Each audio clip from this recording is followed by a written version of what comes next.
such a high level, and because of the numbers today, every single one of them drivers you've seen this morning is going to be out here for battle action as well, so it's going to be great. And that's not all, we also have loads of entertainment for you today, as we're going to about to see the one and only James Dean bringing his RX-7 out here on this track to put on a live demo and create loads of smoke for you. But before we do that, Rad, we have some prizes to give away. We sure do. We have got 3 passenger laps with the Lemon style drivers. They have 3 incredible cars down there, and we also have 1 t-shirt as a bit of a consolation prize for whoever doesn't get a passenger lap. That's very true, that's very true. But we're only going to give away a passenger spin or a t-shirt if these people seem excited. You know, we're not going to give it away to someone who's just like, just getting a spin in a car, you know. Boring people don't win prizes, all right? So if you want a lap, I want to see crazy, crazy stuff. Like, I want to see you jumping, I want to see like health and safety out the window here. I want you to see you doing mad things to try and grab our attention to give you a passenger spin. I want to see someone do the Macarena. I haven't seen one Macarena here yet. Will we just take the spins, or? Yeah, we'll just go for that. But first, are we going to go down to which area of the track are we going to go to give this out first? So to decide that, we want you to make some noise, and the loudest part we're going to go to. So on the count of 3, all of you here in Watergrasshill, I want you to hear you make some noise, and we'll decide where we're going to give out these prizes. So 1, 2, 3! That was pretty good. It's a lot better than I expected, to be fair. It's going to be a hard decision. I think we will start this side, and then maybe you can work your way down to the people in the nosebleeds. I suppose I'll do. I'll go initiate on my scooter. Okay, who wants a passenger lap?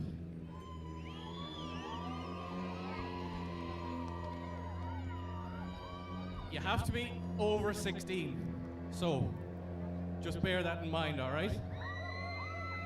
Who's making noise? Oh yeah, oh I like that. Okay. Who's looking eager? Give me one more big.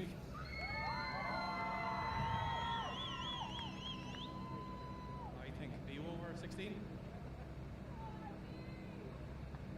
Do you know what? Not to bring any competitiveness into this, but I think my side of the track down here might just be a bit better cracked than everyone over there. So everyone over here, let me hear you make some noise. Do you know what? I will say right here in front of me does seem to be quite of the loudest part of this side of the track. So would you like to get a chance to win in a passenger spin out here on Watergrasshill?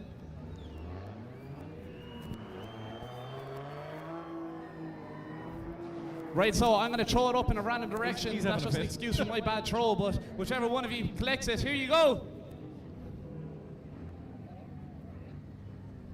It's gone over the bar. That's 3 points? No, that's 1 point, isn't it? Don't know, I'm not a sportsman. Right, well, they gather that one up. I have a t-shirt for someone. So, who wants a t-shirt? Well, no one's excited for t-shirts. Oh yeah, you've proved your point. Oh my God. Again!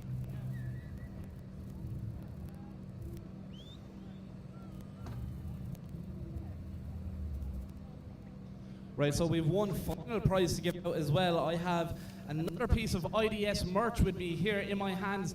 Any piece you'd like of your choice you can get down in the IDS tent. I'm going to throw it in this direction towards everyone on the paddock. These lads here seem like they're very determined for it. Here we go!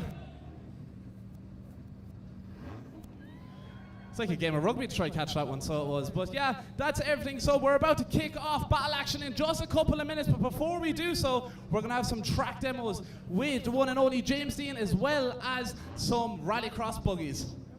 For anyone who won a passenger lap there, make your way to the IDS tent at about 10 to 3.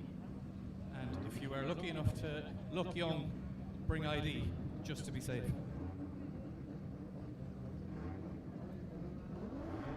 One more time, Watergrasshill. If you're ready for battle action and for the excitement to start, make some noise!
Det viktigste med drifting, det dekka. Det eneste vi har som binder bilen til asfalten. Og akkurat som i all annen racing, så dekka det som avgjør en seier eller en fiasko. Så da vi gikk til Kenda i år, så var det etter flere år med undersøkelser, med tester, med en vurdering av ikke bare hvor Kenda var da, men hvor de på vei. Det har spilt seg ut ganske bra, kan du si, hittil i sesongen.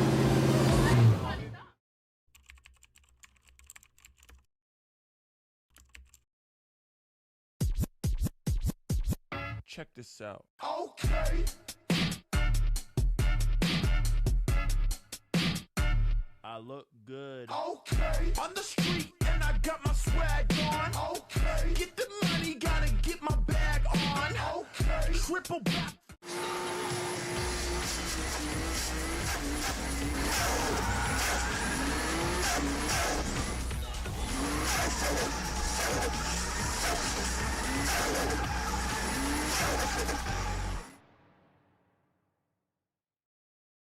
King of legacy, too ruthless, too transcend.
Diving to me is like a sense of freedom.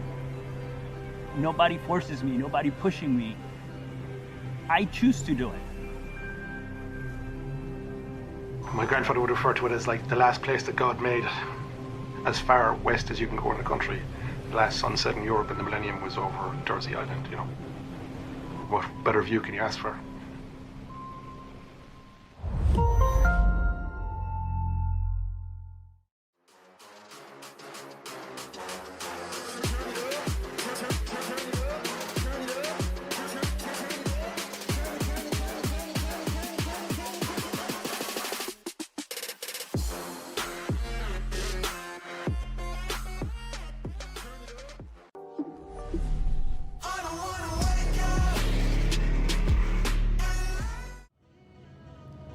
Okay guys, so you're all very welcome back to IDS Pro Round 2 here at Watergrasshill 2026.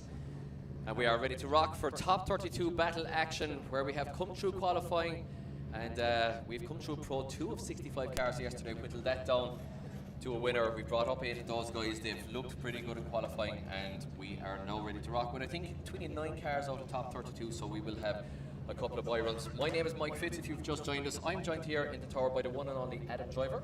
You sure are, here, Mike. And as I look at the battle sheet for our upcoming Top 32, it is absolutely crazy. There's some stacked battles here for the likes of David Garvey taking on Dean Davey, or even the likes of Owen Foran making his way up from the Pro 2 yesterday, driving really well this weekend, taking on Stephen Halferty. A few drivers as well getting away lucky this time, getting a buy run in their Top 32, such as Jakob Kriszczak. Yeah, absolutely. Well, if you are joining us and if you're not so familiar with the way the drifting works, if you're watching at home, of course, we have come through qualifying where the drivers do a solo run of the course twice over. They were scored on that by our 3 judges, Kieran Hines, Tom Murphy and Tomas Falvey. Based on those scores, then we grid them, we set the highest qualifier against the lowest qualifier, etc.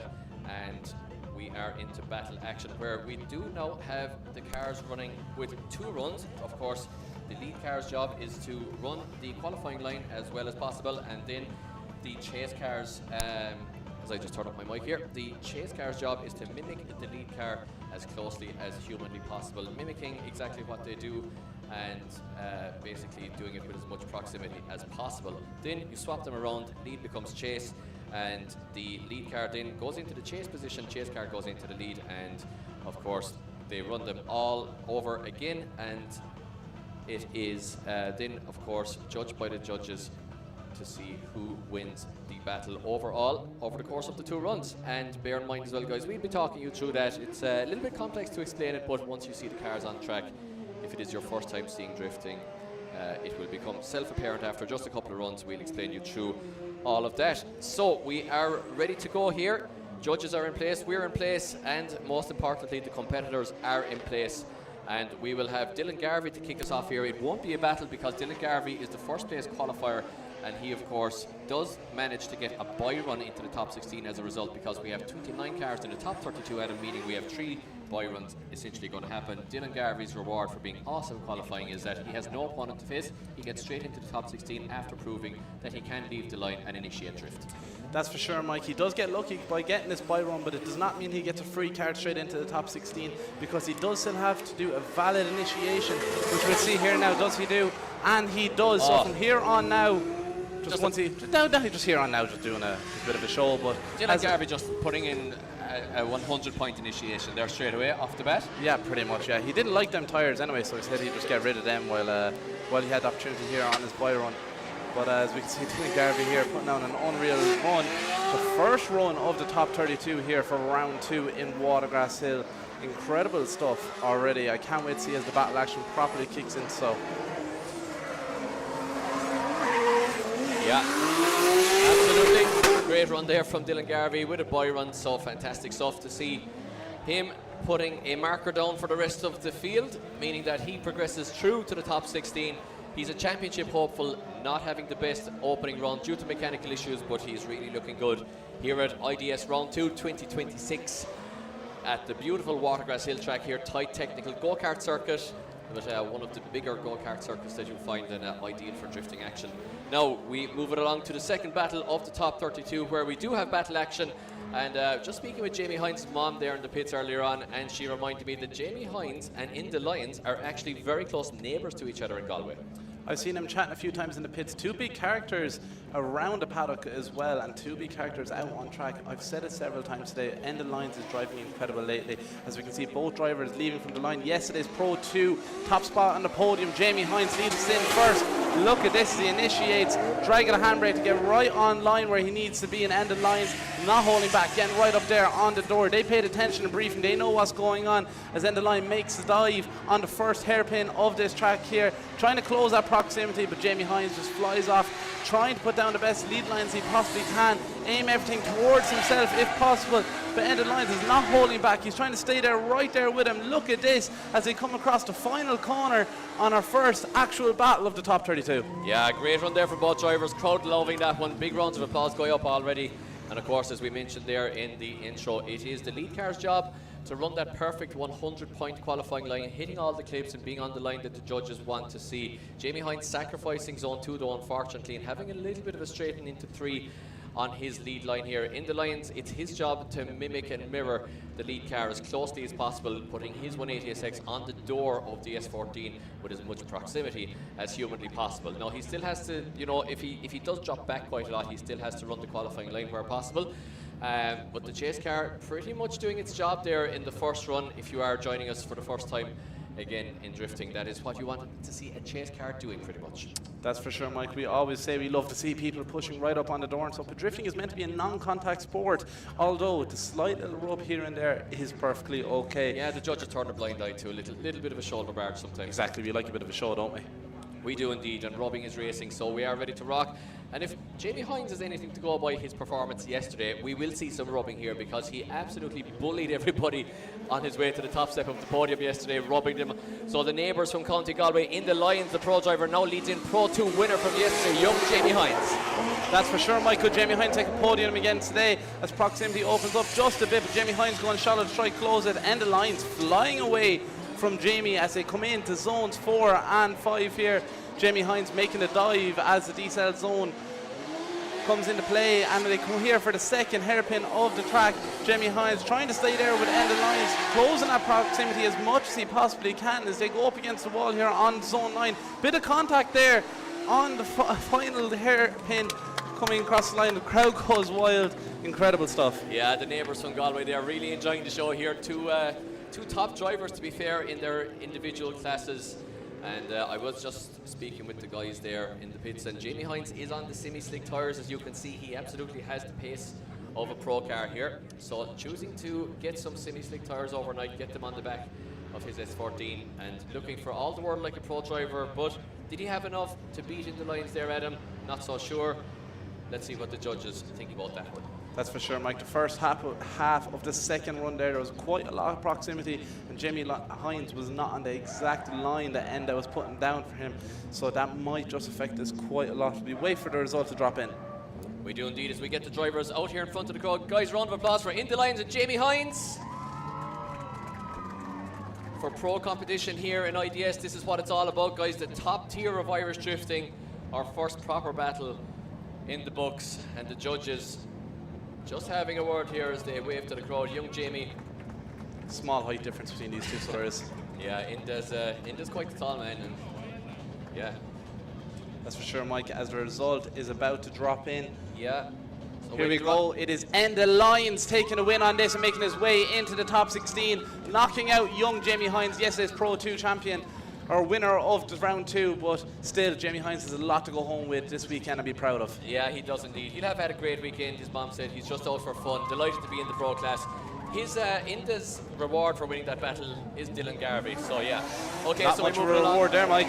Yeah, that's Jamie Hines. Does a couple of donuts, celebratory donuts here for his weekend from In the Lines, and we move it back down to the line. And man, I was just speaking with in the pits as well. It is 8th place qualifier Declan Burke, who brought all the style points here in his S14 versus 25th position in Matej Darren, who did not have the best qualifying session. Very un-Matt Darren-like qualifying there, Adam. He was just struggling a little bit with the setup of the car, or perhaps he was just not on it driving-wise. So you have to imagine the higher qualifier here, Byrne, is coming into this battle. Based on qualifying at least, he's coming in as a favourite.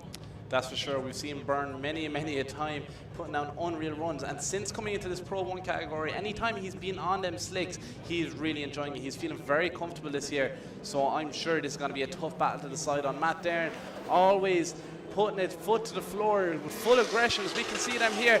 Look at the speed. Declan Byrne coming in here. Huge initiation from Declan Byrne. Loads of angle. Matt Darren trying to close that proximity, just washing out wide into zone 2. The proximity is huge between these two drivers. Can Matt make a huge dive here? Coming into zone 4. Declan Byrne on huge angle there going into zone 6. Matt Darren trying to find the ground to get up on the door of that Sylvia, but it does not look like it's working out for him. Is he going to get lost in the smoke? Declan Byrne just pushing away, getting away with this. All things look to be facing towards Declan Byrne after that one, Mike. Yeah, it looks like a big advantage to Byrne here going into the second run. Really nice initiation from the lead car. Typical Declan Byrne stuff, rubbing it off the wall. Matt Darren with a nice angle initiation as well, but gets very much caught on understeer in the front of that car. The typical wash that we see there when the car just drops downhill, the front wheels just don't really have the purchase on the track, and if you go for a lot of steering wheel to sort yourself out, it ain't going to work. So Matt Darren getting caught very much on entry, then was a little bit on the back foot for the rest of the lap, didn't quite have proximity just to put it on the door of Byrne. That mistake at the very start costing him dearly for the entire run. That's for sure. Two huge characters in the paddock and two huge characters out here on track. What way is it going to go? Because it still could be anyone's game as they come into the second run of this battle. Yeah, I mean, I think I don't know, is it anyone's game? It obviously is anyone's game. Anything can happen in drifting. We've seen it time and time again, you know, huge upsets after a first run. But you have to say that Byrne is coming into this as like a really big favourite. I'm going to call it almost an 8-2 to Declan Byrne after that big understeer moment. That's for sure, Michael. We've seen it time and time again. Despite us saying it could go one way, it could end up the complete other. Declan Byrne having car issues in the past. Hopefully he doesn't deal with any of that now, and everything goes 100%. Matt Darren in the lead. We saw him throughout qualifying going off track on his first run and stuff, so is he still suffering with some car issues as well? I don't know, but we're about to find out as Matt Darren leads us in, chased down by the one and only Declan Byrne.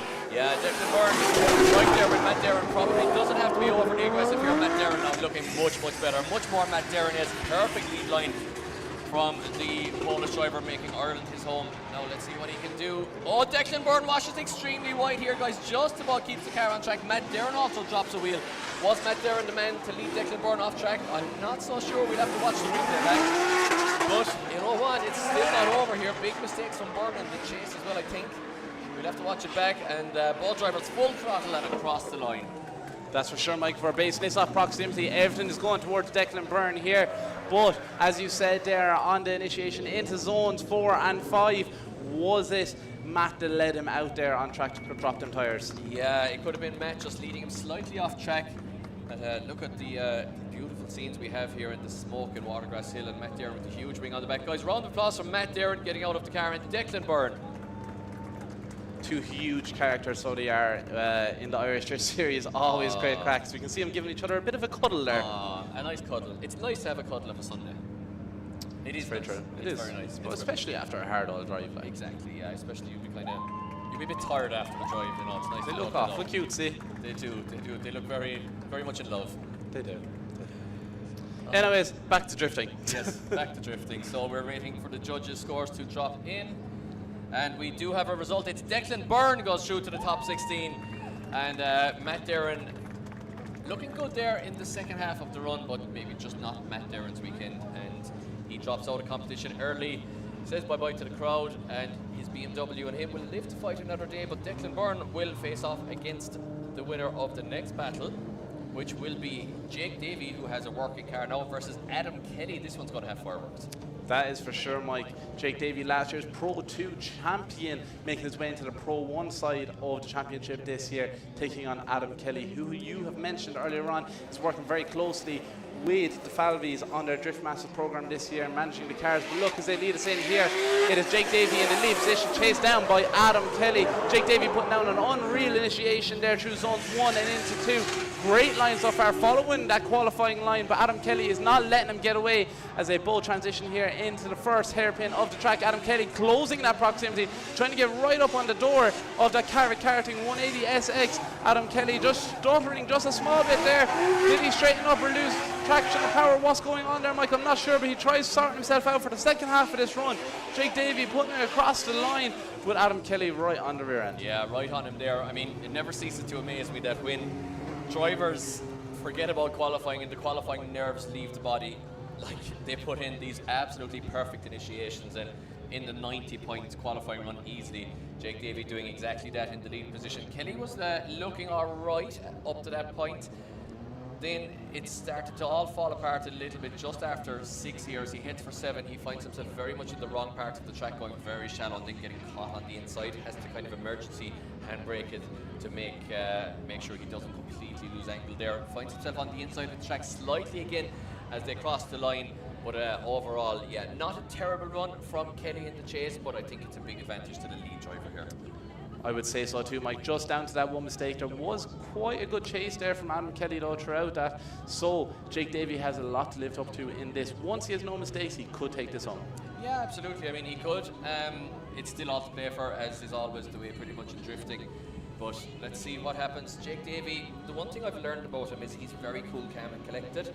He's, you know, one of these young guns that just doesn't get phased, and I think he's going to know now that he's got the advantage, and he's going to play it, you know, kind of intelligent here. He's going to be close, but not overly close to make himself make a mistake. That's for sure. Only 16 years of age, half the age pretty much of Adam Kelly as he comes in here, chasing him down through zones 1 and 2. Adam Kelly missing zone 2 there, and Jake Davey finding it hard to close that proximity, but as they come in here to zones 5 and 6, as he make that dive, still coming on the shallow end of the track to try to close it as much as he can. Nearly getting lost in the smoke there through 7 and 8. Adam Kelly dropping a wheel or two as they come up the second hairpin here. Jake Davey trying to close it, playing it safe here now, trying to push right up there. Contact just before they cross the line.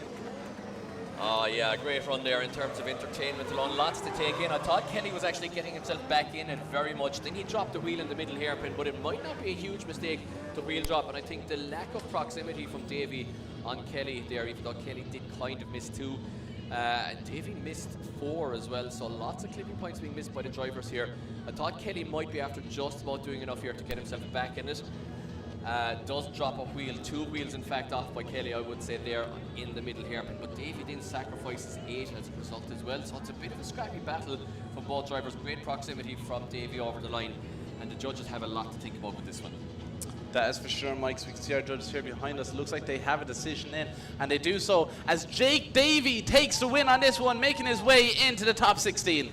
Yeah, overall, a couple of serious mistakes, I guess, from Kelly there, enough to just about get the win there for Davey. Close decision, but unfortunately for Kelly, just a couple of those errors creeping in and making him, taking him out of the running for that battle, and it will be a Declan Byrne Jake Davey top 16, so that's going to be that'll be a very interesting one. Yeah, it's an all Sylvia battle full of style, so that's going to be interesting. That's for sure, Mike. So we lead on to our next battle now. It is Marcus Heinen taking on Mark McKevitt. Mark McKevitt looks like he had a few issues there throughout qualifying. Yeah, absolutely. McKevitt not having a perfect run there, to be honest, in qualifying either one of his runs. And I was speaking with Marcus Heinen there in the pits. He is also a Pro 2 driver after making the jump up to the semi-slick rear tyres. So Marcus Heinen, the higher qualifier to lead us in. McKevitt has a big straight in there in the chase position. Now finds himself totally in the wrong part of the track here. McKevitt struggling in the white 180 SX in this all S13 battle. Marcus Heinen, no such problems for him in the Village Tyres S13 Sylvia, as he gets off into the distance now and gets foot to floor. Full throttle and across the line from Marcus Heinen, followed closely by Mark McKevitt, suffering a couple of mistakes there in the chase position. Now if we watch it back, the replay, really nice entry from Marcus Heinen there, rubbing the back of the Sylvia almost on the wall. McKevitt just not really perfect there in the chase position, sacrificing 2 once again. Heinen maybe dropping a wheel on 4 there, and 5 as well, possibly a little bit, but not big mistakes from the Cork man. McKevitt finding himself really in the wrong part of the track. So I think overall, Adam, it's going to be quite the advantage here to the young Cork man after his lead line in the first run. That's for sure, Mike. He looks like he's on fire all weekend in that PS13, and can he keep it up to make his way into the top 16 here in the Pro category? Well, we'll see. Of course, guys, if you are just joining us, welcome to IDS Pro Round 2 here in a sunny Sunday in Watergrasshill, County Cork, down the south of the country in our little fantastic drifting country of Ireland. And we are enjoying the sunshine here, and we're enjoying the battles. We're just in top 32 action. We have 4 or 5 battles in now, and just in the bottom left corner of the top 32 bracket. As we swap them around now, Marcus Heinen becomes the chase driver, Mark McKevitt becomes the lead driver, and Marcus Heinen is going to have to be careful here because McKevitt seems to have a mistake in him today, Adam, and Marcus is going to have to be careful in terms of not, making a mistake himself in the chase. That's for sure, but Marcus McKevitt is trying to pull away here on the track. Can Marcus Heinen close that proximity to get back up in the store? But Mark has gone way too far, completely missing zone 2. Marcus, is he going to play it safe here, as it looks very scrappy as it is here? The line is not correct to what the judges want to see. Mark McKevitt tidying himself up here for the second half of the track. Can Mark Heinen close the proximity and get up in his door and face things more towards himself as it is, as they come across the final corner here and across the line? Yeah, I think Marcus there, playing it very intelligent, to be honest, left a big gap on initiation, knew that he had the pace to make up the gap, and knew that Mark McKevitt was after making quite a lot of mistakes in the first run. So yeah, as you said, Adam, leaving the door open here for McKevitt to get back into the battle, but I think overall then Heinen pretty much online, even though not a huge amount of angle throughout the bottom straight, but pretty much online, getting the chase done really nicely from there on and making no big mistakes. So I think overall Heinen might be after doing enough here to intelligently take the battle.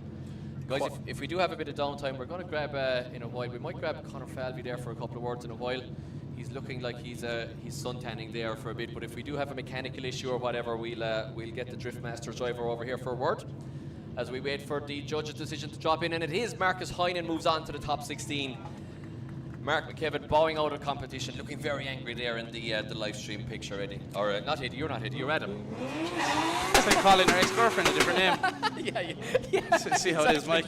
Exactly. Well, I was with her last weekend. Him, sorry. Yeah, I was with Eddie last weekend. So you're Adam. That's all right. That's all right. Lots of commentary. I'd be proud to be called Eddie. Anyways, we're moving on to our next battle now. Call you whatever you want. This is one that I said is going to stand out for sure. It's David Garvey taking on Dean Davey. The eldest of the two Davey brothers working here today. Here we go. David Garvey leading us in on the PS13. It's S13 versus S13. 180 versus PS. Here we go. Yeah, very straight line entry there from Garvey. Not a perfect initiation, but not a huge mistake either. The judges won Mark him down massively as we get into the thick of the run now. Look at this from Garvey, really nice outside line as Dean Davey now looks for the door of the PS, the beautiful white, red and black Livert IDS 59 North wheel sponsored. Sylvia of Garvey. Now, Davey, look at this, guys. The typical Watergrasshill scenes here. Full throttle across the line, full of tyre smoke, absolutely billowing it up in the cruise area there, just at the exit of the pits.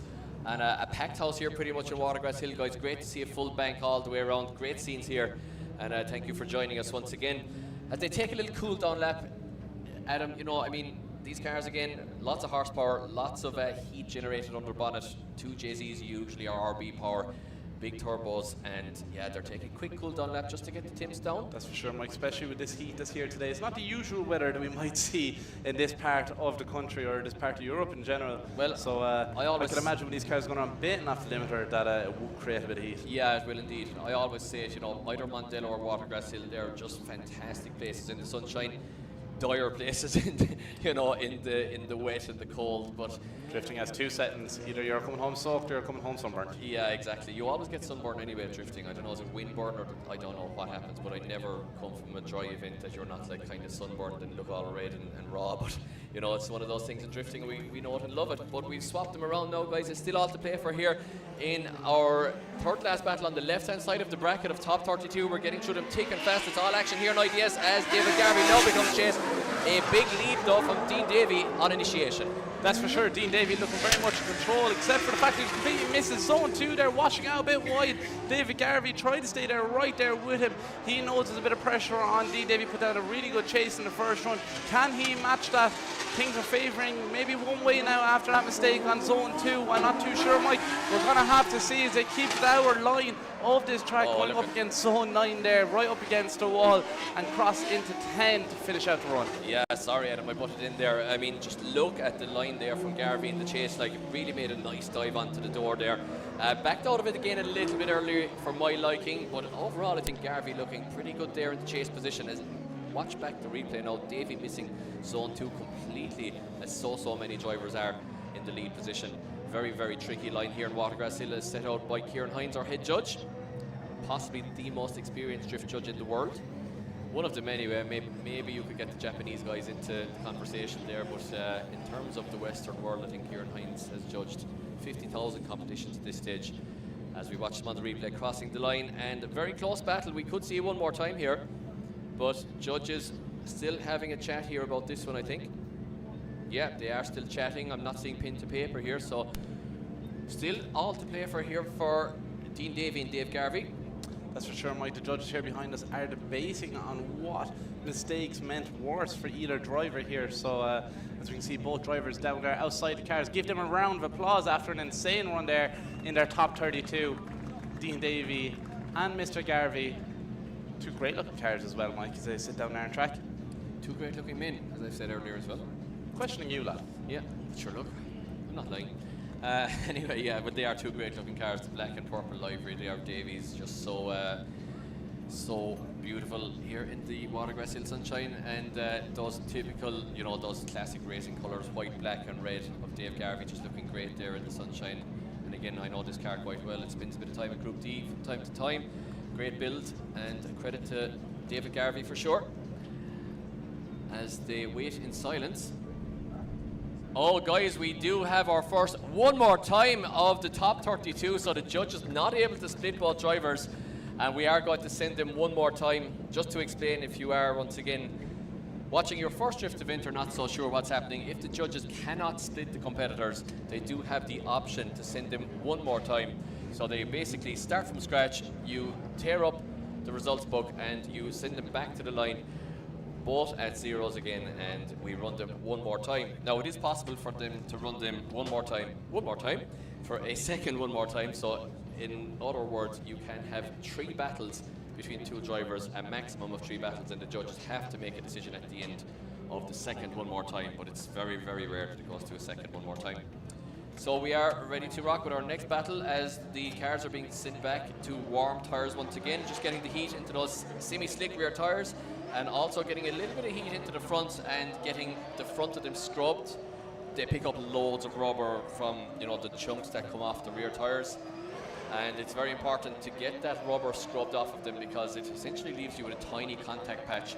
And you can see Jake McElveen there now pushing the front tyres around, literally understeering them around the place to get the heat into them and scrub them off. Now he faces off a man who he will know quite well. They're at opposite ends of the the experience scale, but it's going to be a very tight one. I think it's a Pro 2 driver, the higher qualifier Jake McElveen in the 5th position in qualifying, to lead in Darryl Barnett, who scraped in at 28th position. That's for sure. Jake McElveen being a highlight driver of yesterday's Pro 2 category, but Darryl Barnett is out here with the pros.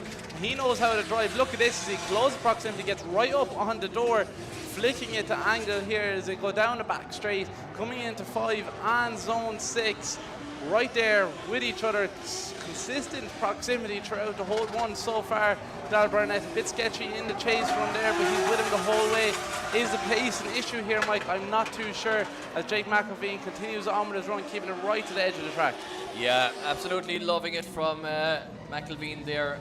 Bone stock, Stephen, his dad tells me, bone stock RB25 under the bonnet. It is a spare car that they have there. They robbed a couple of parts from Mitch Larner's PS13 for this build, but overall it is pretty much a standalone spare car that the McElveens have there. Just watching back the run here now. Jake dropping a wheel on the way into 5-0 major, and Barnett is right there with him in that beautiful M2 body D46, but very straight there from Barnett. Straight lines at almost between 6 and 7. And once again then just getting caught a little bit out of drift as he makes his way around 9 there, and they cross the line in the replay. And I think it's going to be a good advantage to the lead car in that one due to the mistakes from Barnett. But he did have quite good proximity overall, and I don't think it's a huge deficit, despite the fact that he's straightened up for a short period of time twice. He sure did, Mike, but this isn't all just based on proximity as well. It is about matching angle and so on. So everything is taken into counter when it comes to these battles. So Jake McElveen will have to give it full send here now to try to take this home himself. Yeah, he will indeed. As we're getting ready to rock, they warm tires again. Big shout out to everybody watching, guys, whether you're in Ireland, UK, or further afield. Big shout out to the guys I know, the guys once again, Derek Madison and the FD guys there watching from the States. Shout out to you guys, and please get in the comments. Let us know where you're watching from, guys, and get behind your favourite drivers. Follow them on their socials and follow the Irish Drift series, of course, on Instagram, TikTok, and whatever else, Facebook as well. If you're still on Facebook, on the book face, Bebo as well. Actually, get us on Bebo, give us a like, give us a love on Bebo. Yeah, we might make you one of our top friends. Yeah, you could be our top friends on Bebo, exactly. So, okay, as we leave the line here, now Darryl Barnett with a bit of work to do in the lead position here. A Pro 2 second place finisher in the Marble, Jake McElveen, is looking to put an end to the Experienced Pros day here, and he is right there with him on initiation around the first corner here, Adam. That's for sure. Lovely line there from Darryl Barnett through 1 and 2 here, but Jake McElveen is right there with him, returning the favour from the first run, as Darryl Barnett not on too much angle there, coming through 6, and Jake McElveen trying to deal with that, and he does so very, very well as they come up here to 8 on the second half of the track, coming up on the last hairpin here. Darryl Barnett just getting up right on the wall there as they cross the line. Cool run there from both drivers. Loving to see it here in Watergrasshill as they get in front of the crowd for their results. The Radiator fans will be on overtime here today. Beautiful initiation there from Barnett. Just snaps the M2 body D46 onto angle there, right on the wall. Really liking that style as he backs it in then into the first hairpin. Really good style here from Barnett. Looking a lot better now in the lead position. McElveen, though, pretty much doing what he needs to do. He will know that Barnett made those couple of mistakes behind him. His spotter will have been on the radio telling him that you don't have to push to the point of a mistake here. And nice left foot braking there from the 180SX driver. And both Northern Irish drivers here, of course, making their way down to the bottom of the country. And thank you to the guys for making the trip. About the 6 hours-ish, 5-6 hours usually of a spin down here for these guys. Maybe 7, depending if they're up the tip top with a trailer. And once again, any Australian viewers or American viewers or Central European viewers will be laughing at the amount of time that I'm talking about right there. That's still only a long spin. It's a little hop, yeah. So at DMP in Poland last weekend, we had drivers again from Cyprus, Greece, the Ukraine, Scandinavia coming down. So a little bit longer for those guys to make it to competition. But Ireland is only small. It's only little. And we actually don't have any visiting drivers this weekend. We don't have Martin Wanacott up from Devon in the UK or any of those guys. So yeah, all Irish national drivers, I believe. That is very true, Mike. So it is some of the best talent in Ireland as well out here on track this weekend. Definitely the future stars of drifting. I always like to try highlight that when we're here on commentary and say, like, the likes of the Shanahans, the likes of even Conor Falvey, who was here in attendance today, like, he came up from this championship, and look at him now reaching podiums in Drift Masters. It's incredible to see, and some of these drivers you're watching here right in front of you, even drivers you were watching yesterday, that's what we're going to be seeing them in a few years. Yeah, it absolutely is. And speaking of the Shanahans, I see Jack up here in the spotters area as well. So as soon as we have a mechanical or somebody explodes a diff or whatever and we have to do clean up on aisle 4, we'll grab a couple of the boys there for a word if they're still around. And of course Jack there, Conor and James Dean all locking out an all-Irish podium there in an FD a couple of weeks ago. A very, very proud moment for all of Ireland, as well as of course young Conor Falvey, son of our judge here, Tomas, getting a second place in the Drift Masters European Championship. Well, what was that? That was 3 weeks ago now, was it, in Mondello? So yeah, I mean, crazy schedule for these guys. Jack, of course, doing Drift Masters as well, then going straight to, I don't know how they do it, to be honest. Crazy stuff, Mike. Even when you look back to it, the amount of drifting that's on this summer, every single weekend there is something going on. Oh, hello everyone. Say hello. But yeah, there is something going on absolutely every weekend, so it's a crazy schedule for the Shanahans, Deans, and all the guys, of course, making their way across Europe there. Talking to Tomas Falvey here, our judge, on about, you know, the schedule and getting the trucks out there, getting the flights in for the crew. Some of the crew will go ahead in the truck with the car, but mainly they'll fly out. The drivers will fly out, so you have to arrange not only getting the car there and maybe, you know, customs documents depending on the country, etc.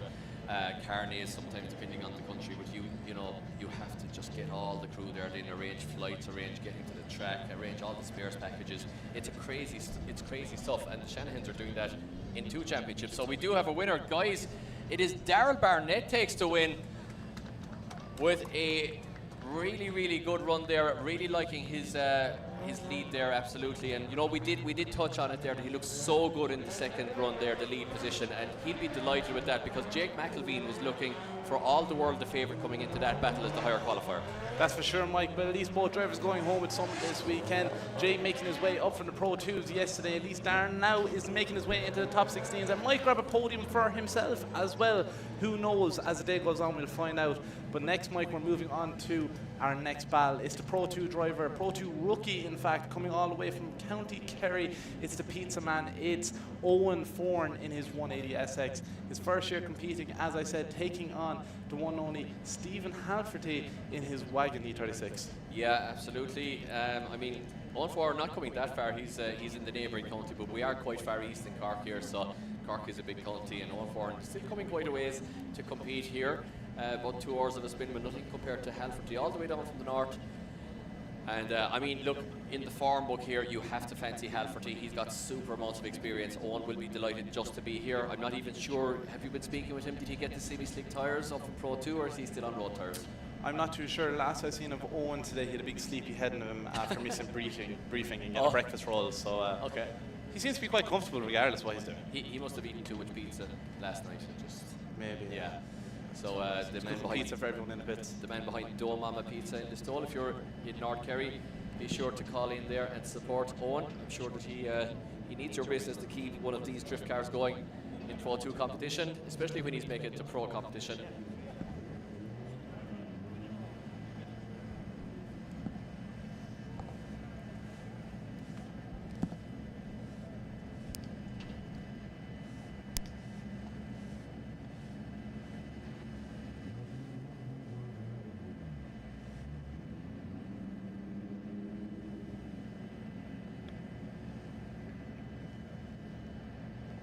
Okay guys, so just while we're cleaning up the track there, we're going to go back to Kieran Hines, our head judge here, just to get a quick explanation for the live stream crew. I know we're not actually, cars were launched off the line, so that's okay, we'll get back to that afterwards. Just a little bit of a timing issue there between us all, as Stephen Halferty leads us in now. Oh, and a big wash from Owen Foran. Speaking of tyres and grip there, Adam. That's for sure, Mike. Ending up in the gravel pit, Stephen Halferty leading on, finishing out his run as Owen Foran gets himself out of the pit. There must have been a small bit of contact, I'd say, there, Mike, as on the qualifying line I can see parts of car down there, a bit of car, fiberglass laying on the exact line, so I'm not too sure what exactly happened there as Stephen Halferty finishes out his run. Owen Foran, the Pro 2 driver, first battle here with the pros. Is the semi-slick's a bit too much for him? Yeah, so just as we said, there are a couple of people on the live stream looking for an explanation on the previous battle, and or producers asking us to give an explanation from the judges. So if we have a chance there, we might just get a quick explanation on the previous battle before it goes too far into the memory. Kieran Hines, why did Darrell Barnett take the win, just for the live stream people, as our producers ask for an explanation? Look, I think for me, we had a look As we just get Kieran Hines mic'd up here, his own mic not working, so just give us a sec. Yeah. So when you compare the two runs, okay, Jake, when he was leading, his initiation actually was difficult for the chase driver to adapt to, because he kind of comes in a very little angle, comes in on a handbrake. Not the greatest initiation, not the most predictable initiation. Difficult there. But yet Darrell deals with it and has very, very good proximity going on the hill. And basically we looked at that as if you were to score that from the very, very start, factoring in the poor initiation, Darrell's good proximity on the most difficult part of the track, he's like a 7-3 up going down the hill. Now he does make a mistake in the middle hairpin. He has a small bit of a shallop of angle, doesn't quite come to a straight, but does lose. We dock a point back for that, so that brings him back to 6-4. The rest of the run, thereabouts. So he ends the run and on 6-4. When you swap them around, Darrell, no issue with his initiation. It was more predictable. But Jake doesn't really have proximity. Going down the hill, Jake washes out a little bit wide. He doesn't have proximity going down the hill. So he's at this stage, very best of 5-5. I'd say actually disadvantaged slightly. Darrell probably has a very slight advantage going down the hill. Jake does close in near the end, but not by a whole lot. And I mean, when you look at that, at the best, we scored the second one like a 5-5. The first one, it was like a 6-4 to Darrell. That's the reason why we gave it to him. Perfect stuff. Thank you very much, Kieran Hines. Great explanation there. Photographic memory from 1-1 back there. So that is for the live stream viewers and for all of us here in attendance as we get into the second half of the battle between Owen Foran and Stephen Halferty. Remember, guys, Owen Foran now is on a 0 after a spin. Stephen Halferty, all he has to do here is put in a safe chase here and he'll book his place in the top 16. That's for sure. Owen Foran using the full weight of the track there to initiate into zone 1, but missing zone 2.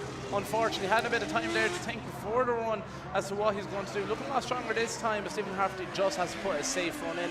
If he is not making any mistakes and scores 0 for himself here, he should take this home by right. And Owen Foran goes off the track after zone 7 there on the hairpin. Stephen Halferty finishing out his run solo.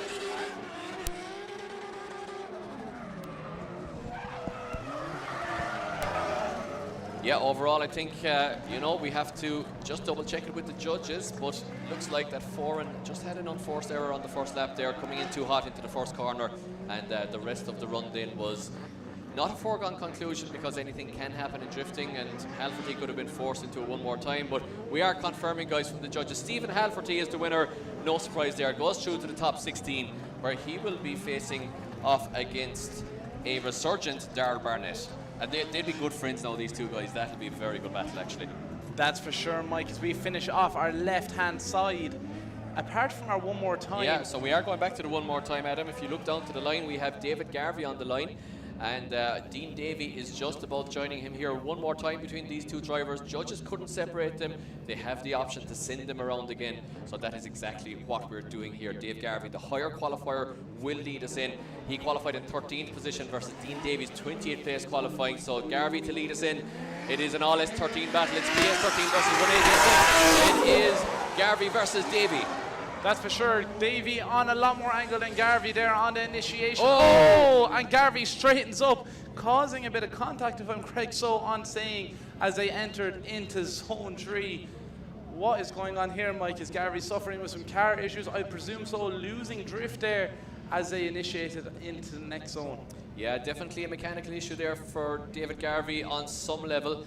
Everything looked okay here, definitely had all of that 750 odd brake horsepower up the straight and everything going well, and then just shuts it down. Not sure exactly what happened there, but it could be just an ECU safety thing, shutting it down in the hot conditions here. I'm not exactly certain, but let's see if he can get it back on the line. And Adam, we've seen over time when drivers have gone for handbrakes and things, they've actually knocked off their own cars at times with the switches in front of the gear lever there and in front of the the handbrake. The man alongside us here actually managed it in one event there, Jack did once upon a time, and anything can happen in a drift car. There's a lot going on, and especially in the heat, the cars get so hot inside them, you know, your concentration levels can waver a little bit in the afternoon. So Dave Garvey there, not exactly sure what happened, but car shutting down, and he's at a 10-0 disadvantage here now, unfortunately for him, after a nice initiation.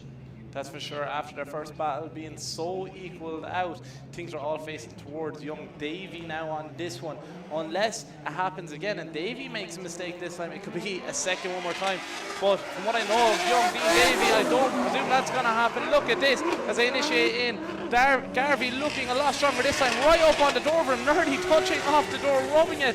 So this is an unreal battle so far, Mike. Look at that transition.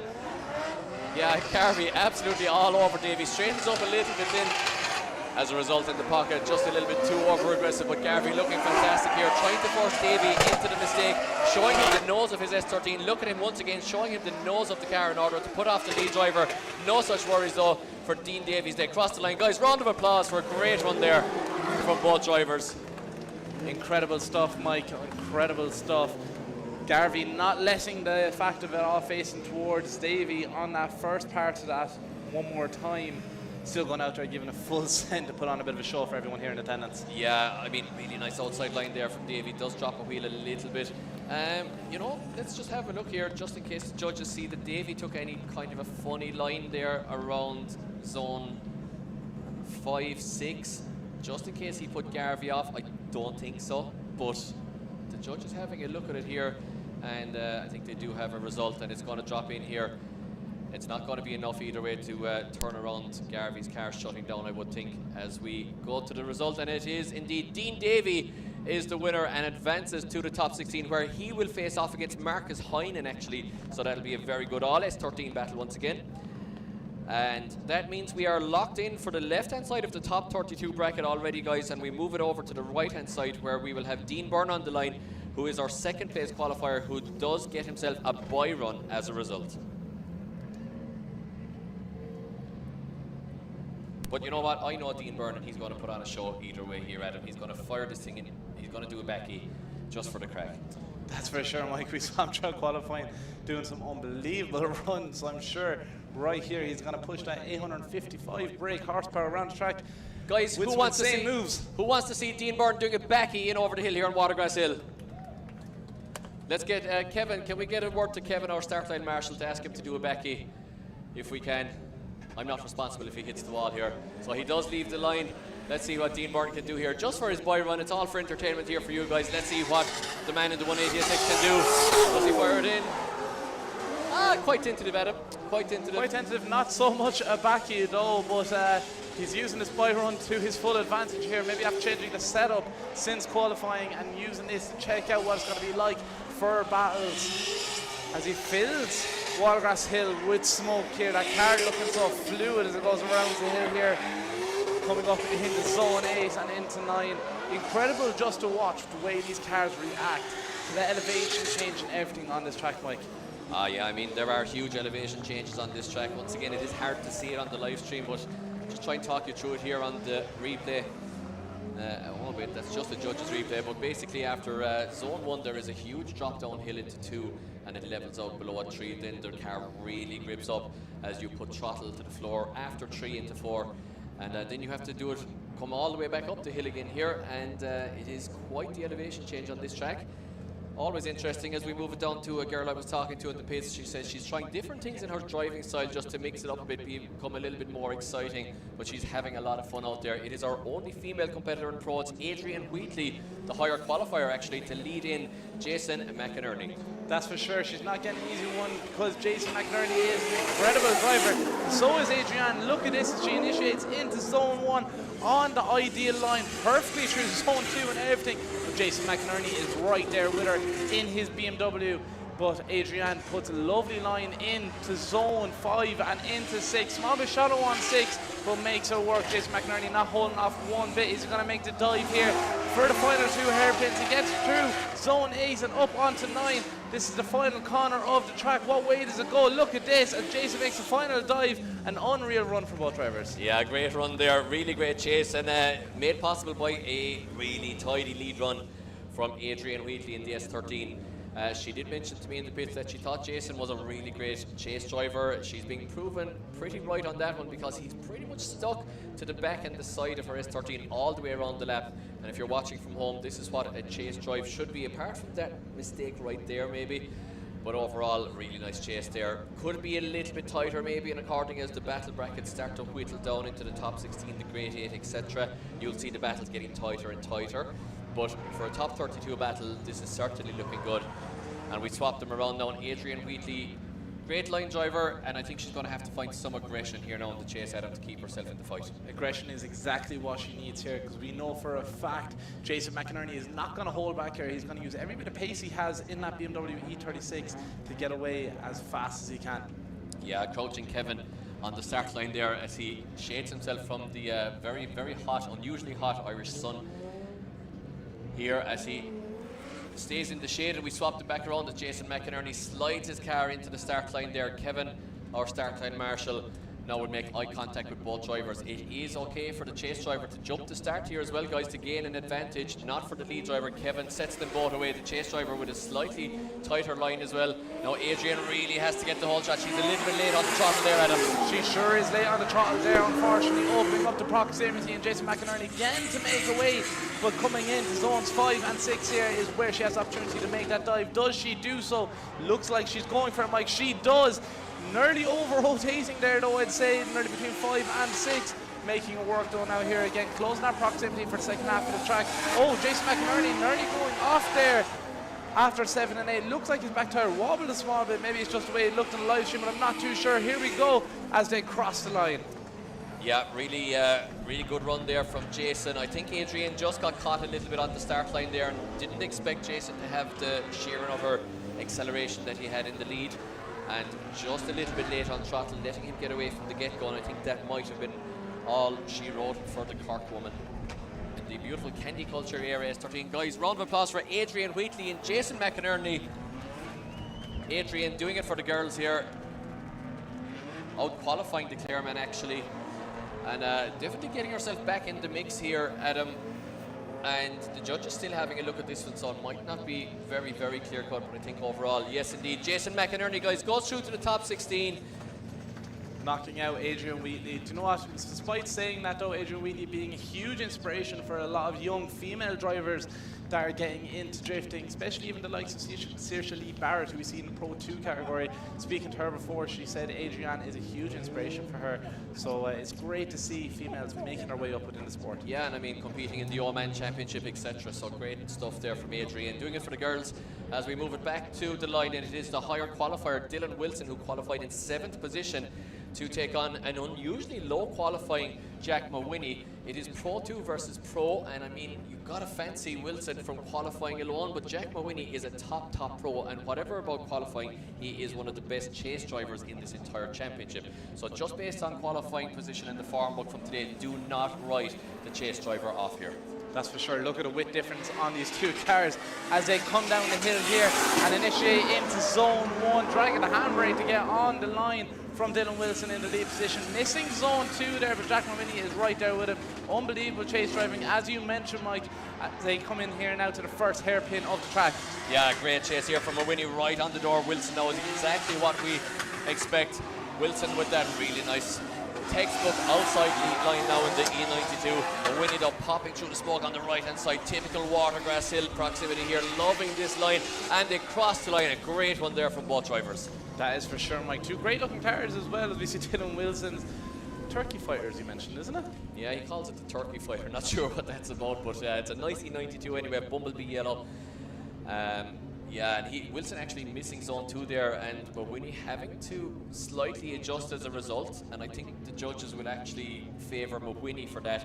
He puts it right literally on the quarter, then touching Wilson. Drops back a little bit before the middle transition, but starts to find the proximity once again. Slightly on the inside of the track, sacrifices 8 maybe to do so, but really on the door then from 9 through 10.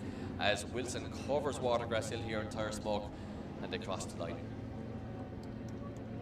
Yep, so we get them back, we swap them around. Lead becomes chase. Kevin, our start line marshal, staying out of sunburn as he now steps into the sun, and Once again, we'll make sure that all is good with the cars. Quick look around, make sure there's no fluid leaking, and we'll make eye contact with the drivers to be sure that they're good to go. They have first gear engaged and they are ready to rock off the line.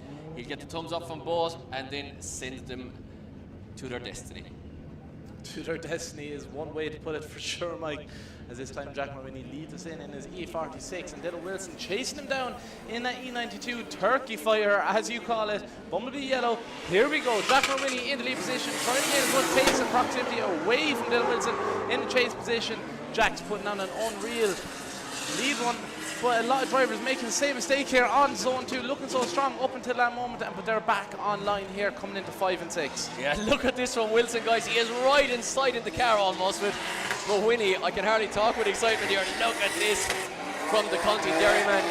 Absolute textbook chasing here. Has to back out of it almost and now finds the driver's door once again of the Dairyman. What a fantastic run there. What a great chase from Wilson. And I mean, this guy Wilson, he's looked so good coming up through Pro 2 for the last while. And I mean, just give him the pro license now.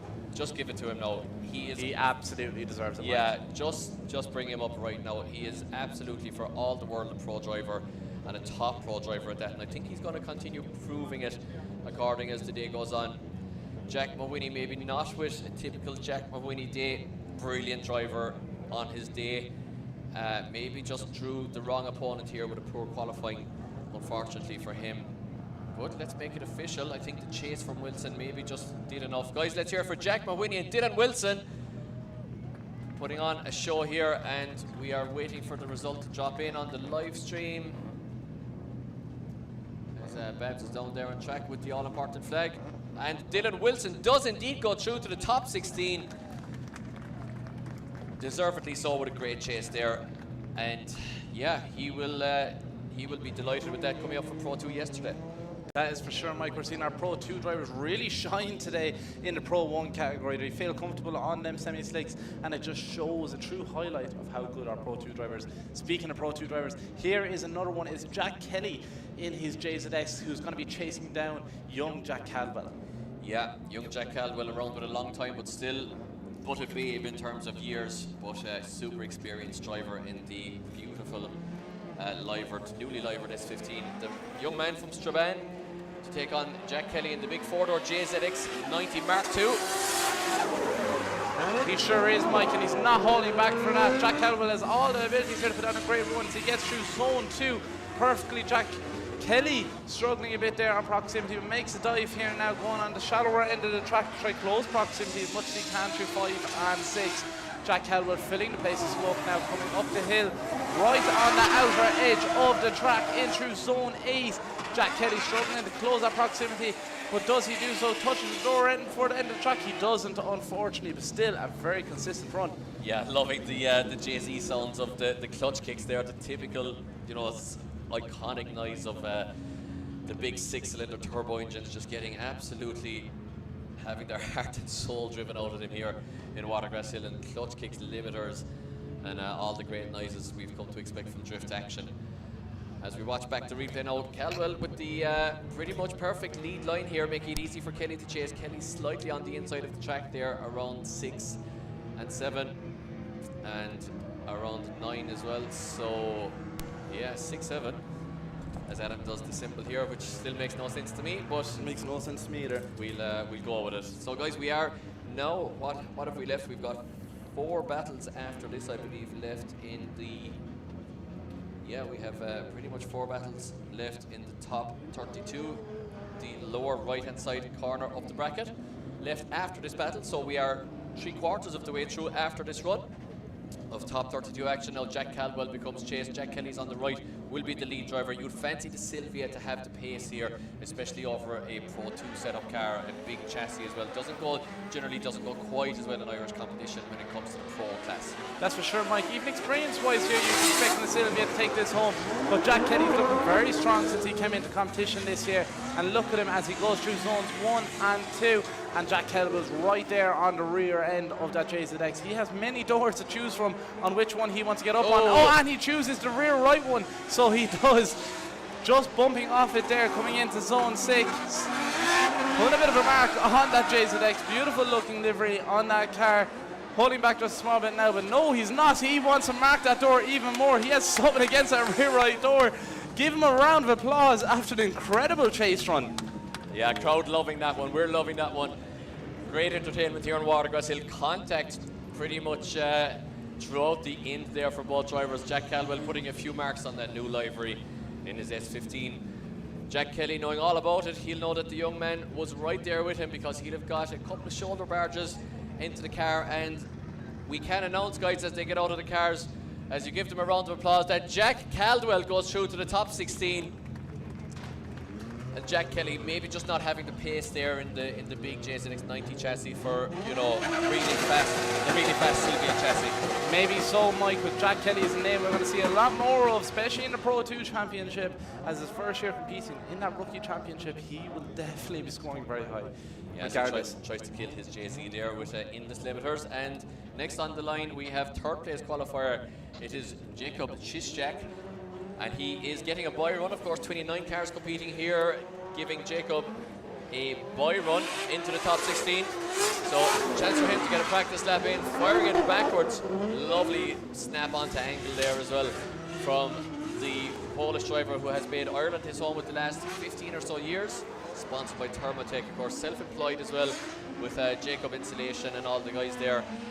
Setting up home in Ireland with his lovely wife Natalie, who was back home last weekend and at a concert in Warsaw while we were outside the stadium in Warsaw having a couple of beverages on the side of the river, listening to the concert from afar, literally. So small world and all that.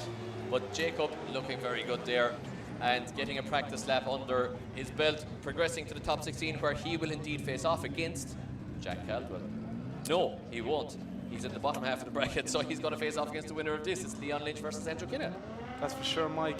Leon Lynch in that 11-0 sponsored 180SX, part of the Lemon Style drifting team, a very stylish team. We'll see them cars out on track as well very soon, giving some passenger spins to some of the people here in attendance. But yeah, it's the RT Automotive versus Lemon Style drift here, and it's all the style points for both cars on track, Adam.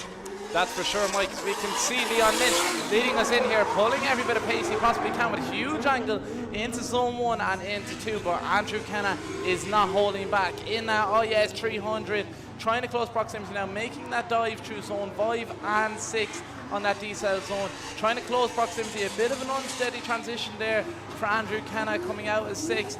Leon Lynch just dropping a tyre as well, coming up the hairpin there as they come to the last part of this track. Andrew Kenna really struggling there on that last part, trying to too much think about the proximity, trying to close, unfortunately affecting his line. Yeah, still on to play for here. Loving the initiation there in the lead from Leon Lynch, firing the car onto angle on the wall. Doing really good. And just to get back to you guys on the live stream there, yeah, it is still top 32 action here. We are going through the battles thick and fast, so we're having a battle every couple of minutes here in Watergrasshill for IDS Round 2 Pro action. As we look at the 11-0 Lemon Style Drift S chassis lead around the straightening SXE 10 chassis IS 300 of Andrew Kinna, which has about 700 brake horsepower when it's turned down, I'm told. So keep in the comments, guys, on the live stream, and share it out, tell your friends, follow IDS, the Irish Drift Series, on Instagram, of course YouTube as well, which you're probably watching on, and Facebook, TikTok, all of that kind of good stuff. And follow your favourite drivers, just keep up to date with what they're at, the builds, and generally drift life.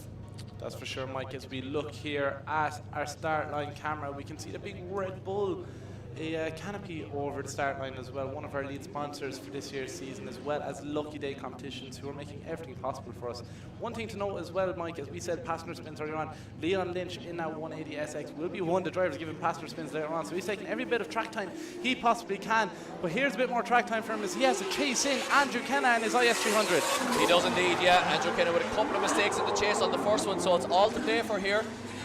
Looking like Leon might have the slight advantage after the first run as he really sticks it to the door. Does he manage to stop the S chassis? Oh, he's really hanging on for dear life. He just about gets it stopped before mollering the Altezza of Andrew Kenna. Lots of speed coming in there. Andrew Kinna straightens up once again. Was there contact to make him straighten? It's a messy battle here. It's all drama at IDS round 2. And they cross the line after a dramatic battle here, Adam. That's for sure. Aggression from Leon Lynch there. But maybe just one too many aggression there as coming up into zone 7 and 8, causing him to straighten up due to the decel. Incredible stuff though here as we watch the replay on the live stream through the first half of here, especially through 5 and 6, right out to the edge of the track. Andrew Kennan putting down a great line, giving him every opportunity to do so. But here, exactly, Mike, as we watch it, yeah, coming up through 7 and 8, he just went a bit too shallow on the track. Yeah, big shout out there to John Hickey and all the boys from Guinea Gwilla as well, watching in County Kerry. Enjoying the crack there on the live stream as we get the drivers out on track. And guys, round of applause for the two lads, Leon Lynch, Andrew Kinna. And we're going to heat up the action, of course, into the top 16. And we can announce that Leon Lynch does indeed go through to the top 16 to face off against Cuba. Ooh, that would be an interesting one. Seeing that aggression in him there, it'll be very interesting to see him coming up against Jakob Krzyzak, or is that I pronounce it differently? He has like 5 names for us commentators, you know. I'm practicing. I'm doing my best. I'm probably muttering it. There's a bit of Polish in you, I'd say, Mike. Well, we're moving back to the line. Owen Magner with 3 laps under his belt, qualifying in 6th position against Johnny Flynn, who has 300 laps under his belt, qualifying in 27th position. So Owen Magner in Nathan Corcoran's 800 horsepower E46 against Johnny Flynn. The plumber from Mayo. It's Cork versus Mayo. It is Magner versus Flynn. And it is E46 versus S14. That's for sure. That E46 owned by Nathan Corcoran with Owen Magner behind the wheel. Looks very, very well going around the track here, pulling proximity away from Johnny Flynn as Johnny Flynn tries to close that proximity here on 5 and 6. But Owen Magner, such a talented young driver, looks so well here in that borrowed car. Looks like he's been driving it for years. Completely different chassis to his own car and everything, but not letting the change of chassis today affect him as Jonathan Flynn tries to stay steady and keep on that door. Yeah, I'm so impressed by Owen Magner. I was talking to his dad there, Finney, in the pits, and literally 3 laps under his belt in a different chassis, the E46. You know, quite a different chassis from a Sylvia, not night and day, both kind of McPherson strut fronts, so the steering will be somewhat similar despite rack differences and setup differences, of course, but just unbelievably impressive from the Cork man, the way that he can completely just change over to a different chassis. And once again, guys, you know, if you're in a practice car, if you're in a car which is set up what we call loose without much grip, it's not that hard to make these drift and to, you know, to jump into a different chassis and drift them. But when you get into a real pro competition car, these things are monsters. Genuinely, they're hooked up so much that if you make any slight error, or if you have, you know, a lack of concentration, they straighten up in a heartbeat, or they spin in a heartbeat as well sometimes because you're on so much angle. So to jump into a pro car from a completely different pro chassis is, you know, very impressive. So let's see what he can do now in the chase. It's one thing leading. We've not seen him chase in this chassis yet, Adam. We've seen him qualifying, we've seen him leading. Let's see if he can deal now with the, you know, an unexpected thing that he has to, you know, deal with. So it's I feel like he may be well able to do so. Jonathan Flynn leads us in this time. Owen Magner in that incredible build of an E46. Look at him here on his first chase run in this car. He's holding back a small bit, not using his full aggression. Maybe on the second half of this run he will do so. Jonathan Flynn, huge flick here now as they come in zones 5 and 6. Owen Magner right up on his door. To take back what I was saying about aggression, because Owen Magner is using all of it right now. Very clean run here so far as well. Jonathan Flynn on the edge of the line here as they come through zones 8 and up against the wall for zone 9. Coming across the line here, Owen Magner, how incredible is this? His first chase battle in this car and he's driving it like that. Oh my God, he was a little bit tentative just after initiation. You could tell that he didn't trust the chassis so much in the chase. Then said it's safe enough to make the dive here in the first hairpin. The speeds are a little bit lower than the first corner, and really stuck it to Johnny Flynn all the way around. The man sponsored by Driftburger usually in his 180SX in the borrowed car, of course, as Johnny Flynn gets out of the car. Guys, round of applause for Johnny Flynn and Owen Magner, as we can announce that Owen Magner is the winner, guys, and moves on to the top 16 in Nathan Corcoran's E46. And Jonathan Flynn a long-time competitor at this stage, taking an early bat for the blower. That's for sure, Mike. So we see both drivers down the track. Once again, give him a round of applause after that incredible battle. Not just to say as well, Mike, that he's in a new chassis as well. Currently, Owen's actually suffering with a bit of an injury in his hand as well, taking off the cast in between each run out there on track. Broken wrist, isn't it? A bone on his Scaphoid, thumb finger. some scaphoid or Yeah, he something, said yeah. some big fancy word for a bone Yeah. earlier.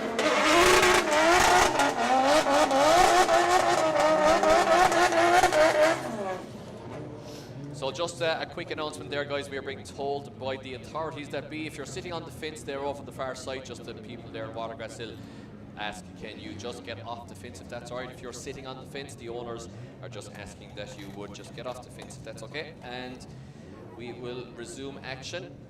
Just a quick announcement there on that one. So once again, sitting on the fence not allowed by the judges or the spectators. That's for sure. Or the commentators. Or the commentators, exactly. But we have one more battle, guys, in the top 32. It is a battle of the young guns. It's Alex Butler, 11th place qualifier, to lead in Devin Leahy, who had car issues in qualifying but managed to get it done in one run.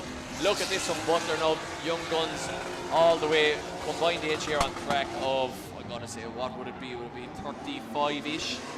Quite possibly, I'd say so, Mike. I'm pretty sure Alex Butler is only 15 years of age. Oh, yeah, well, it's but less driving so, yeah. like he has 15 years of experience.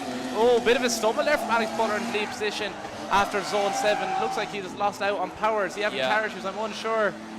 As he finishes out his run, does get a full run completed, but often up until 7 there. Alex is in trouble here. I heard the engine note there just changing a little bit. It didn't sound like, it sounded more like a 5-cylinder there all of a sudden. To be honest, now I was speaking with James Leahy very briefly in the pits as well, and just as we mentioned in qualifying, we thought that Devin Leahy's V8 was down a cylinder as well in qualifying. Sounded like it was running on 7 maybe. They're notoriously hard to hear if there is a misfire on the LS V8s, but definitely think that their Butler might have dropped a cylinder or something, because he definitely looked like it was bogging down quite a lot on him there. But does get it across the line, does fill out the clipping zone. I can't say for sure, but you heard it as well, Adam. It sounded like it was labouring quite a lot to get across the line. That is for sure, Mike. I'm not too sure. Is he going to use his 5-minute rule here in this situation, go check on the car, or is he just going to head out there straight away, and maybe it's just a little issue that he had within the car that he can sort himself. By the looks of it, he's going straight out there though. He's not letting this hold him back. As we can see, Devin Leahy now lining up to be in the lead position, while Alex Butler will chase him down. I have to take a seat, Adam, a minute. I'm very old. I've been thinking about that for the last 20 minutes, and I was like, you know, I won't do it. There's only one. I've had no sleep, and I've gigging last night, came down on a motorbike, and yeah, the back is, I have to sit down. Old age, boy. Old age. Old age, exactly, getting at me at this stage now. But you know what? We'll be all right. We'll get there. The excitement will get us through here as we're in the last battle of the top 32 here, guys. We are almost down to our last 16 drivers. There's just one battle left to decide, as the lads have a look at Butler's car here just to make sure the front bumper is secure and is not going to come off over the course of a run, and that is Keith Butler, I believe, down on track. That's for sure. He just appeared out of absolutely nowhere. Yeah, as if by magic. Absolutely. Yeah, got it done then, got the bumper off. Thank you from Kevin, the start line marshal. So guys, remember, it's a combined age on track here of early 30s, I'm going to say 32-3 between Leahy and Butler. Such is the typical age of Irish Drift Series competitors. Leahy warming tyres once again, getting the semi-slicks up to temperature in his V8 powered GT86 LS under the bonnet. I can never remember, it's LS3 or 7, I can never remember, it's one of the two. It's a relatively modern LS anyway, as we get ready to rock. Look at this from Leahy, big power in the GT86, opening up a gap there to Butler. That is for sure. Butler not letting that gap open up too wide though, as he tries to close it here as they transition down the back straight and into 5 and 6. Butler going to make a dive here to close up in the door. He knows he made a mistake in his lead run, so he has everything to fight for here in his chase, as Devin Leahy puts down a textbook lead, as we're well used to seeing so by him. And Alex Butler right there with him, getting lost in the smoke as they come around here on the final hairpin across the line. Yeah, Battle of the Young Guns in the books here at IDS Pro Round 2. As Sinead Hines brings us some much needed water, thank you very much. Keeping us hydrated. Keeping us hydrated, exactly. I was out of water there as well, having to sit down and everything. I'm flagging now on my 2 or 3 hours sleep last night.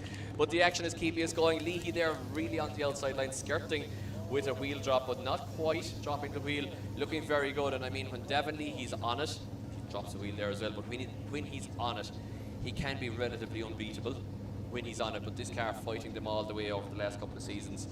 But looking like he got a run in the books there. Guys, round of applause for the young guns there, Alex Butler and Devon Leahy. Incredible stuff. Two drivers we're going to see a lot of in the future, and the result is in.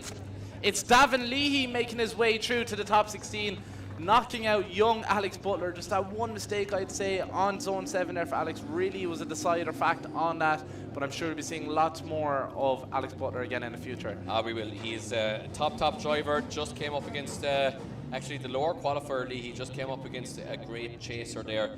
And unfortunately for Butler, didn't have enough in the tank. Looked like he might have been down a couple of horsepower there with his turbo BMW engine. And that does indeed conclude our top 32 guys here at IDS round 2. So that means we will have Dylan Garvey versus In the Lions. We'll have Dick Byrne versus Jake Davey. We have Marcus Heinen versus Dean Davey. Darrell Barnett then faces off against Stephen Halferty in the last battle of the left-hand side. We go to the right, and it is Dean Byrne versus Jason McInerney. Dylan Wilson takes on Jack Caldwell. Kuba faces off against Liam Lynch, and Owen Magner will face off against Devon Leahy, who we just saw on track. So some of the bigger names making it into the top 16 as you expect, Adam. No massive surprises except maybe Butler bowing out early. And yeah, stacked top 16. That's for sure, Mike. So we can see down on track some of our live track demos about to head out with these. Some iconic, historic rally cars are going to be out there. Very cool cars. I was looking them up in the paddock area earlier on, so they sound very, very cool as well. Not too sure they're going to go to do chance a bit of drifting here or not, Mike, but we'll have to see. Are they going to give us a bit of a race? As we can see both of them lining up here on track. It'd be incredible if we saw both of them just try to do backies as they come in here. But these two cars sound incredible.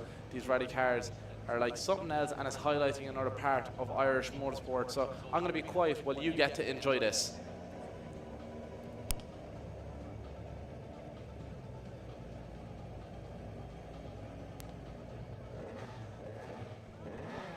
Yeah, once again, going to let you hear these engines, guys, but very, very iconic chassis. The Manta there, and if I'm not mistaken, an Escona 400, Manta 400. If you are a fan of 80s rallying, you are in for a treat. Listen to these 4 cylinders absolutely scream here around Watergrasshill. Iconic scenes from very, very iconic rally chassis. Kieran Hines getting very excited, taking him back. I won't say to his youth because it's from the 80s, but taking him back to his middle age from the 80s. Sorry, Kieran. So we are ready to rock, guys. We're going to send them, and we're just going to leave our mics on here, give you a little bit of an extra audio from these cars, and just enjoy a little bit of rally history here down on track in Watergrasshill.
iconic scenes there, Adam. Iconic for sure, Mike. Cars that are way before my time, for sure. I'm sure you were around when them cars first came I out, was were you? well around. I was in my 30s by the time they were rallying those guys. I'd say you were in your 40s, really. Not quite, but I do remember the remnants of them. You know, they were still hanging around a little bit. You know, they mightn't have been at the pointy end of the world stage at that stage, but they were still hanging around in Irish rallying in the 90s, and you would see the likes of Bertie Fisher and all those, you know, fantastic names from the past rallying. And Vincent Bonner, I believe, was one I remember from my very distant memory, who had various chassis, including an Ascona 400. I stand to be corrected. There's some rally heads at home now screaming at me, I'm sure. But yeah, great stuff from Irish rallying. Of course, Billy Coleman, not from far away from here either, a man who made it on a huge stage with Porsche internationally as well, and packed it all in to be a farmer at home. Had an offer for essentially World Rally at the time, I believe, and decided to not go with it and just say, I'm happy, I want to be take at home. the man out of the farm, but you can't take the farm out of man. Yeah, exactly. So Billy Coleman from Mill Street, County Cork, just not very far away from where we are here, Watergrasshill, and yeah, one of the most successful rally drivers of Irish history, especially from that era, as well from that time when those cars would have been in their heyday. That's for sure, Mike. As our next bit of action on track is not going to be any more battle action just yet, but we are going to move into our passenger spins, where we're giving the opportunity to some very lucky competition winners, both people we've handed out to here in attendance in Watergrasshill, as well as to the people that have been entering our competitions online on our social media page. So make sure, if you are online viewing in, make sure you are following us on our social medias at the Irish Drift Series, both on YouTube, Facebook, YouTube, and everything like that. And liking every post we put up and so on, because it may just give you the opportunity to get out on track. As Mike is mad here taking selfies up in the tower. But down on track we can see the Lemon Style Drift team, all of them out on force. Alan Conity. I'm forgetting the rest of their names, Mike. Dale McBreen, Alan Conity, and Leon Lynch. Actually, like you remember Dale McBreen. We were told that one. Leon Lynch, Dale McBreen, Alan Conity, and Leon Lynch are the Lemon Style Drift boys. That's for sure, Mike. But this is a great opportunity for some drift fans to get out there on track in pro-spec drift cars and experience what it's like to be on a pro track as well. Look at this as they come in here with the passenger in the car, initiating over the hill.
Incredible stuff, and such a cool opportunity for our competition winners to to get out there on track, as we can see them all really enjoying themselves in the passenger seat of them lemon style drift cars. Crazy stuff. The action doesn't stop after this though. We're going to have James Dean out on track in a minute.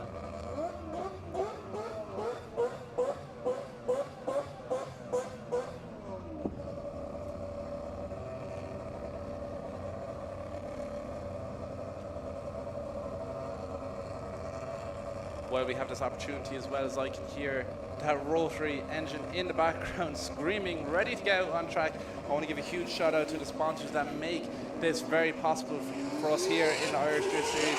I want to give a huge shout out to our main sponsors, Lucky Day Competitions, as well as Red Bull Energy Drinks, and then our other sponsors, Kenda Tires, Drift Mafia, Strong Wheels, GMD Tire and Service Centre, Eugen Factory, Group D, Turn Tire Distribution, Max Flow, Exemplar, Exact Science and Lex Brake. Without those sponsors, this series would not be possible, as well as to everyone here in attendance and everyone tuning in online. Drifting in Ireland and competition would not be possible without you, so thank you very much for your continuing support.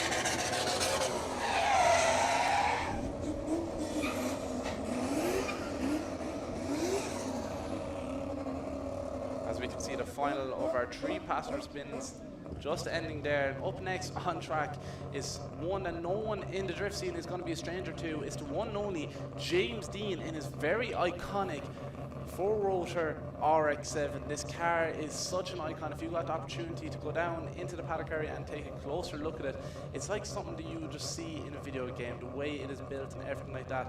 And if I'm correct, someone saying from watching some of his videos online, the RX-7 is something that was inspired by James playing video games when he was younger as well. So to get to see it out here on track is a very, very cool experience.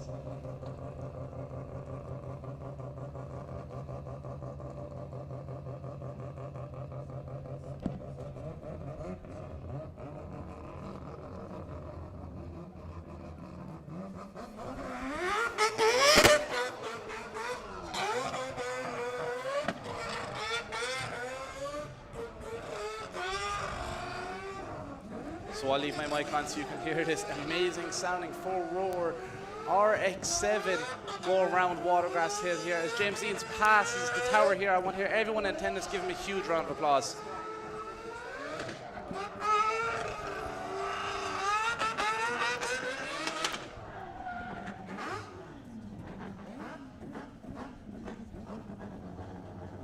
Right guys, are you ready for the one and only, the Irish drifting legend, Mr. James the Machine Dean, sending his FDRX7 4-rotor PPRE built, just crazy creation over the hill here in Watergrasshill. Guys, we're going to shut up, listen to this one and enjoy.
Incredible stuff. Give a huge round of applause for probably the best drifter on this planet right now, James the Machine Dean, in such an iconic car. Incredible to look at as he's here in front of the grandstand. Give him a huge round of applause.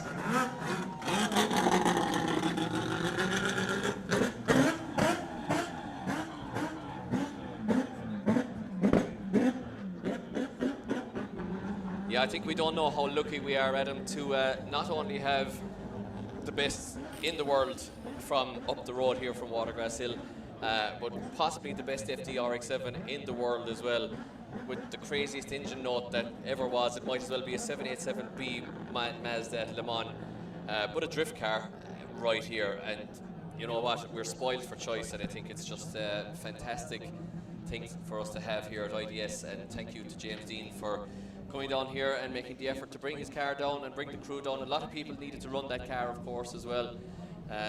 So thank you to James for putting on such a show for us and for meeting all the fans.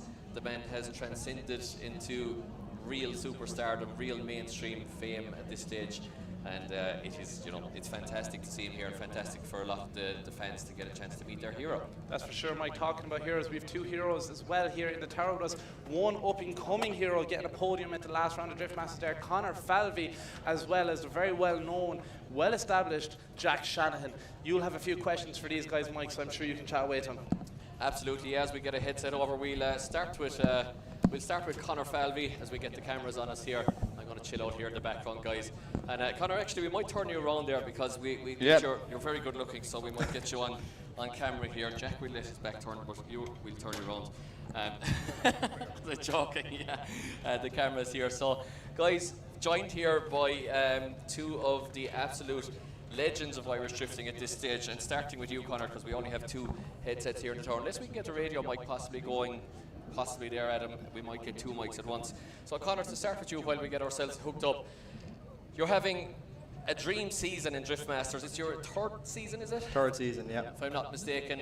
Run us through exactly, what happened at Mondello Park with that dream event that you have, and what were the emotions? Just tell us all about the event. I mean, we've seen the Drift Games videos, but in your own words down here in front of your own home people at Watergrasshill, just tell us a little bit about the event. Yeah, to be honest, I don't really know what happened myself. It was a crazy weekend. When I seen the bracket the night before, and I seen I had Peter on my side, and James and Mika and loads of good drivers, I thought that we were in serious trouble, but it all came together. Look, the team worked really hard, and the car was unbelievable. So a massive thanks to D&M Sport. They built an engine in under 2 weeks that was better than the first engine, and it ran absolutely sweet. So it was all thanks to my team, to be honest. I just had to go in and turn the steering wheel. Everyone else worked really hard, and it was crazy. The emotions were very high now for the weekend. So I'm just going to go a level down from that, okay? You're a professional driver at this stage. We all have the media trained responses, okay? But just Conor Falvey, I mean, just you're a kid. What age are you? 18 now. You're 18. You've just done the leaving cert, right? Yeah, thank God. Okay, so just for Conor Falvey, forget the media training, forget the sponsors for a second. For you've been a kid, you've watched your dad drifting, you've drifted right here in Watergrasshill with him. For you, what did it mean? Oh, it meant the world to me, to be honest. It's everything I've worked towards, to be honest. I've given everything to it. The amount of hours I've done before Mondello on the simulator while trying to study for the leaving cert. I might have even sacrificed my leaving cert, to be honest. I gave it everything I did. And you don't need that anyway. Yeah. But no, I managed to work out anyway, so I was delighted. Very good, very good. So massive emotions. I was actually watching myself alongside the second grandstand with a couple of people from the bike road racing world. Actually, they were blown away, and the whole grandstand were literally cheering, Conor, Conor. It was it was unbelievable. It was. So well done to you. We'll get back to you in a second. Yep. Jack Shanahan or Jack Sham. Hello, how are you? It is working just about.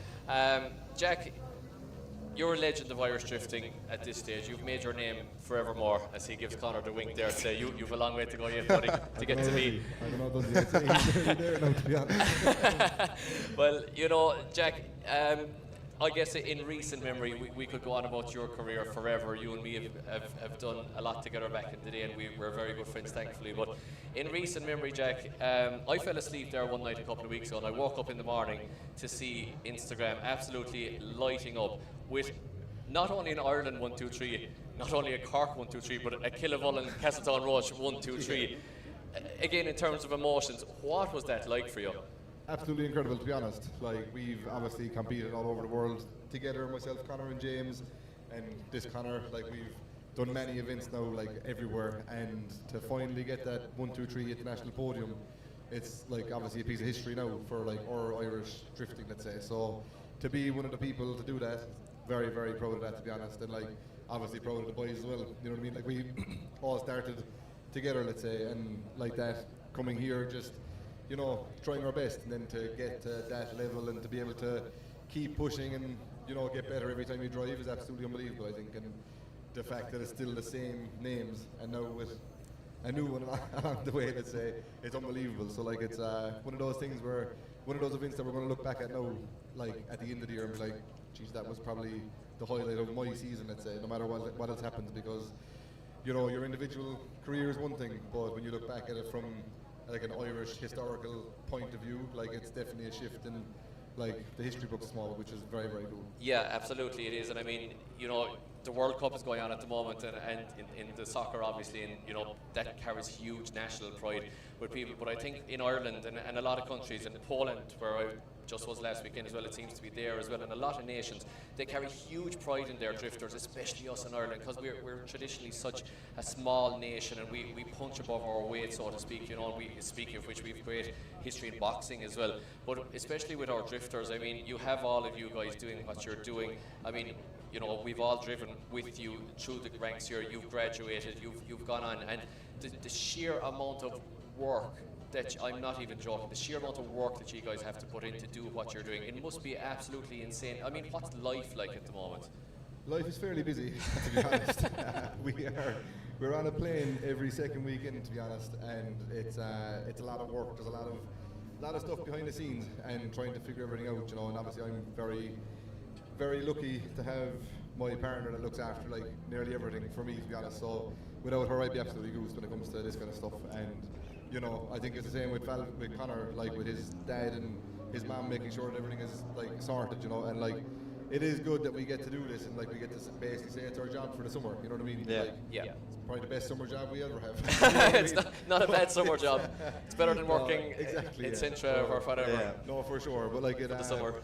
Life is hectic, you know, like this weekend to me is a weekend off basically, and we had a wedding this weekend, and like just to be able to be home for some of those kind of moments is good, you know, like at least you still get to see everyone and, you know, live a little, as well as like everyone thinks that like, oh, you're living the dream, getting to travel around the world, drive cars and stuff, but it's one of those things where like it's everyone's dream until you get to do it, and then you realise that to keep the dream going, it takes even more work than what it took to get there almost, you know. Yeah, absolutely. So that's the biggest thing, I think.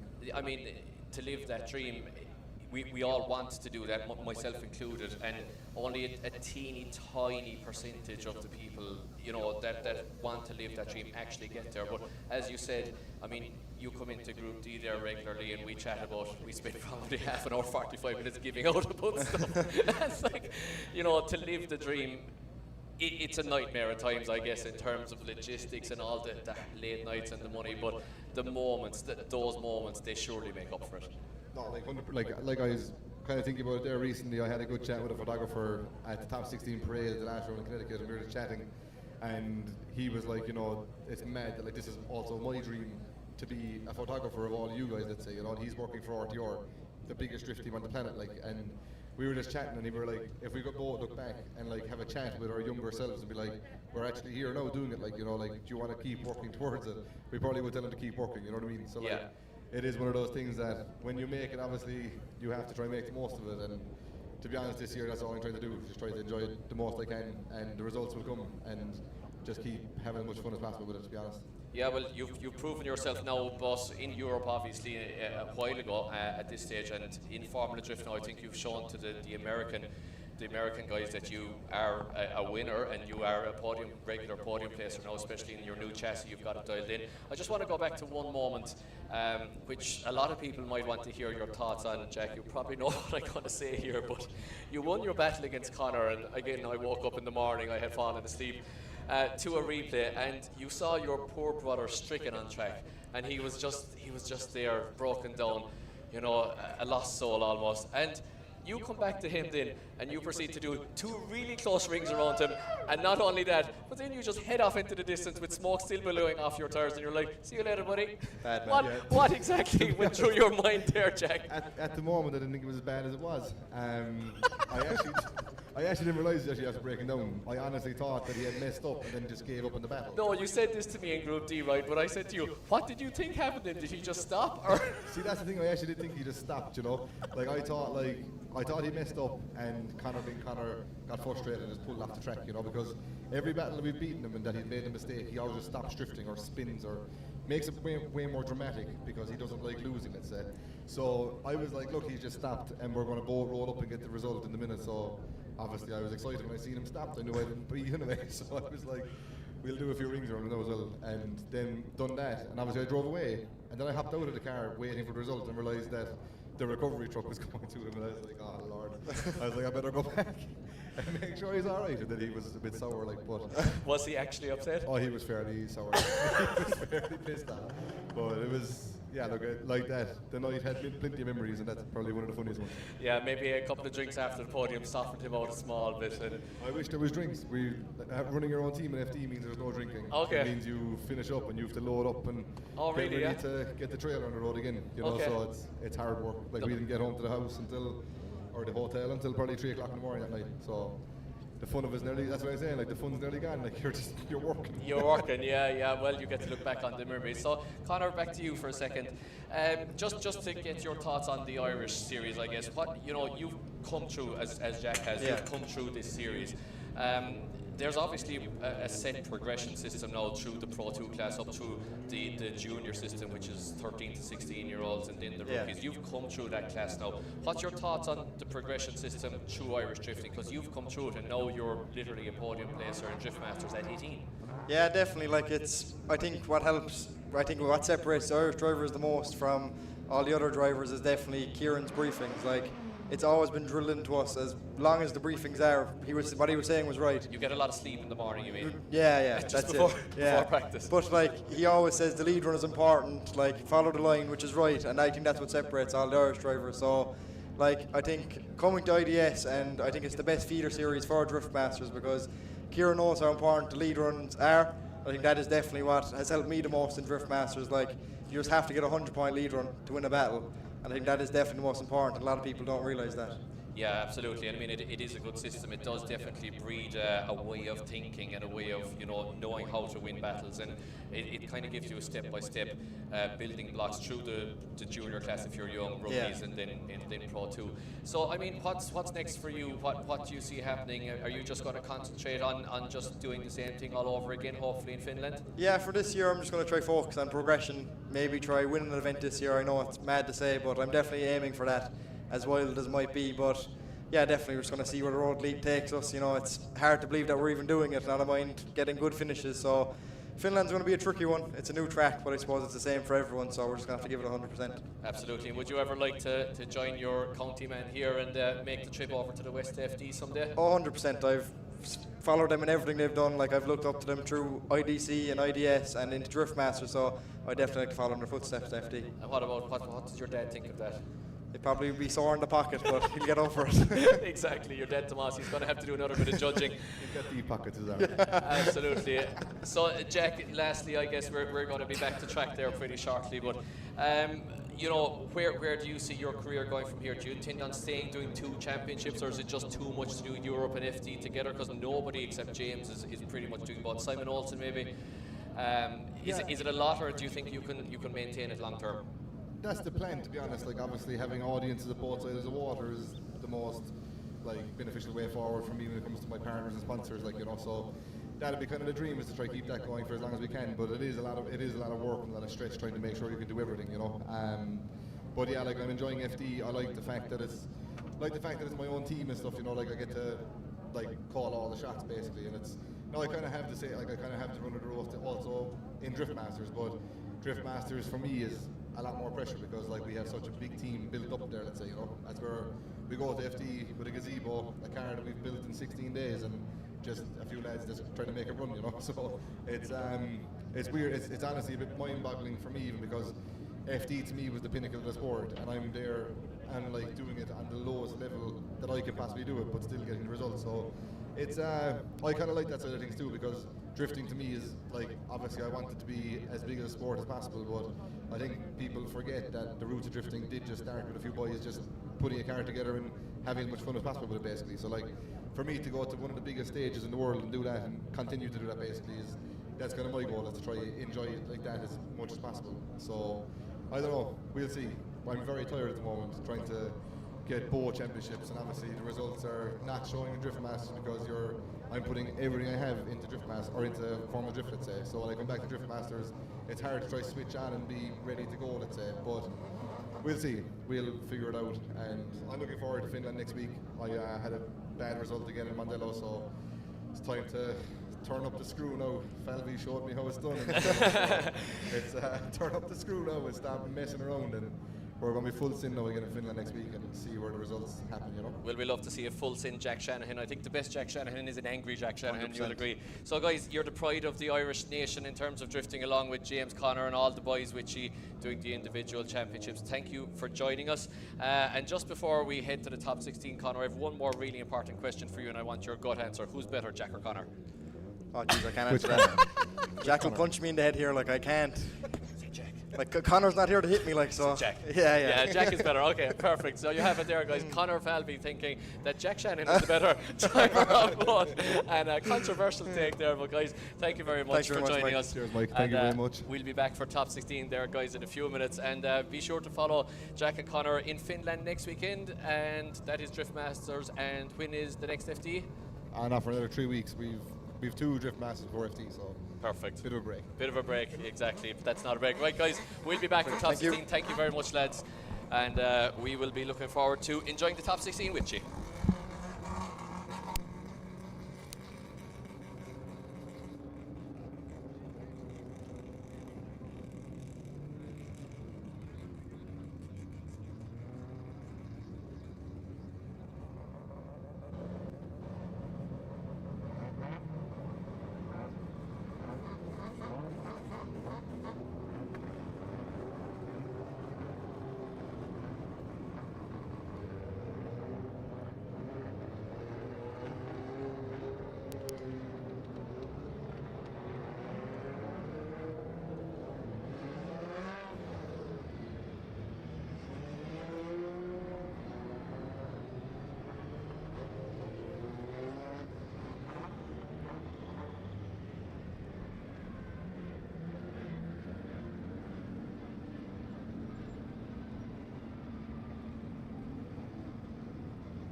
So guys, as you can see, we are ready to rock with our top 16 parade, the top 16 drivers in Ireland at the present time here at IDS Pro Round 2 in Watergrasshill. We are going to be led out by the one and only, the drifting legend, the best in the world, Mr. James the Machine Dean in the FDRX7. And we're going to have a quick word with all the drivers down on track as well. And we're just getting our interviewers down on track. And we're going to send out your top 16 drivers from Pro Action here in the Irish Drift Series.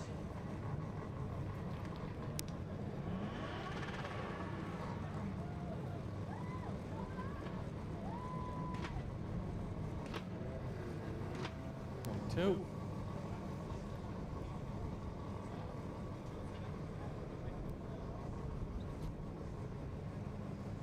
1, 2, 1, 2.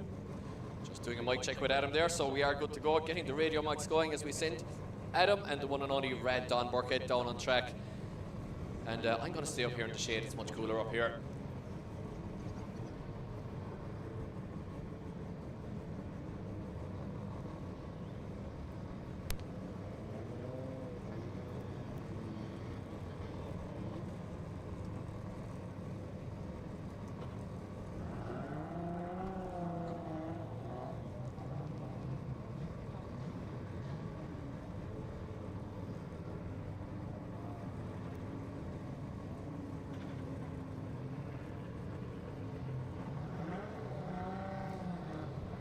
Right, guys, so we are ready to rock. We're going to lead out our top 16 here at IDS right now with James Dean to lead them out. Very special occasion here. Get the phones out, guys. The FDRX7, the Falcon Livert, beautiful car here of James Dean, leading out the Irish Drift Series top 16 here at round 2 in Watergrasshill, guys. What a spectacle this is.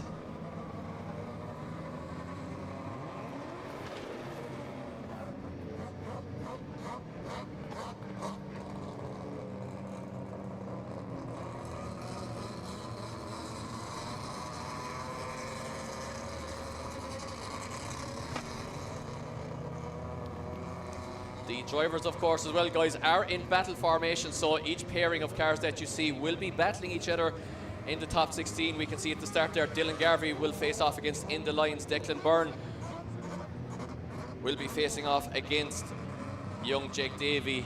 Marcus Heinen playing games there with Teen Davey. It'll be Halferty versus Barnett. On the right-hand side of the bracket, Dean Byrne will take on Jason McInerney, as I get blown out of it here with backfires from James Dean's 4-rotor RX-7.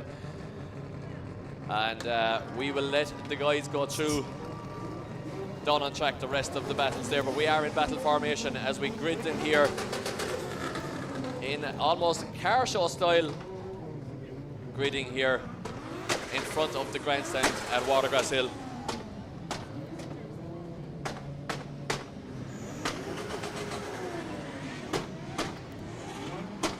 So there you have it, guys, the cream of the domestic crop down on track right now. Loads of young guns, loads of championship hopefuls. The future and the present of Irish drifting all in one place here at round 2, right in front of the crowd. What a spectacle this is. We've seen this site many, many years ago, 20 years in the making, 22 years in the making almost at this stage. And fantastic stuff as Dylan Wilson almost takes the door off young Jack Caldwell. And we just about make enough room, I think, to squeeze Owen Magner in there.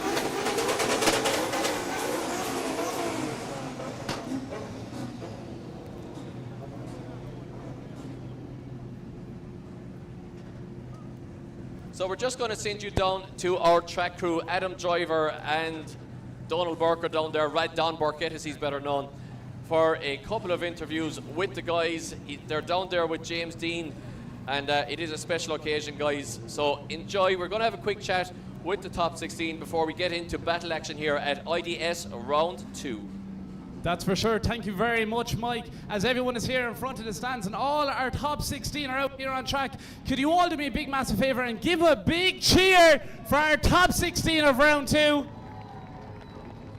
Some incredible driving we've seen so far today. We're going to try to keep the time down to a minimum here as we're on track. We're going to do a few interviews, see how these drivers are feeling before they go into the top 16. We're going to kick it off with our first battle. Rad, will you check out the two lads? I'm just going to talk to this man firstly. James, you're around the sport a long time. What's your thoughts on the standard of drifting in Ireland at the minute? Yeah, it's absolutely unbelievable. It's great to be back home, so close to home, like 35 minutes from here. So it's nice to have a weekend off and come check out the local Irish drift scene. And between the organisation and the level of drivers, even yesterday watching Pro 2 was unbelievable. And it just shows that there's such a bright future ahead for Irish drifting. And I'm just really proud and glad to be, you know, representing along with the Shanahans and everyone else that competes internationally and just doing the best we can, trying to wave that Irish flag and have fun while doing so. So it's a pleasure. Best of luck to everyone in top 16. I'll be watching and I'll be jumping around like a little kid, I'm sure. Give it up for James Dean, the best in the world still. Our first battle at top 32, Dylan Garvey, the sniper, to take on End the Lions all the way from Galway. Dylan, how are you feeling? Yeah, I'm nervous, always nervous battling drivers here because it's no battle is easy. Qualified first, so that's one advantage there. But and there's no small, a big man there, so I have to treat him well. Big man in a big car. Enda, how do you feel taking on the sniper, Dylan Garvey? Not too bad, no. Looking forward to it. It's going to be good fun, and all I can do is drive as hard as I can. So there's no point panicking now at this stage. It's going to be the best looking battle, and I'm not on about the cars. Adam, That's for sure. We're going to move on to our next battle as well, which is going to be the one and only Declan Byrne taking on Jake Davey, last year's Pro 2 champion. Earlier on today, we've seen Jake suffer with some overheating issues, and Declan Byrne, you've been out there all day looking like you're on fire. I was talking to you in round one. You were trying to get to grips with these semi-slicks, but you're looking like you're really comfortable with now. How are you feeling coming up against last year's Pro 2 champion? Oh, sure, it's top 16 with the Davies again for another round, but sure, look, it's going to be a good battle. Everyone's driving serious machinery, like it's fairly insane.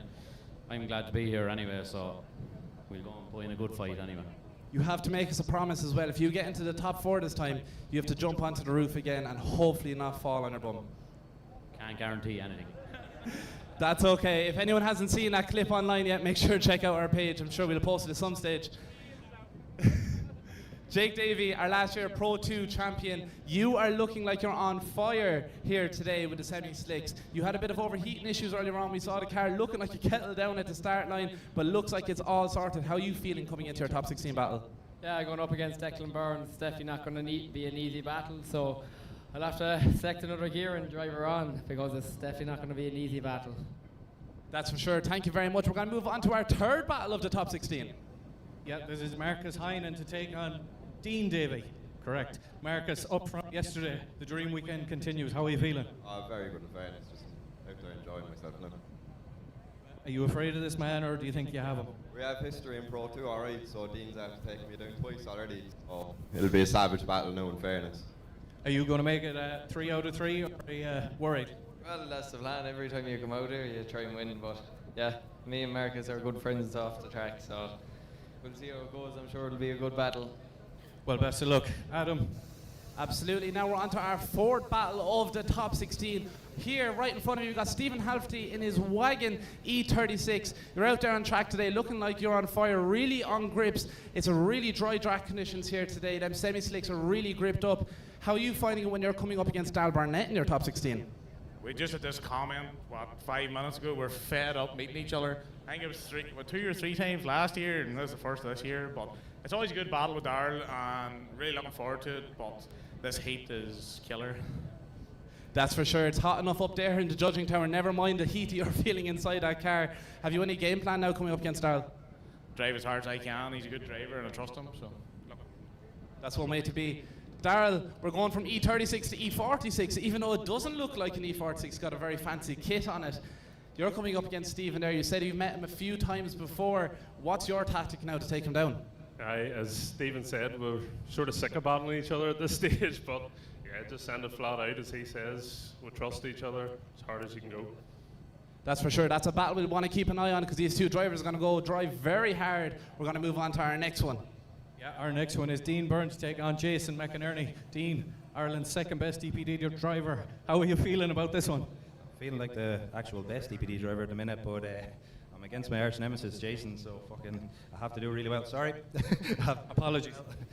Just take it handy and not overdo like I always do with this guy. So. Jason, you were just telling me that if you're going to settle this with an arm wrestle instead of going out on track, is that still the plan?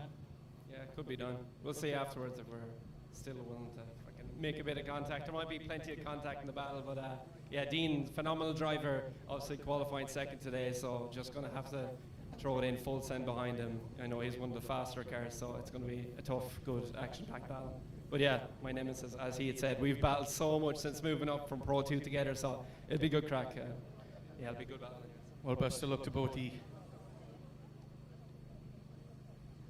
So, Jack Cadwell, you've been looking very, very consistent out there all day today. You're coming up against Dylan Wilson in your top 16 battle. Do you think you have what it takes to take him down for this? Well, we'll see how we get on. I know he's definitely a good driver, so we've battled him before, so we'll see how we go on. How you find it down here on Watergrasshill this weekend? It's very grippy out there. A lot of drivers are being saying when I was down around the paddock and stuff. How's the car dealing with the heat? Well, she's a wee bit warm, you know, but it's warm inside the car, so it is. But I'll see how we get on. Hopefully she stays cool enough, so see how we get on. Well, best of luck. We're going to move on to the man beside us, the Pro 2 driver who's made his way up from yesterday. Dylan Wilson in your very stylish BMW. How are you finding here today with the pros? Yeah, really good. Comfortable. We got a lot of seat time yesterday, so we had a bit of an advantage coming into this morning. Going from the road tyres to the semi-slicks right now, it's a big jump. You say comfortable, and that's exactly how you look there on track. Are you finding much difference in a matter of pace compared to the road tyres to the semi-slicks here today? Yeah, still figuring it out because we never got any slicks for practice this morning. So for us, the first battle was our first driving slicks. So we're just trying to. It's a big difference compared to a road tyre coming into that first corner with a grip on the track at the minute. Crazy stuff, crazy stuff. Well, best of luck to you in your top 16, and congratulations for making this far a Pro 2 driver. We're going to move on to our next one now, Brad.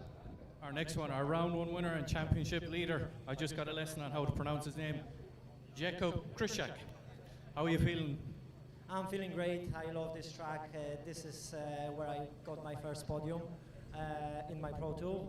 So yeah, I'm really happy to be there and also battle with Leon Lynch, who's gonna be fantastic driver. So I'm looking forward. Leon Lynch, I have to say, probably the best sounding car on the grid. V8s can be hit and miss, but this thing sounds incredible. How are you feeling? Looking forward to the battle now. Should be a bit of crack, and Jacob, I know he's going to be flat, so put down and see what happens. You know. All the best to the both of you. And last but not least, our final battle of our top 16 today will be Davin Leahy taking on Owen Magner. Two young guns who are driving unbelievable today. Davin, earlier on today you had a few electrical issues with the car. They all seem to be sorted by what we can see since then. But how are you feeling coming up against Owen? He is in a borrowed car, but he's looking very strong. Yeah, look, it's going to be a hard battle, I know that, but be a bit of crack anyway. Just be a bit of fun. That's for sure. You're out here on the semi-slicks. It is very fast out there, as I've repeatedly said to all these drivers. Owen over here, though, in Nathan's car is looking very, very fast. Do you think you have the pace to put it right up to him? Yeah, I hope so anyway. Well, best of luck with that, and hopefully we'll be seeing you make it further. Owen, you've had a tough weekend with your car having some issues, having to get a borrowed car going out there, having very minimum laps. Your top 16 battle will be your 4th, 5th lap in this car officially. I don't think you've drove it before. Completely different chassis to what you're used to. Having an issue, unfortunately, with a few bones in your hand as well. Everything's facing against you. Your driving here today is facing all towards you making it to podium, possibly. We won't think that far ahead here now. I've got Davin beside me. He's a great driver, so I have huge respect for him. It's going to be a great battle. Today has been a very challenging day, in fairness. Like we went out this morning after 2 laps, we have a bottom end damage in the engine. Absolutely sickening, but that's tomorrow's issue. Nathan, big shout out to him for giving me his card. You know, not everyone would do it, and the car is a credit to him and his team. And we're just going to go out there against Davin and give it everything. And fingers crossed we can get through. Well, best of luck, Watergrasshill. Give it up for our top 16. Incredible stuff, some incredible drivers, and these battles are going to be intense with lots of door-to-door action, so stick around. If you're tuning in online as well, you do not want to miss out on this one. Adam, do you want to do a little bit of a start your engines? Oh, I've never done this before. Yeah, I feel like this is a car boy's child's dream. It's all yours, buddy. I suppose if all the drivers can hear me. Brad, would you like to join me on this one? No, this is all you.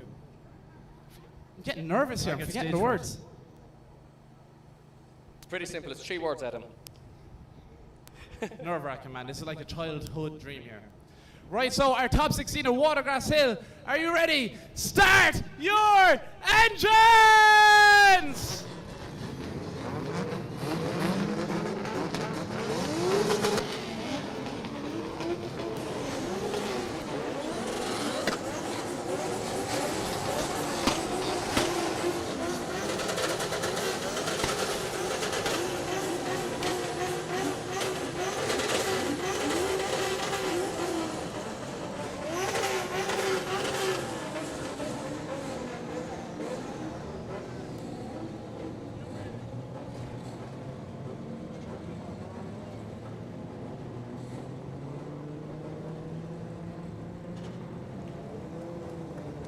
There you have it, guys. Round of applause for your top 16.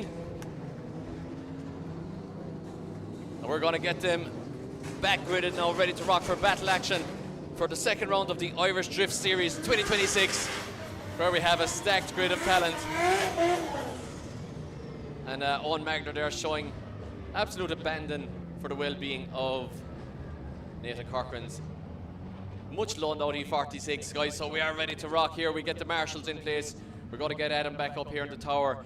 We're going to get our first 2 drivers ready to rock on the line, where we will see, of course, Dylan Garvey, who is in the championship hunt. First place qualifier. He will face off against In the Lines. And it'll be a fantastic all S chassis battle. Lots of S chassis in the top 16 if you look back along there. No surprise there in Irish drifting. And Adam will be joining us back up at the tower in a couple of seconds time as we get Kevin, our start line marshal, back on track, and we start to grid our first couple of drivers.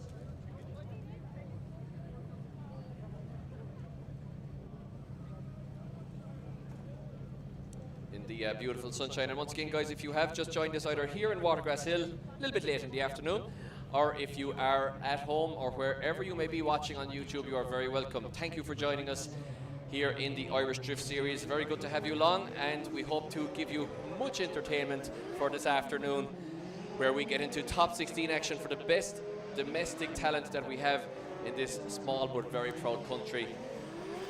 In terms of drifting talent, at least. We just had a lead out by James Dean for the top 16 parade, and of course we had a great chat there with Jack Shanahan and Conor Falvey, both Drift Masters drivers.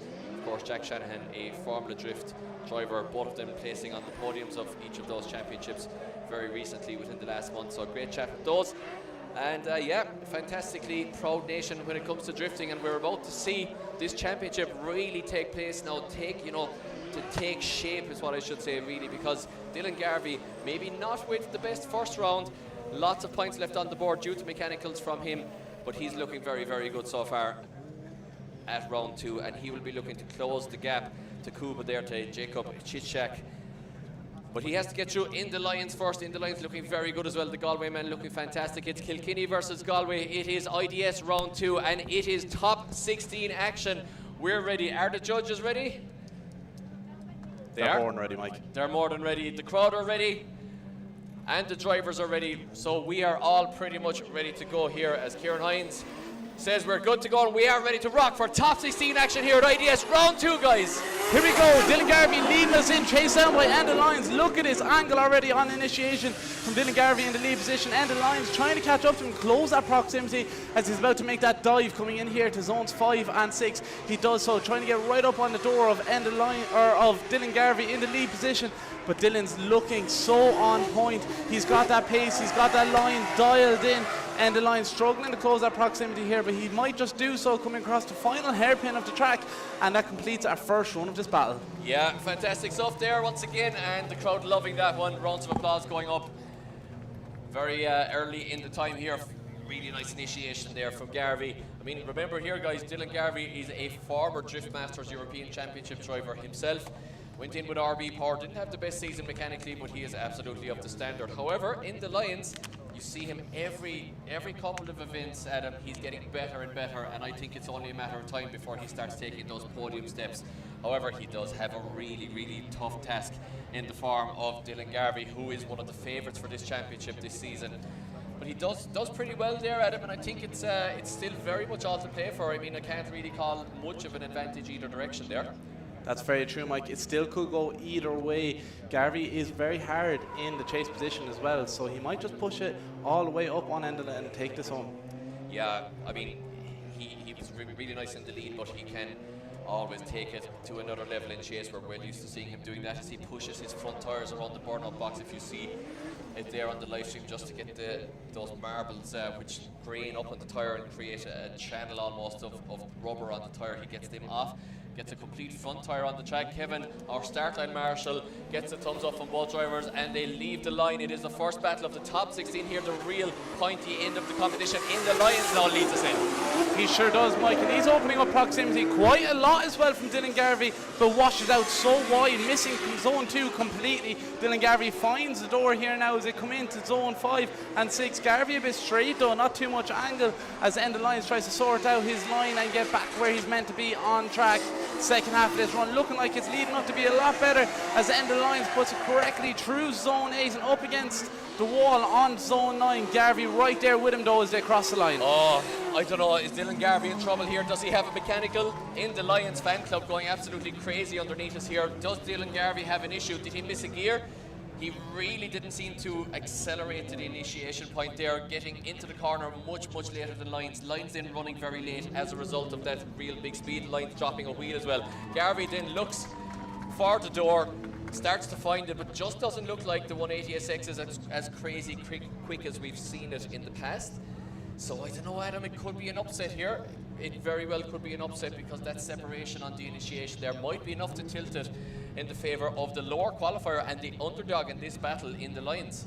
It quite possibly could do so, but completely missing zone 2 like you did there and going offline will definitely be a big factor the judges will be taking into account. Yeah, definitely. I mean, a couple of mistakes creeping in from Lions as well there as Garvey gets out saying, you know, well done, buddy. I'm not sure who has this one.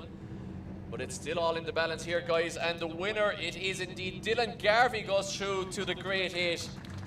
Dylan Garvey goes through to the Great 8. So Kieran Hines is just telling us that he will be back to explain that one as he gets his mic up and running there, just to make it clear on that one, because it was a very close battle, Adam. Very close for sure, and that's how close we're expecting all these battles to be now in the top 16. As we progress through this, the driving level is just going to get better and better as the day goes on. Yeah, that's how it goes pretty much. The top 32 can be a little bit, have a little bit of a gap in it, but you know, the top 16 onwards seems to be really tight. So Kieran Hines should have a running microphone going now as he finds his voice. Hello, 1, 2. He does indeed, very lovely deep voice there, Kieran. What exactly happened in that battle you called in favour of Dylan Garvey? Yeah, look, it's after the first run there, Dylan, put in the solid lead run, and in that, made a few mistakes behind. Look, we scored the first one, a 6-4 to Dylan. Okay, it's advantage to lead. So he had a good lead run, and Dylan didn't really didn't really bring the battle to him. When he swapped around, it looks like maybe Dylan missed the gears on the run up, and there's a big separation in the first half of the corner. Now, that should have been enough to seal it. The only thing was that Enda washed very, very wide. It was very, very wide on clip 2. So he's well off the qualifying line. So he's already bleeding points by doing that. So this kind of overturns the separation. And I think Dylan does a fairly solid run. Ends up probably with a 5-5 in the end. But after a 6-4 in the first one, he takes it.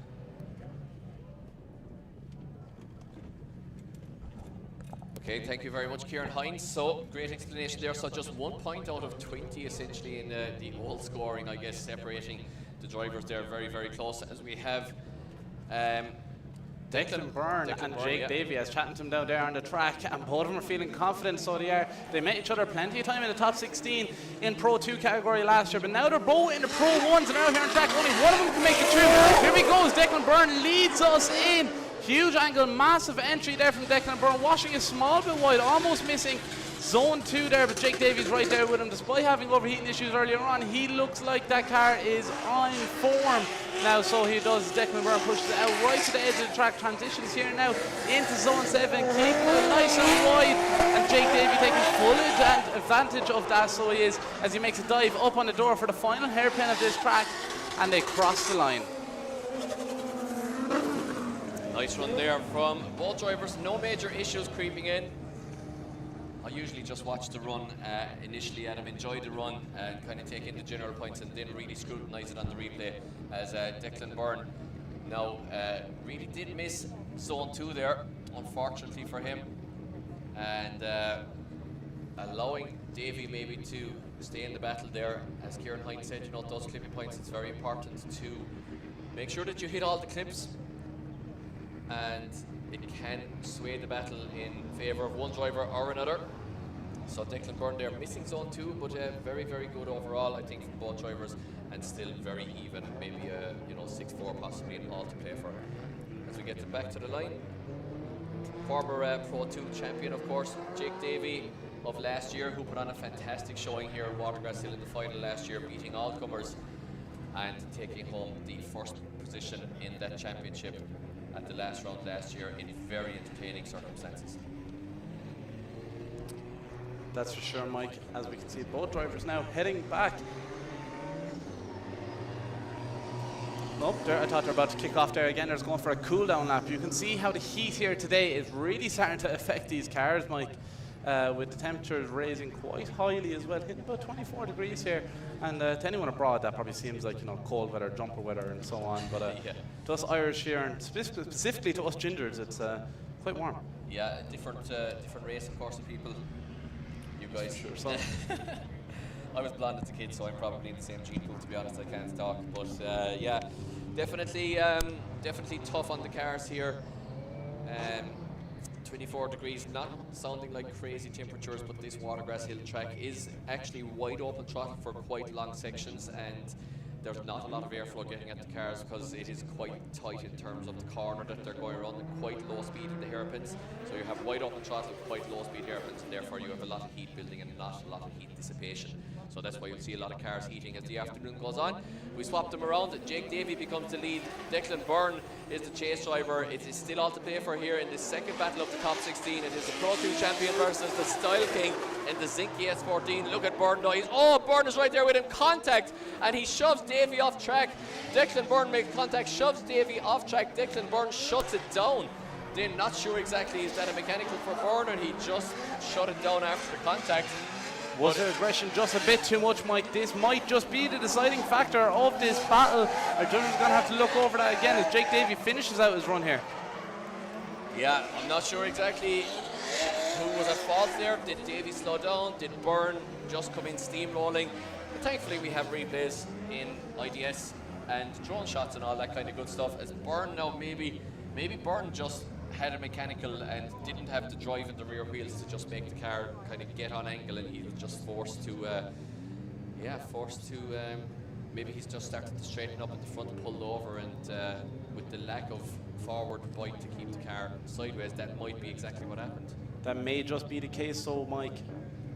Quite unfortunate as well, as Declan Byrne looking so strong all day, but the Pro 2 champion of last year. So I'm just hearing here, guys, Declan Byrne has no oil pressure in the S14, so no oil pressure, either Declan himself or the ECU shutting the car down there, most likely the ECU trying to save that engine there. Hopefully the bottom end survives this. So Declan Byrne fires it in over the hill here in Watergrasshill, and just on the initiation point here, bang, no oil pressure in the engine. So shutting it off and losing drive in order to keep the rear wheel spinning. Front of the car starts to pull over, hits, of course, young Jake Davey, and that will be all she wrote. Declan Byrne doesn't complete the second half of the run, therefore we don't even have to go to the judges, Adam. That will be a run straight into the Grade 8 for young Dean Davey. Jake Davey. No, Jake Davey. Yeah, Jake Davey, exactly, sorry. Easy to mix them up. Two brothers, two very similar liveries. Exactly, yeah. Looking at my battle sheet here, I was looking down along the battle sheet to the next one, and it will be Dean Davey in the next one, but it is Jake Davey the winner, guys. They've made it official. Give a round of applause, guys, for Declan Byrne down on track, always entertaining. And I was looking so forward to seeing him jump on the roof like car again. Well, he'll be possibly pulling an engine out of the bay now after that oil pressure issue, unfortunately for him. So hopefully the crankshaft and the bits and bobs above it are okay. We didn't see conrods, which is always good. Very positive sign. Excellent if they stay inside. Yeah, that's where it's built to be, so. Yeah, fantastic if they stay in there, and didn't see any big pool of oil on the racing line or anything, as he gives the universal signal to just pull me on there and steer on after you.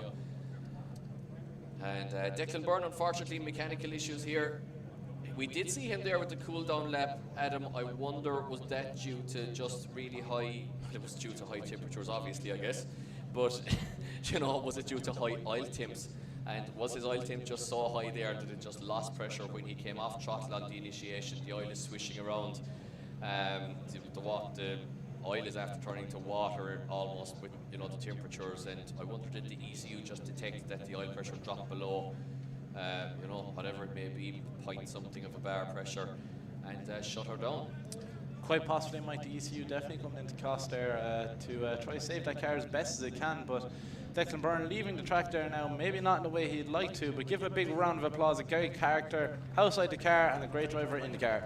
So that means that Jake Davey, 9th place qualifier, will face off against top place qualifier Dylan Garvey in the first battle of the Grade 8. As Declan Byrne, the man with all the style, cool Zinky S14 as well, leaves the track, and that will be Declan Byrne's day done, but hopefully we'll see him with a repaired engine for round 3 as we move it along to the line. And it is none other than another battle of the young guns. It's Marcus Heinen versus Dean Davey, and it is Dean Davey. It's the second Davey brother on the line. We'll be robbed once again of an all Davey battle. That's for sure, Mike. Two young guns here as well. Both driving very, very well today as they leave the line. Marcus Heinen leading us in, the young man from County Cork with his PS13, his S13 versus S13 here. Is 180, tries to dive up on the door in that chase position, driven by Dean Davey. Here we go.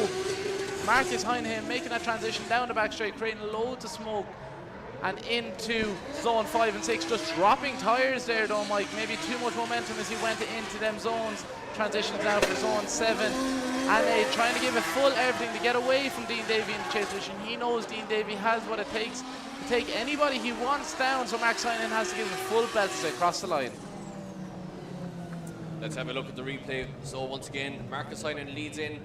The Sligo young man fires in the S13, but not as much of a flick as we've seen from Heinlein previously, but a nice entry, still kind of straight line entry there almost with a slight Benji. Now both drivers doing pretty much the right thing, apart from Davey maybe sacrificing zone 5 there, or 4, sorry. Too many clips here at Watergrasshill. And Heinlein then dialing on the angle and dropping the rear wheel right on that outside line, perfect line around the centre hairpin from Heinlein, and Davey there not maybe bringing the proximity which we've come to expect from pro competition here. Remember guys, it is a Pro 2 driver here against the pro driver Marcus Heinlein, coming up from yesterday's competition, making his way all the way to the top 16. And you know what, Adam? Maybe looking like he has a slight advantage going into the second half of this one. Does look so, Mike. Does look like that may just be the case as both drivers are getting ready to kick off the second half of this battle now. So we swap them around once again. Lead becomes chase. Marcus Heinlein will chase in young Dean Davey, and once again, guys, keep these guys drifting. If you're in the Cork area, head to Village Tyres for your tyres. If you're around Sligo, Roscommon, Leitrim, wherever, head to the guys in Carrick Karting and support the Davies there, because they have a lot of cars to keep going, to keep us entertained, which are doing right now. Dean Davey, a little bit of a gap opening up here, Adam. That's for sure. The second half of this battle is in full swing here as Dean Davey in the lead position, pushed right out to the edge of the track. Robbie Shallow on zone 2 there, correcting himself. Look at this from Max Heinlein, maybe a bit too aggressive coming in there on that transition, but sorting himself out and keeping close proximity to Dean Davey in that lead position. Max Heinlein looking very strong now in that chase position, with Dean Davey giving him every option to do so by putting down such a solid lead run. Look at this as they finish out the run. Incredible stuff. Incredible stuff. Guys, round of applause for both drivers. Crowd loving that one as well. And you know what? Maybe accept that separation on the initiation. Not sure if the Pro 2 driver is going to make an upset here. Good line from both drivers through the first corner. Nice transition. Heinlein almost makes contact, has to pull out of the transition, but then once again gets foot to floor, finds the door of Davey, pops back through the smoke then and starts to find the door again, makes the dive, keeps the car on track, and crucially he's on that outside line. Looks to have a lot of grip in the PS13 here, and then gets right on the door of Davey, crossing the line. Overall, very, very clean battle overall, and I think very tight one. But it might just, you know, apart from that little bit of separation there on initiation again, I think it might sway possibly in Heinlein's favour here. I would have to agree with you on that one, Mike.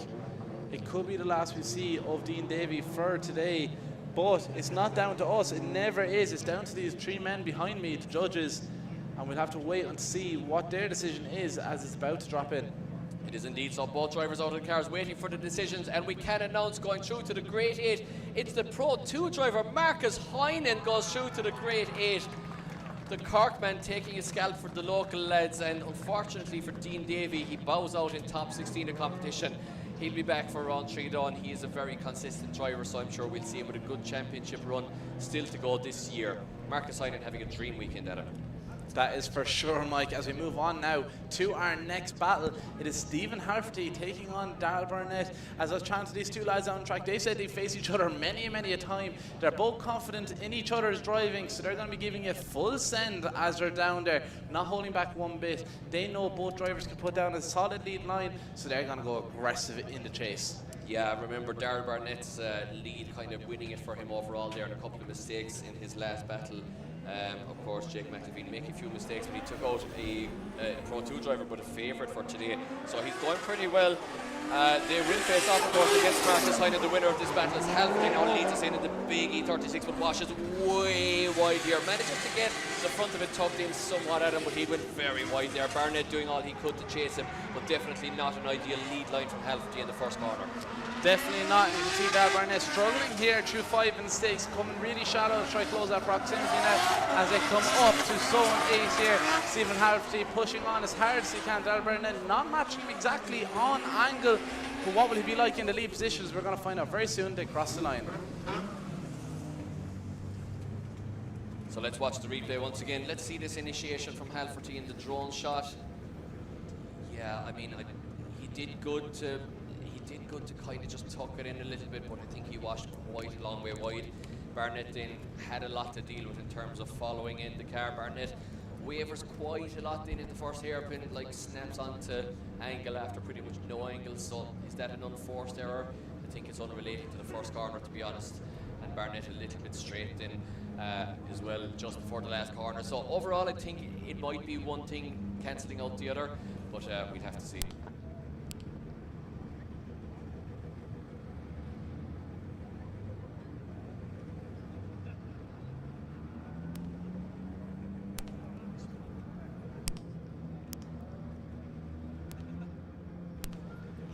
So as we just hydrate ourselves here in the tower, as the Irish unusual sunshine beats down on us here, Stephen Halverty stylishly joins the chase line there. All BMW battle, E36 versus E46, despite what Daryl Barnett's car looks like.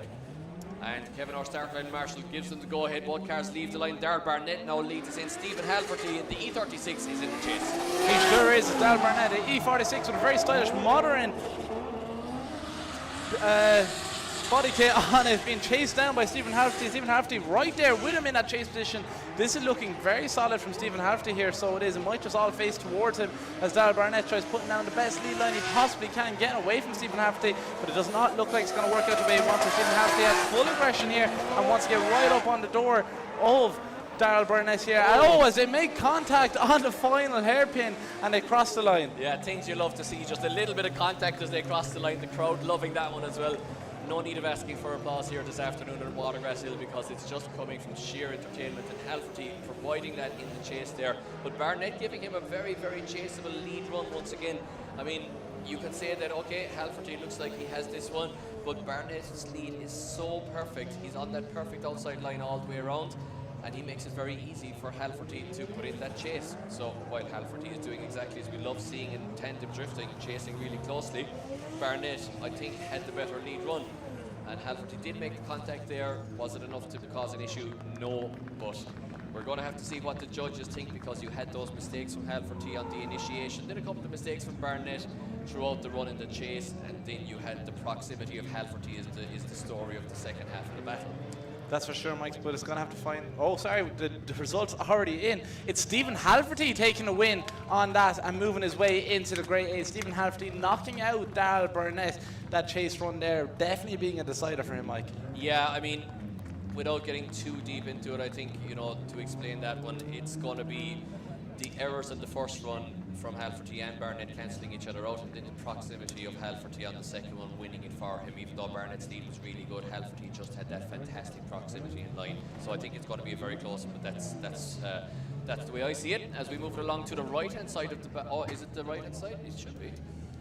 Yeah, it is indeed. It's Dylan Wilson against Jason McInerney. We're already on the right-hand side of the top 16 bracket, guys, knocking out the battles here very quickly in IDS, as we tend to do. It's all action here. No time for waiting around, no time for ads. It is Dylan Wilson versus the higher qualifier, Jason McInerney. Sure is, Mike. We see him here initiate over the hill, coming through zone 1 and 2 absolutely flawlessly, and into 3. Dean Byrne in that lead position, and Jason McInerney chasing him down, but he's right there with him. This is what we expect from Jason McInerney, always so precise in that chase position. But Dean Byrne putting out an unreal lead line, giving him every opportunity he possibly can get to put down a chase run like this, as he's right there on the door as they cross the line. Incredible stuff. Yeah, my apologies there, and glitching from the heat. I was looking at my battle sheet here, and I had Dean Byrne half crossed out, so I automatically looked to the next one, which was Dylan Wilson, but it is, of course, Dean Byrne leading us in as the higher qualifier. And yeah, Jason McInerney doing a very good chase in the last one against Adrian Wheatley, if you remember back. Maybe facing a slightly faster opponent this time in Dean Byrne. But absolutely sticking it there once again in the chase position. Dean Byrne doing Dean Byrne things, perfect lead line pretty much all the way around. McInerney then making a really great dive onto the door towards the last section as they cross the line and give us fantastic entertainment here at round 2 of IDS. Entertainment for sure, Mike, and I'm sure the second half of this battle is going to be very, very entertaining, as he knows he has to give it absolutely everything in that chase position after that run.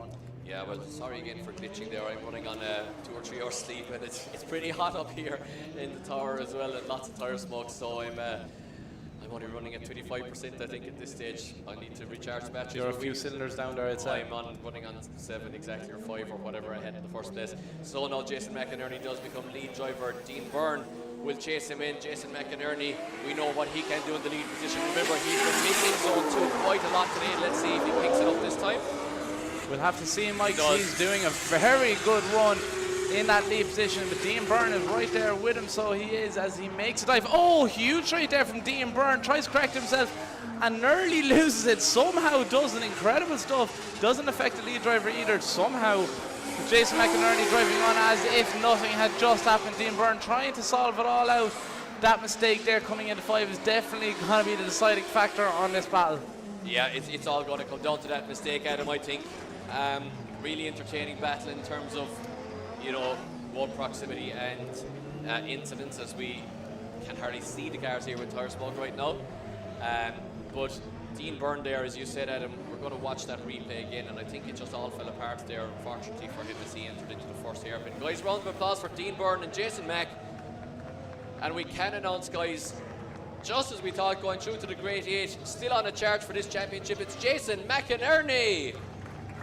Well deserved as well, Mike. Jason McInerney, we see him getting higher and higher every time he's out on track on the possibility of taking over his Pro 1 side of the championship. So well, he came second in Mondello, Adam, in Japfest. It was fantastic. So, you know, I'm expecting big things from him this season. As we do move it along now to Dylan Wilson, and he is up against a strong challenge this time in the form of young Jack Caldwell from Strabane. So it's Derry versus Strabane here.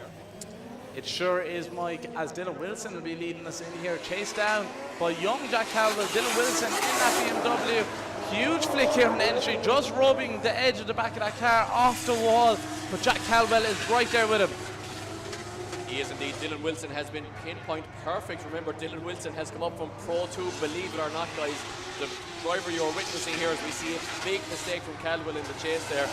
The lead driver you're witnessing is, believe it or not, a Pro 2 driver after coming up from yesterday's competition. He's now in the top 16, and to be honest, he's looking very, very good for a Grade 8 after that first run. I completely forgot the fact he's a Pro 2 driver, Mike, because he's driving like a Pro 1, so he is out there on track. He looks very comfortable on these semi-slicks, and I'm sure we'll be seeing him moving his way up into the Pro Championship next year if he carries on. Yeah, let's just watch here at Caldwell, who usually doesn't really have a mistake in it, but let's just watch as he comes in here. Yeah, just a complete straight there, loss of drift. Not sure if he was doing a down change possibly for the center section. If he was geared quite long to have speed around the first corner and over the straight, you could possibly go for the downshift in. Usually it works out sometimes like that, and I'm not sure that this is exactly what happened, but he might have just gone for the third gear or second, possibly, whatever, and straightened up a little bit. The judges having a look back at it just to make sure that it was nothing unusual from the lead car, possibly. Did Wilson come off throttle? Did he force the mistake from Caldwell? As we watch here once again. So we're winding back to replay here, guys. If you want to see what we're seeing, just get out the phones and watch the live stream on YouTube, on the Irish Drift Series YouTube. Now, okay, I mean, Wilson did drop a wheel there and looked kind of slow a little bit at him, to be very honest with you. So did he actually force Caldwell into straightening there? I think Caldwell should have possibly been able to deal with it, to be honest. But it's always, you know, it's ambiguous in judging, isn't it? And you just have to make the best call based on the briefing that morning. That is for sure, Mike. Briefing is very, very important, especially when it comes down to chase battles, because your line means everything when they're in the lead position. And here we go in the lead position this time. It's being chased down by the Pro 2 driver from yesterday, Jack Caldwell, trying to put down the best line he possibly can, getting through zones 1, 2, and 3 here. But look at Dylan Wilson. Oh, huge contact, pushing him out into the gravel pit. Yeah, huge contact with one car climbing the other there. Big damage, I'd imagine, on the front left of Dylan Wilson as he made the dive onto the door. Caldwell, huge dive there from the Derryman. And both cars, they're definitely not coming out unscathed out of that one as we watch it back on the replay. Oh, big dive there, and you know, oh, there's going to be huge front left suspension damage on Wilson's car there. Hopefully Caldwell's car would have come out of it all right, but I can't see it not having. I can't see it not having a Look couple at of the arms. jump on that car once they make contact. Yeah, the drone shots here providing fantastic footage. Guys, get onto YouTube here if you're here at the track, because you can see exactly what happened here. Wilson popped through the transition, didn't seem to snap back onto angle, just seemed to kind of very, very slightly for a second be quite straight and make the dive, which is what, you know, he wants to get on the door. But he really leapfrogged through, and I think, to be fair, Caldwell was in that allowed braking zone as he entered into the first hairpin. He sure was, yeah. There's a massive decel zone there, and that's where we've seen a lot of drivers in Chase Fisher make them huge dives. But Dylan Wilson looks like he took that diving a bit too much there, as he literally climbs up on the front tire of Jack's car and then bouncing back down. Definitely, as you said, Mike, creating a lot of suspension damage. Yeah, I can't imagine that Caldwell's car is going to come out of this okay either if he hit the wheel. And I think he hit the wheel, to be honest, and it's very unusual for a Sylvia, at least tie rods or a steering rack, not to get broken in that kind of impact, or bent at least in that kind of impact. So the judges are going to have to see here whose fault this was. Did Caldwell decelerate excessively, or did Wilson lunge forward excessively? I think I know the answer, but I'm not 100%, so we'll have to wait for the judge's decision to drop in to give you the answer for that one. As they watch back the replay one more time. Guys, round of applause for two gladiators there, Jack Caldwell and Dylan Wilson, serving up the entertainment here at IDS Round 2 in Watergrasshill.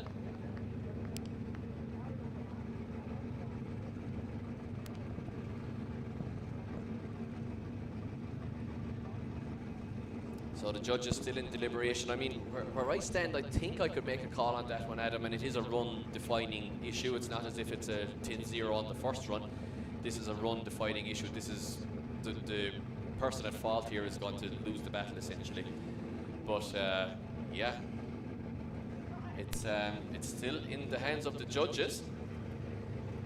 It sure is, Mike. So we can see our judges there looking back on the replays as well, and just re-talking about what just happened and confirming the exact reason, or the exact answer we're about to get on who takes the win on this one. Yeah, I mean, I think, to be honest, I think Wilson lunged through the transition quite a lot, but did Caldwell stand on the brakes? I'm not sure. It's up to the three wise men. And we do have a winner, and it is indeed Jack Caldwell, guys, goes through to the Great 8. Dylan Wilson there, just lunging through. Kieran Hines, really quick there, was it as simple that Dylan Wilson just lunged through the transition? Nothing's ever simple, really, I suppose, with these things.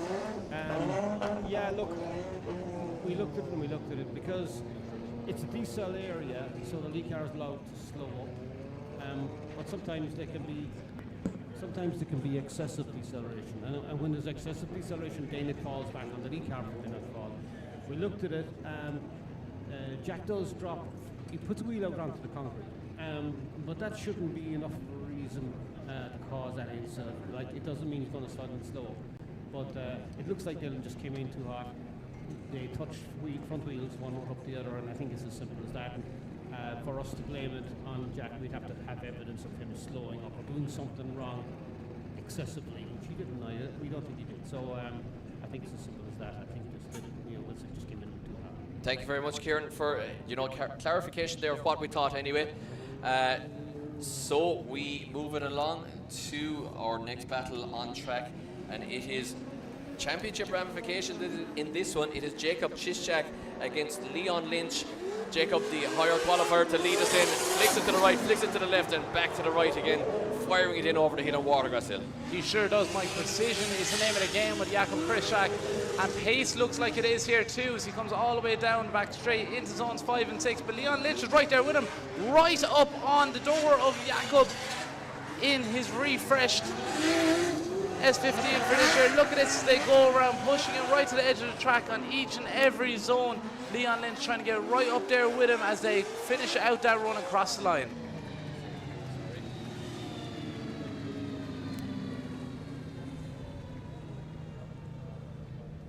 So just to summarise once again, guys, if you couldn't hear Kieran Hines' description on the live stream, basically Jack Caldwell in that run wasn't seen to have braked excessively. He did drop a wheel onto the concrete, but the judge is not seeing enough from the lead car in the last battle to basically put the blame in the hands of the lead car. They saw Dylan Wilson excessively speeding through the transition.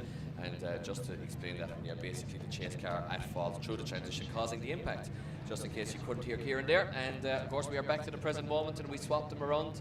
Jacob Krishak, still trying. I'm going to get there.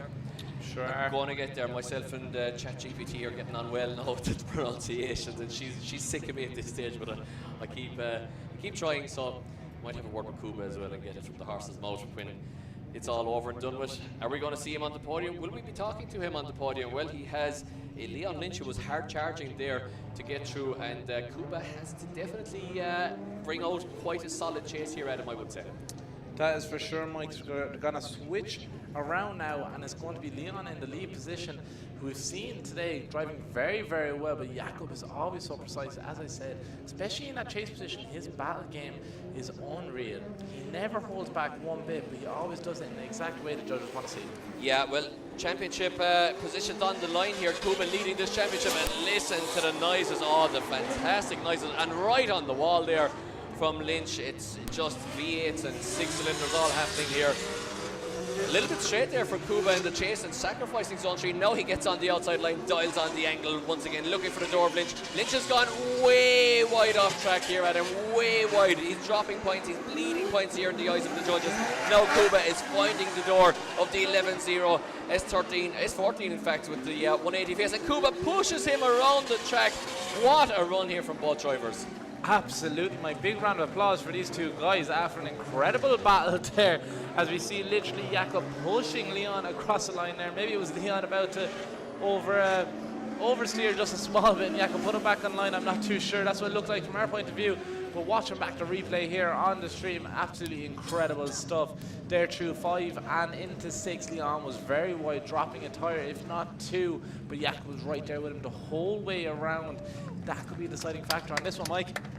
And it is indeed, guys, as we get the round of applause in, and we can announce going through to the Great 8. It is indeed Jacob Krishak going through to the Great 8, keeping his championship hopes alive. And Leon Lynch with the very confusing S14 with an S15 back and a 180 SX front. I don't even know what you call that, an S14.35, whatever it is. Bowing out of competition, but watch this, look at this for a battle of young guns. It is Owen Magner in the lead position in Nathan Corcoran's E46 versus, come here, look at the combined age of what, Adam? 4 in this battle. It's Devin Leahy on the left hand side. These guys are 2 teenagers literally still, and they're in pro competition in a top 16. I mean, what's going on here? That is for sure, Mike. I was speaking to them down on track, and they're both feeling confident on this, and they both feel very confident of each other's driving as well, so they're not going to hold back. Davin Leahy having a few electrical issues earlier on, but getting them all sorted. Owen Magner having lots of issues in his own car, but now in that borrowed car looking very strong. This is only his 5th time out on track with it, and look at him, the confidence in him as he goes into zone 1, just up against the wall there. But Davin Leahy right there with him, right on the door of Owen Magner in that borrowed car. Owen Magner trying to get away from Davin Leahy. Davin Leahy's not letting him do so though. He's right there with him all the way around through into 5 and 6, just dropping a few tyres there. But they sorted out getting back online to the edge of the track, all the way up here through and into 8. Davin Leahy is not letting Owen Magner get away, as we see him cross the line here in the final zone. Yeah, battle of the young guns here. Combined age once again of about 35 or 6, I think. as we watch the replay once again. Old Magner in his, his 6th lap in this car, I believe. So doing great things. BMW with Toyota power versus a Toyota with General Motors power. You figure it out. So a big wheel drop there though from Magner in the lead position. Leahy doing well to deal with it. Locking up wheels there from Leahy as he looks to find the door once again in a difficult line to chase from Magner. Now finds that line and pushes him across the line. Very, very good stuff there from both the young guns. It sure is, Mike. 2 future stars of drifting, and that is a fact, as we're going to see him switch places now and head back to the line as Old Magner will be in the chase position. His only ever 2nd time chasing in this BMW, and Davin Leahy looking very comfortable in his own car. We obviously him in the lead position putting down a very fast and confident run, so Old Magner's going to have to give a full set here. He absolutely is. He absolutely is. I mean, he's done fantastically well for a man in a borrowed car. We were just speaking that his 180SX is really coming of age. The Drift Burger 180SX, they're having so much grip in all these competitions so far, almost too much. It was his undoing a few times. He drove it to a top 4, of course, in Mondello, but unfortunately engine issues with the SR22 VE this morning, and that is all she wrote for that car. But he does have Nathan Corcoran's BMW, as Davin Leahy will now lead us in the lead position in the GT86. It's BMW versus Toyota. It is Magner versus Leahy. It is both young guns here coming up through the ranks in IDS. On Magner looking to get the acceleration, but look at the V8 power sounding very healthy once again of Davin Leahy. But Magner looks for the door, it pushes him wide, carries in too much speed into the first corner there, Adam. Sure does. Old Magner not looking too steady, making contact here through 5 and 6. Oh! Ripping off the front end. Oh, huge contact there. Old Magner out of the game, shutting it down there after zone 6. Davin Leahy finishing out his run, not letting that affect him despite half his car basically being missing. Owen Magner in that borrowed car causing absolute havoc around zones 5 and 6. Yeah, and the crowd loving that when we see the front suspension there of Magner's cars after collapsing. And Leahy doing an intelligent thing, finishing out that run, using it as a practice, seeing is his geometry okay? Has anything been changed in that car? We're going to need a door and possibly a sill for a GT86. Now, okay, just watching this now, hang on, this might not be so clear cut here, because when the contact occurred here, guys, just watching the replay again, get on the phone, get on YouTube for this one. I think Leahy had a lot of angle dialed in and he had a wheel off track.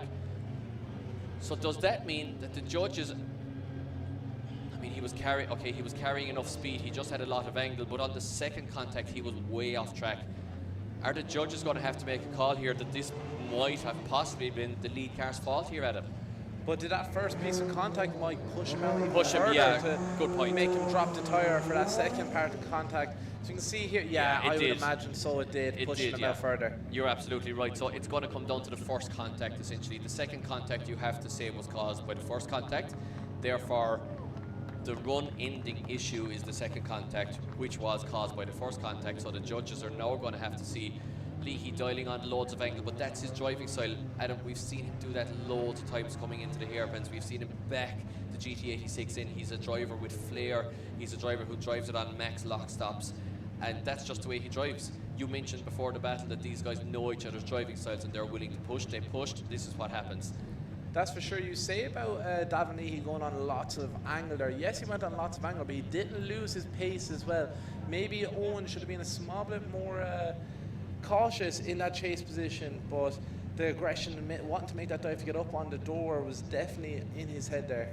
Yeah, I mean, if you watch back, I don't know, is Leahy slowing there a little bit? It might just be the drone angle, but if you watch back a little bit, Magner washes wide around the first corner, okay? He's on the back foot, and he has ground to make up. So he's coming from quite a bit back, making up the ground. He has made up the ground, which means that there is a speed there's a speed difference essentially between both cars here coming into the hairpin. So watch this, Magner now starts to put foot to floor over the straight, kind of catches Leahy at that stage. Now Leahy dials on loads of angle, and I mean the judges are going to have to see here whether Leahy was going to continue on that really nice outside line or whether he was going to shallow up and that angle was going to push him onto the inside of the track, losing loads of speed as a result as well, therefore causing Magner to run into the side of him, therefore causing the second impact, which ended the run. This is a tough one for the judges, genuinely, and that's again not commentator speak. It's not dramatics. It's just that this is genuinely quite a borderline call here. That is for sure. It's one way or the other on this one, Mike, because it definitely is down to that first piece of contact, and the result has come in. The result has come in, guys. We'll have to go to Kieran Hines after this one, but we can announce going through to the Great 8. It's Davin Leahy goes through to the Great 8. Kieran Hines, I mean, that's a really borderline one. So close. Can you explain to us exactly why Davin Leahy went through there? One thing we noticed, Owen washes wide at 2 and gets gapped. So you can see separation opens up after clip 2, and I think there was a certain amount of desperation from Owen at that stage. He had to close that back in. Now when we look at Davin enters the decel zone. He's driver's side front. He does lock up the unloaded wheel a little bit, but at the same time it's a decel zone, and when we looked at this, it doesn't look like there was any major decel. Again, for us to blame a lead car in a decel zone, you'd almost be on no angle and in a straight line braking. If you know what I mean. In this, he's on big angle going in there. We just feel that Owen got gapped, came in hot, maybe Davin decelerated more than he expected, but I think Davin has the right to decel there. Davin isn't going to drop a wheel. Davin, if anything, maybe slightly off the line. He could have gone a tiny bit deeper, but again, not enough, I think, for us to turn around and blame him for it. So I think the obvious call there was Owen. Owen just gave it to Pat. Perfect stuff, Kieran Hines. Thank you very much. So basically, Leahy there not at fault, on the line, dialing on the ankle, but not excessively decelerating.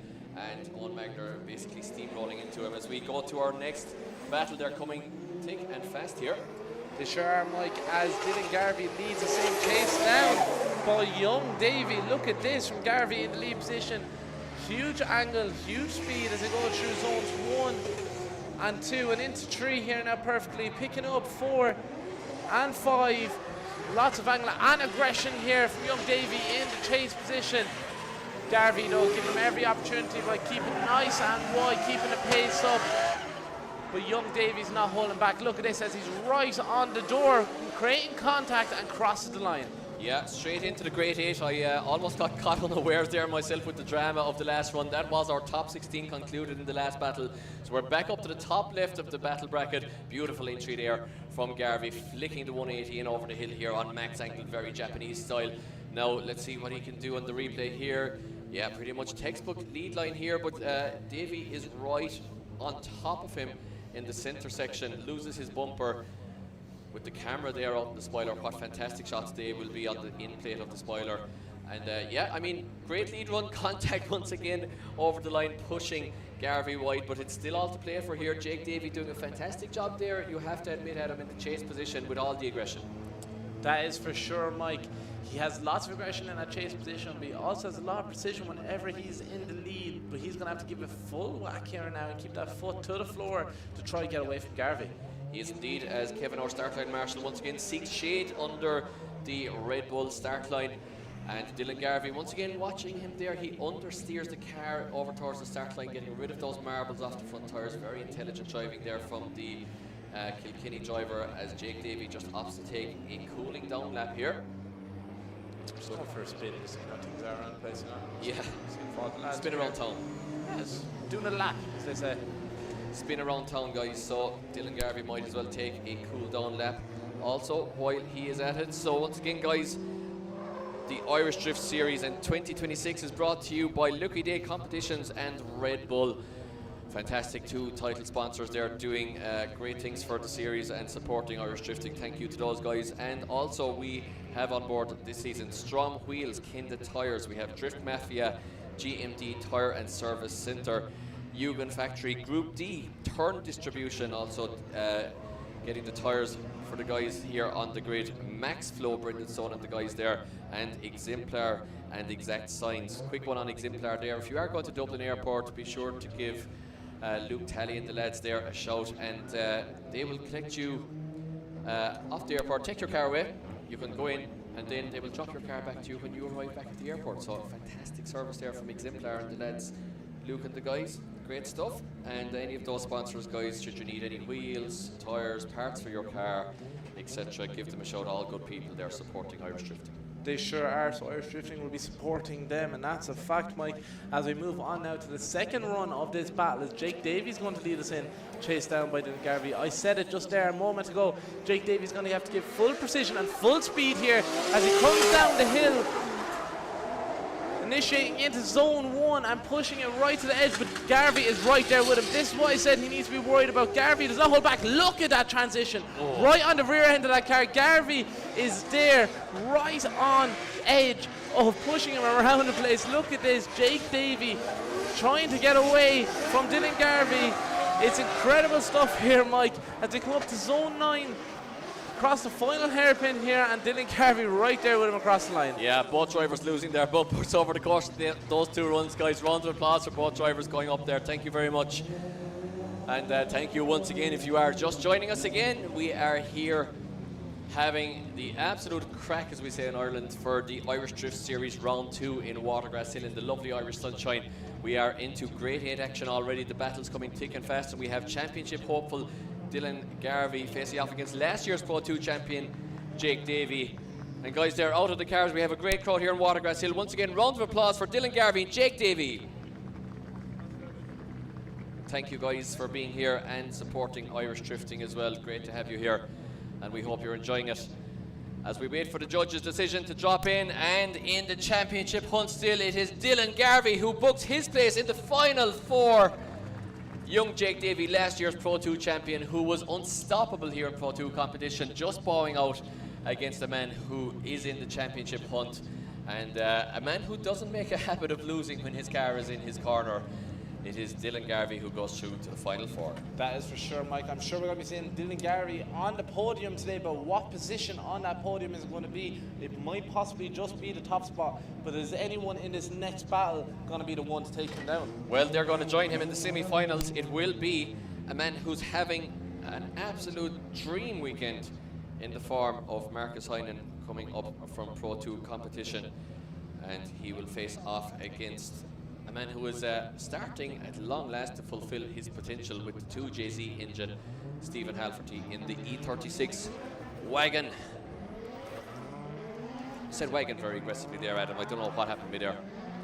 I just got very excited as Adam goes to take some cough bottle here, Calpol 6 Plus, put him to sleep later on. Bottle of dreamy, sleepy, nighty, snoozy snooze.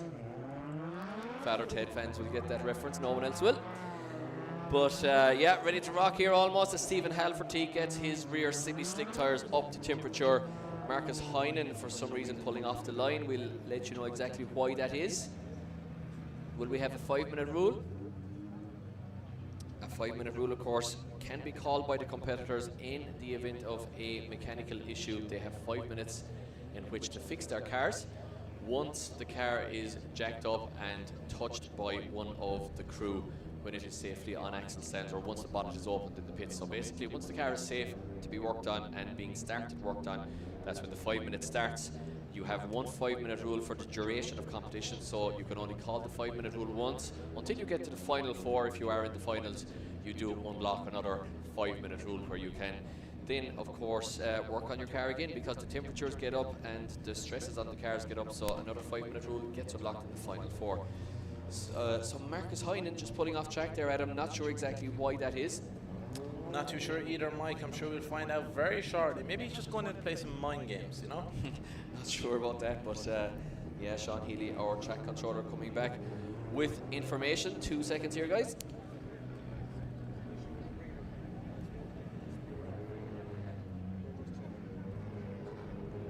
So just hearing that it was an issue with the breather pipe on Marcus Heinen's fuel tank there. It was allowing fuel to escape from the tank, possibly just the tank overfilled there, or once the hot fuel starts recirculating into the tank there, the natural expansion happening there and just spilling out a little bit of the excess fuel once it expands.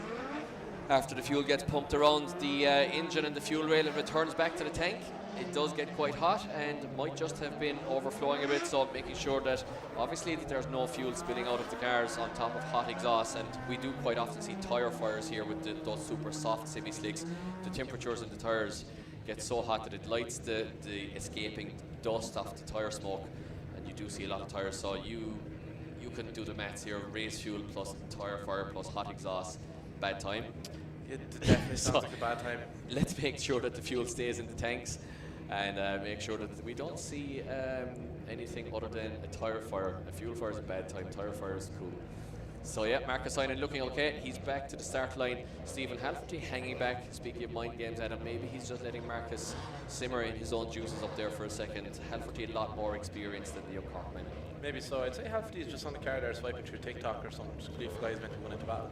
Yeah, TikTok, or it could be swiping through any app. True. Any app? Anything you wouldn't know. As Heinen leaves the line again here, more drama. So he is calling a 5-minute rule. So Sean Healy, our track controller, confirming that Marcus Heinen does actually have to call a 5-minute rule here in the Grade 8, meaning that he will have no more 5-minute rules for this battle. Should he progress, he will unlock another one. But a 5-minute rule for Marcus Heinen. So I think that should mean that we'll start to warm the next battle, which will be, I do believe it should be Jason McInerney and Jack Caldwell on the right-hand side of the battle bracket. Should be, Mike. There's loads more entertainment as well today. Even after our Grade 8, we're going to have more track demos as well, with some rallycross buggies heading out on track. Oh yeah, we spoke about these things earlier. These things are fantastic. Like crazy stuff. Motorbike engines inside them, and just the speed. The speed, or the power to weight ratio is absolutely crazy on these. You know, the way they go around the track, it's like nothing else. I'm interested to see how they negotiate the first corner here in Watergrasshill. I do believe it's a little bit difficult in them, but I think that a lot of them don't actually run, or any of them for that matter, I think, don't run differentials. So the rear axle is essentially locked in them. It's a spool all the time. So if they want to like steer around the first corner, it doesn't really work for them because the rear of it wants to either go straight on or be out of traction. So I think they're going to have to be sideways around the corners to negotiate the corners. About that? No, absolutely. It's going to be interesting. They're always sideways when they're racing, so I'm presuming they're going to be sideways just to make the car get around the corner. Going to be interesting to see that, and we might just see an appearance from the talented tall one again. I'm not sure. We'll have to see. Who's that fella you're on? James Dean. He's around somewhere in the pits. So we might see another appearance from James, hopefully in that fantastic RX-7, blessing us with his presence this weekend at IDS. But we are ready to rock for the second half of the battle bracket here. We move it over to the right as Marcus Heinen calls a 5-minute rule. So it is into right-hand side of the battle bracket, Grade 8 action in the form of Jason McInerney, who will be led in by the higher qualifier Jack Caldwell. It sure is, Mike. It's Nissan on BMW here. Both drivers looking so on point today. Now making it to the top 60 or Grade 8. Apologies. This is going to be a very intense battle, and here we go as they leave the line. Yeah, absolutely. Jack Caldwell leads us in, firing up through the gears in the S15. Beautiful initiation, nice tidy initiation from both drivers, allowing McInerney to get right in the pocket, but now Caldwell starts to pull away a little bit. The power of the Sylvia, the power of the 2JZ, with almost 800 brake horsepower in the hands of the young man from Strabane. Pulling away over the straight. Let's see if McInerney can once again now find the door as he did at the start. Oh, McInerney though doesn't get on power, once again getting up the hill. Oh, it's all falling apart for McInerney here just as he starts to climb uphill, and you know what? It's mechanical issues. McInerney losing power. That's why he gripped up at him. So frustrating there for McInerney in the chase position, coming up to zone 8 there, just shutting it down, losing all power as they try to come up the hill. Yeah, so I thought that it was just the quick elevation change caught McInerney out. I should have known better. He's a very consistent driver, and mechanical issues starting to creep in a lot of cars now, according as the evening goes on here at round 2 of IDS in Watergrasshill.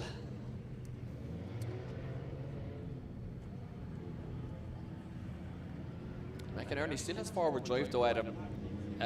Not exactly sure once again, has it been a boost pipe, or is it again that ECU cut when it detects something out of parameter, temperature's too high or pressure's too low or pressure's too high in terms of boost, not sure.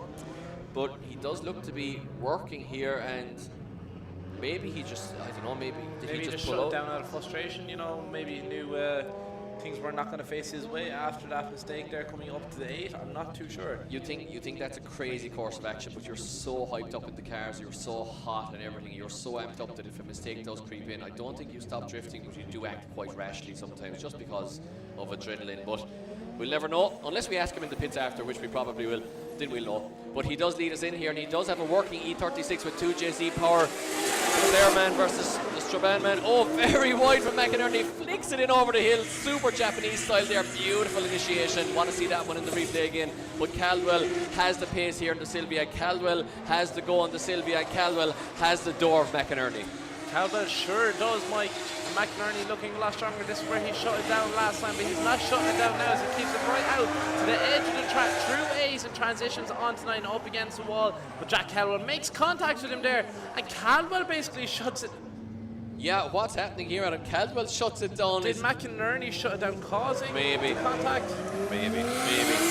Caldwell shuts it down over the line as well. I don't know, around the last corner there, Caldwell shuts it down. Lots of drama in this battle as McInerney gets out.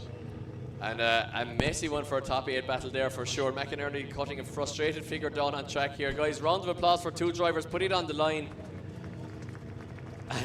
Jason McInerney looking frustrated there as the result does drop in, and going on to the final 4, it is young Jack Caldwell, the 16-year-old with 700 horsepower, going to the final 4. A couple of mechanical issues there for Jason McInerney, who came second at round 1, but he will still be in the championship hunt.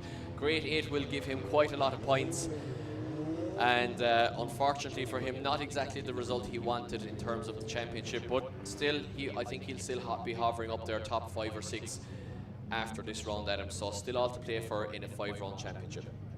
That is for sure, Mike. We're about to move on now onto our next battle as well, which is lining up to be 2 very talented drivers. Yeah, unless we go back to the 5-minute rule from Marcus Heinen. Just going to wait for confirmation from Sean Healy for that one, our track controller. If Marcus Heinen is ready to return, or if we're going to warm the next battle, which also has a bit of a championship story behind it. Yeah, we do have Marcus Heinen returning onto track. You can see an S13 coming into view, but we are just seeing if he is good to go. We have to have a look at that car, and I am getting the signal that we will go to the last battle on the right hand side of the bracket first before we go to the Heinen-Halferty battle. Give a little bit of time there to check out Marcus's car to make sure all is safe on it. And yeah, once again, guys, if you are watching at home, just be sure to get into the live stream, give us an old colloquialism there on Irish, an old comment or a thumbs up or whatever. That's for sure. Make sure you're following us on all social medias as well. And while we have this opportunity, Mike, we may as well give a few shout outs as well to everyone here in attendance today as well, making our trip down here to Adventure Park in Cartworld, a great venue and definitely a host to a lot of very talented drivers throughout this weekend and throughout the years. We've seen James Dean testing a lot of his cars here as well. A great venue and always great to be down here. As well as a huge shout out to our sponsors who have made everything possible for us this year. Lucky Day Competitions and Red Bull, as well as Kenda Tires, Drift Mafia, Strong Wheels, GMD Tire and Service Centre, Yugen Factory, Group D, Turn Tire Distribution, Max Flow, Exemplar, Exact Signs and LexiBrake. Without them, Irish Drift Series would be nothing. Absolutely, so those guys being fantastic sponsors, and a big shout out to Gus watching at home there, all the way in Mallow, enjoying the sunshine and watching the live stream with great interest. And Davin Leahy, now, you know what, Davin Leahy, Adam, he's a bit of a dark horse for this one. I mean, you're never going to count him out, are you, because he's a top driver, but this car fights him quite a lot of the way. But I'm not going to say that this is a foregone conclusion here for Kuba. Kuba's a top driver, he's a Drift Masters level driver. But Davin Leahy, on his day, there's not a lot of people who can stop him. That's for sure. I do think Kuba has it on the fact of being consistent. But Davin Leahy definitely pulls out a bag. He needs the most. And look at this transition here as Davin tries getting right up on the door, and he does so all the way through zones 1 to 2. He's not holding back just yet as Jakob Krishak putting down an unreal lead line here right out to the edge of the track. And look at this, Davin Leahy pulling it out of the bag now. He's not holding back. from the Polish man here, the championship contender, is right out to the edge of the track. This is final wordy battle here, so it is, Mike, as Davin Leahy does not hold back and tries to put a mark on that door. Yeah, fantastic stuff there for a first run of a battle. Remember, it's only a grade 8 battle yet, as you mentioned, Adam. Worthy of a final all day long. Look at the proximity from Leahy. Quite a straight line entry from the Waterford man as he really finds the quarter panel of the Polish drivers. S14.9.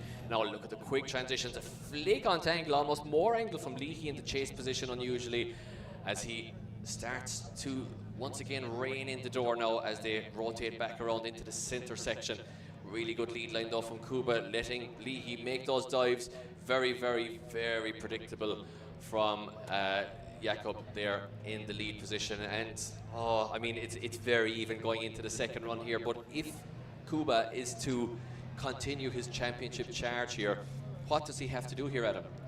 I'm not too sure, Mike, but Jakob gave him every single opportunity there by putting down an unreal lead. Is Davin going to return the favour when it goes the other way around?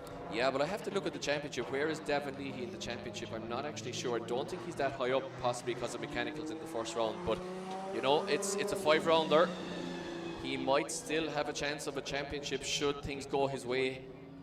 And let me just see. Yeah, Davin Leahy is in 20th position in the championship with just 16 points from the first round. So yeah, all to play for for him. He really needs this as well. I mean, it's kind of his time now, isn't it? He's been hanging around for a while. He's made his way up through Pro 2. They've, you know, Kira, Darren, James and all the fam have invested highly in this car. This is not a cheap car, obviously. It's a complex V8 GT86, and it fights them quite a lot. They always end up putting a lot of transmission stuff in, and it costs a lot of money with the gearbox and the clutches that are in these cars. It's time for him now to really step up, and I think he's doing it. I really do think he's doing it. However, across the way from him right now, there is one of the top drivers in Ireland, and a guy who will not look out of sorts in the Drift Masters Championship in the form of Kuba Chiszek. That is for sure, Mike, and let's see how they look here now as we're back out on track with Davin Leahy leading us in, followed by Jakob in that transition. Davin Leahy pulling away there, coming into zone 1. Jakob Krzyszak's right there with him though, keeping it shallow to close that proximity as much as he can, coming now into zone 3. Right there on the bumper for the transition, all the way up now into 5, right out to the edge. Davin Leahy goes off track. Just as we said it, Leahy pushing it to the absolute limit on the outside of the track. Kuba opens the door for some reason. He cannot take the heat, I'd say. He opens the door, and yeah, I think under normal circumstances that's a 0, but he had already won the run, and he only has one hand to change gears here, so can't get first gear to complete the donut. Crazy stuff here from Kuba, opening the door in the middle of a run that he knew he had run. No, he didn't have to think twice about that now. He was Ross inside that car, I'd say. I got that backwards. The middle of a run, he knew he had won. Sorry, I'm getting so excited here, and I'm quite tired as well, so. As much as we celebrate there for Jakob Krzyszak, we see Davin Leahy down there on track. Give him a big round of applause, giving it his full send to try take this home with him, but unfortunately losing out here. Yes, as the official result comes in, Jakob Krzyszak taking the win on this one. Yeah, well, I was just speaking here about this car fighting them all the way. I am getting word from Sean Healy, our track controller here, as he scribbled something that, honestly, a junior infants scholar would be ashamed of. He's trying to give me a message here that says oil pressure from Davin Leahy, but I can't. I had to actually ask him because his handwriting is so bad. But I do know that he is telling us that Davin Leahy, guys, has actually lost oil pressure in the V8 there, and that's why she shut down. So that hopefully is not another engine. Hopefully it's nothing too serious, but when you get the oil pressure light, it's never really good. It is a bit of a squeaky kind of time there, Mike, and you do see that light as well. I love a bit of squeaky time. Starting off his day with electrical issues, now having mechanical as well. It's not going the way definitely he wanted to see it, but I'm sure, as we've seen time and time again, him and his team, family driven, will not give up and they'll be back out on track again for round 3. Yeah, absolutely. So just we got to make it official there that Jakob Krzyszak will indeed take the win as we get Davin Leahy recovered, but I think it's pretty simple one there, to be honest, Adam.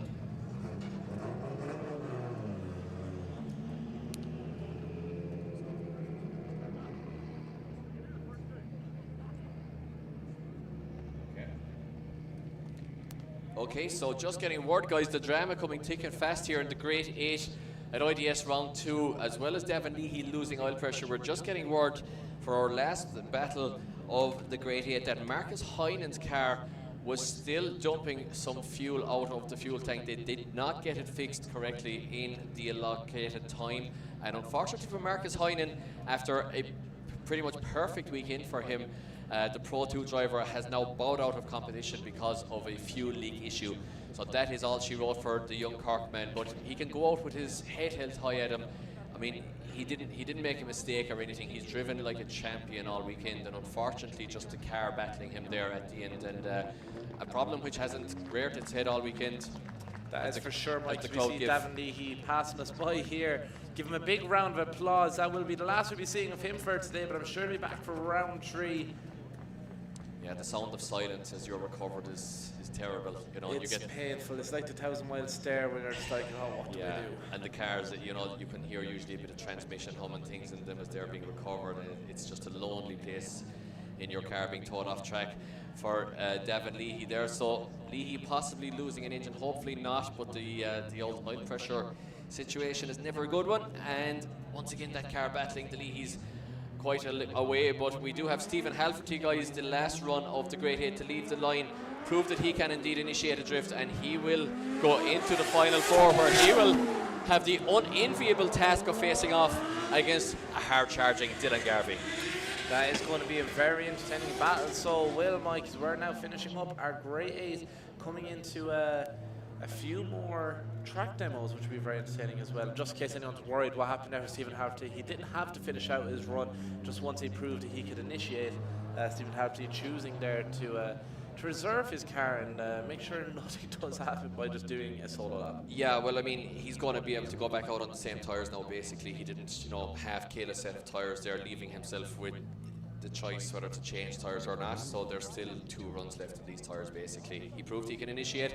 That's all we got to see, and that is indeed Stephen Halferty into the final 4, guys. So just 4 drivers remain out of, what was it, 65 yesterday, whittled down to 8 came through to today, and then we had 27 qualifiers of those today. So almost, you know, you could say about 85-ish drivers coming into this weekend, that we've now whittled it down to our final 4 of Dylan Garvey versus Stephen Halferty. And on the right hand side of the bracket, it is none other than Kuba Jakub Chiszak versus a man who's having a great weekend as well, a young man in the form of Jack Caldwell. That is for sure, Mike. We speak about being a round 2 winner here as well, but the winner of today is not just going home with the round 2 trophy, they're also going home with the bragging rights of being King of the Hill 2026 here in Watergrasshill. King of the Hill indeed, yeah, exactly. King of the Hill, always a great title to take home with you in this tight technical track. And we're seeing once again the fantastic Opel Manta 400 and the Ascona 400 out on track with that iconic Rothmans livery at him.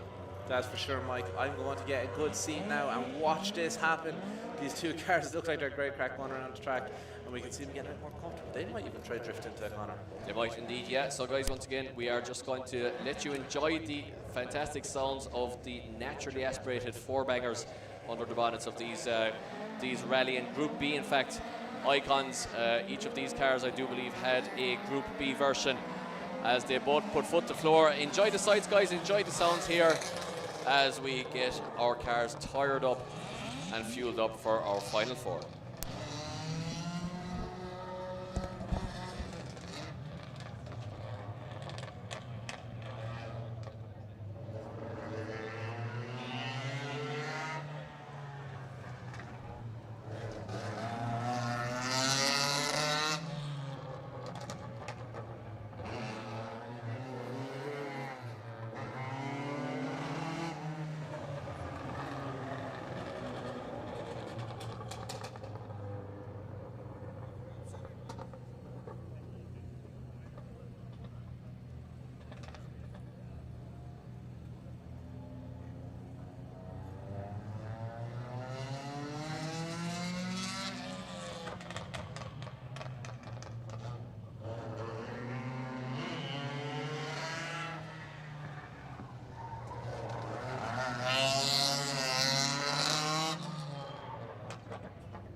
So unfortunately, one of these classic rally cars suffering with some car issues, mechanical issues, I would imagine, there down the bottom end of the track, having to pull in off our qualifying line.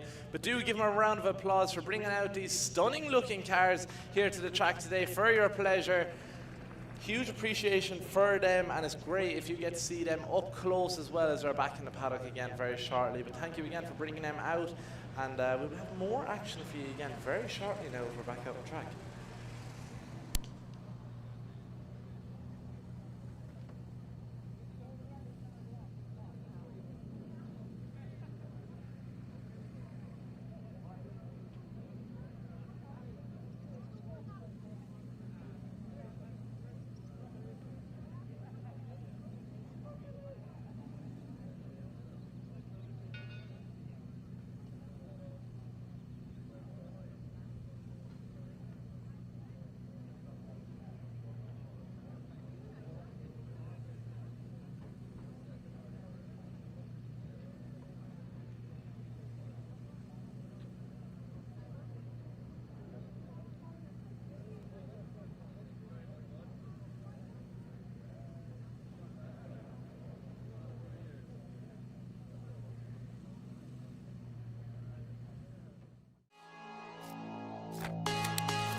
Det viktigste med drifting, det er dekka. Det er eneste vi har som binder bilen til asfalten. Og akkurat som i all annen racing, så er dekka det som avgjør en seier eller en fiasko. Så da vi gikk til Kenda i år, så var det etter flere år med undersøkelser, med tester, med en vurdering av ikke bare hvor Kenda var da, hvor de er på vei. Det har spilt seg ut ganske bra, kan du si, hittil i sesongen.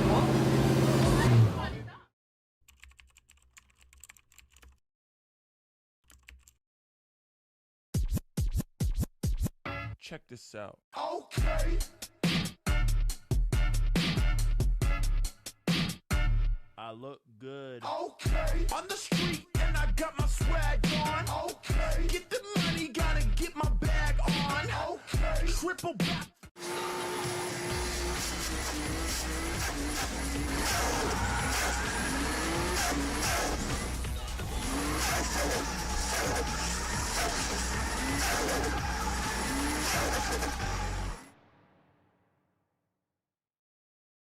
king, a legacy, too ruthless to transcend.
Diving to me is it's like a sense of freedom. Nobody forces me, nobody pushing me. I choose to do it. My grandfather would refer to it as like the last place that God made, as far west as you can go in the country. The last sunset in Europe in the millennium was over Jersey Island, you know. What better view can you ask for?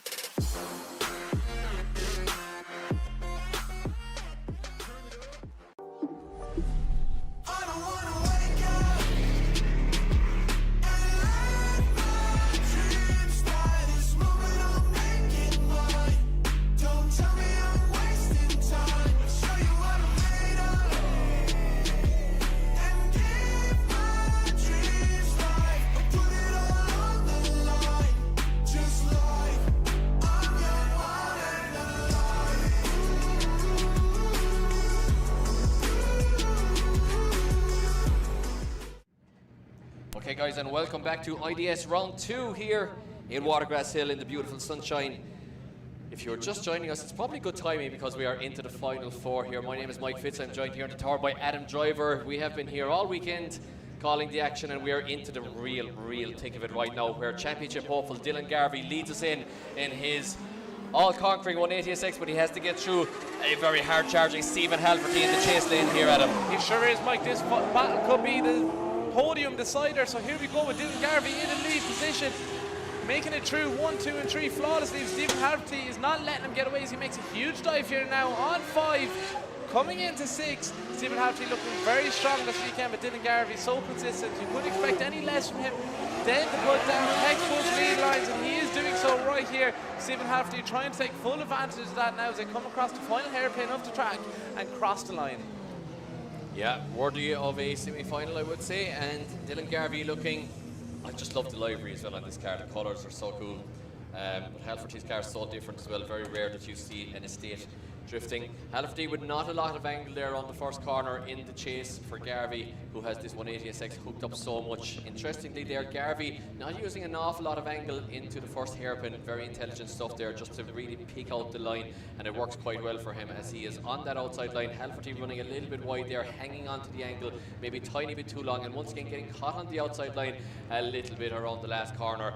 Therefore losing a small bit of proximity to the lead car, giving Garvey a slight advantage heading in to the second half of this battle. That is for sure, Mike. Coming into the second half of the battle, Halverty will have to give it absolutely everything in that lead position to try to get away from Garvey, but Garvey has a lot of pace.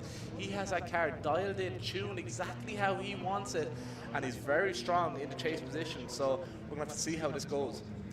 Yeah, we will indeed. We never know what's going to happen in drifting, and today has been no exception, with mechanicals and with just surprises. And you know what, Adam? This is going to be a fantastic initiation. I know Dylan Garvey knows that he has to put this one to bed. He's looking for this championship. He is hungry for this championship. So guys, hope you're ready for the second run here of the final 4, the semi-final on the left-hand side of the bracket.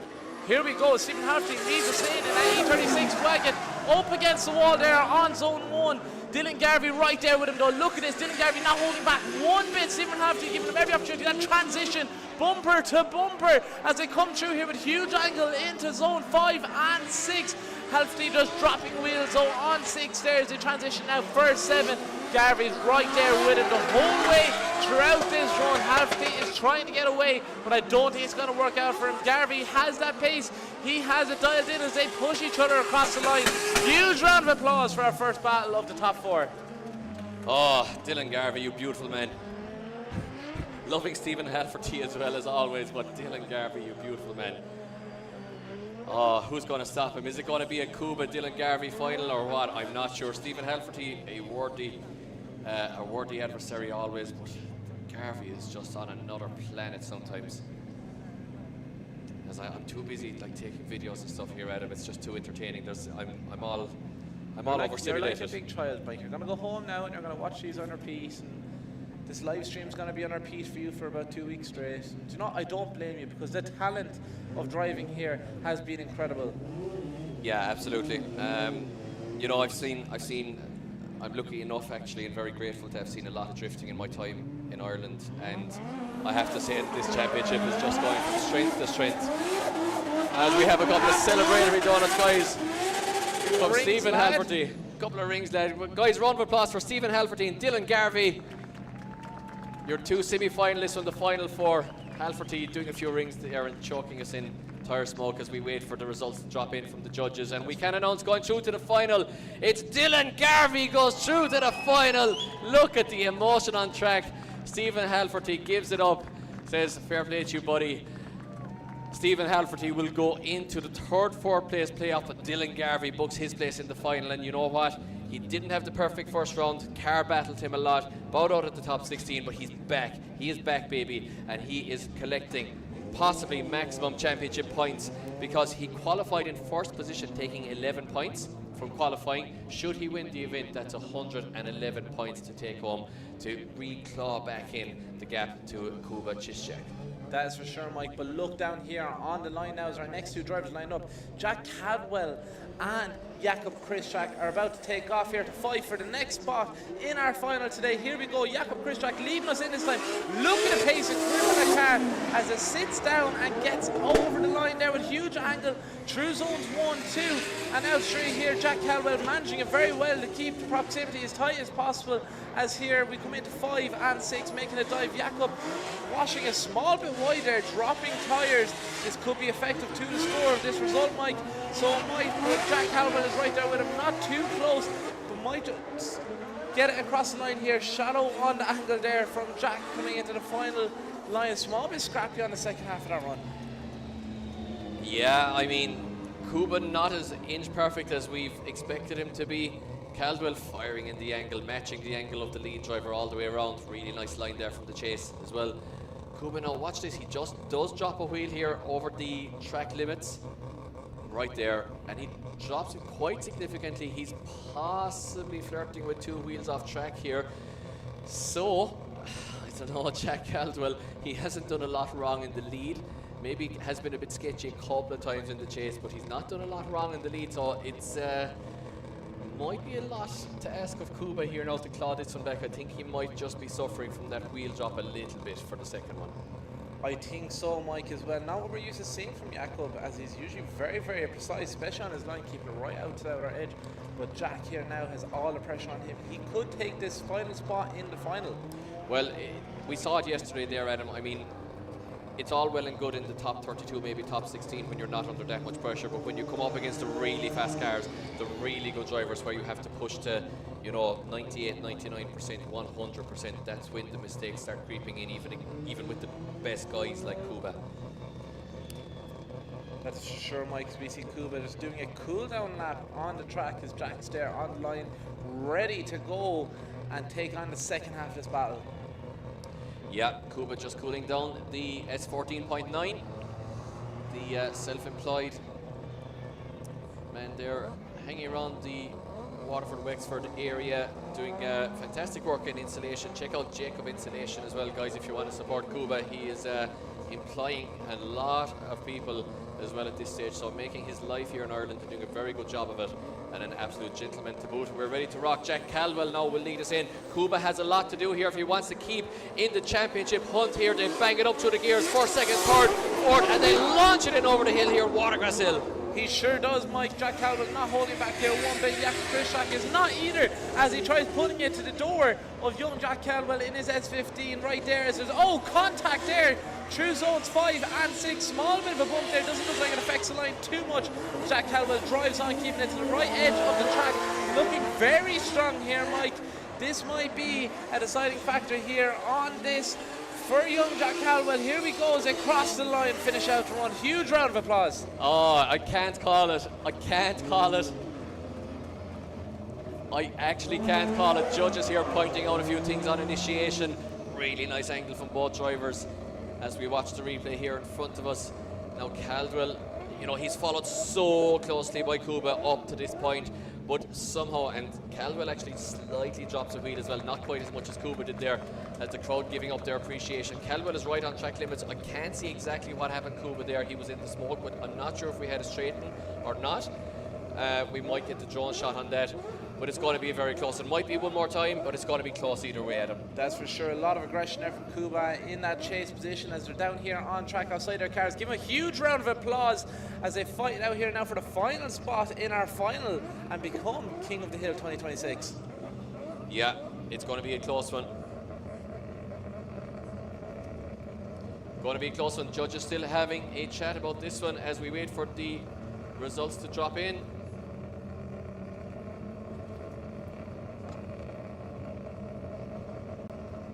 As we watch all our three judges here now, Mike, having a discussion about this one, and the result has dropped in. We do have a result there, sorry Adam, and it is Jakob Krishak who goes through to the finals. Jack Caldwell there just about not having enough in the locker, and I think it might come down to the proximity there in the second one. And yeah, very, very close battle there, but overall the judges voting in Kuba's favour. That is for sure, Mike, and if I'm correct so in saying, what I hear in the background might just be that four-rower again, and it sounds like it is, as we see probably the best drifter in the world right now, James Dean, out on track with his iconic four-rower RX-7.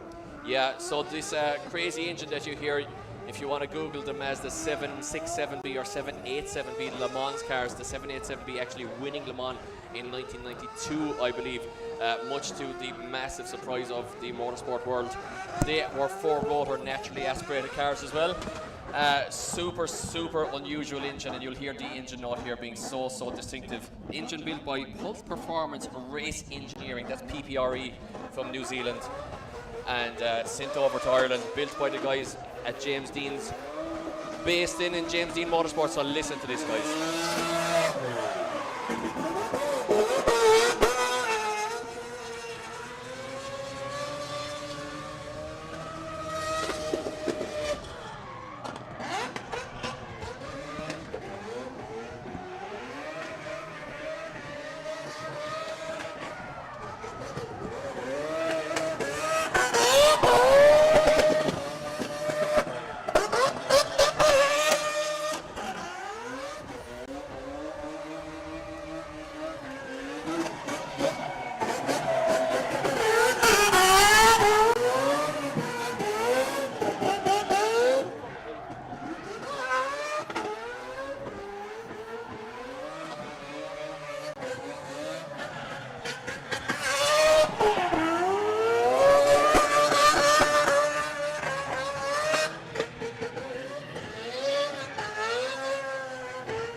James Dean coming up the hill, guys, get the phones out. What a sight this is.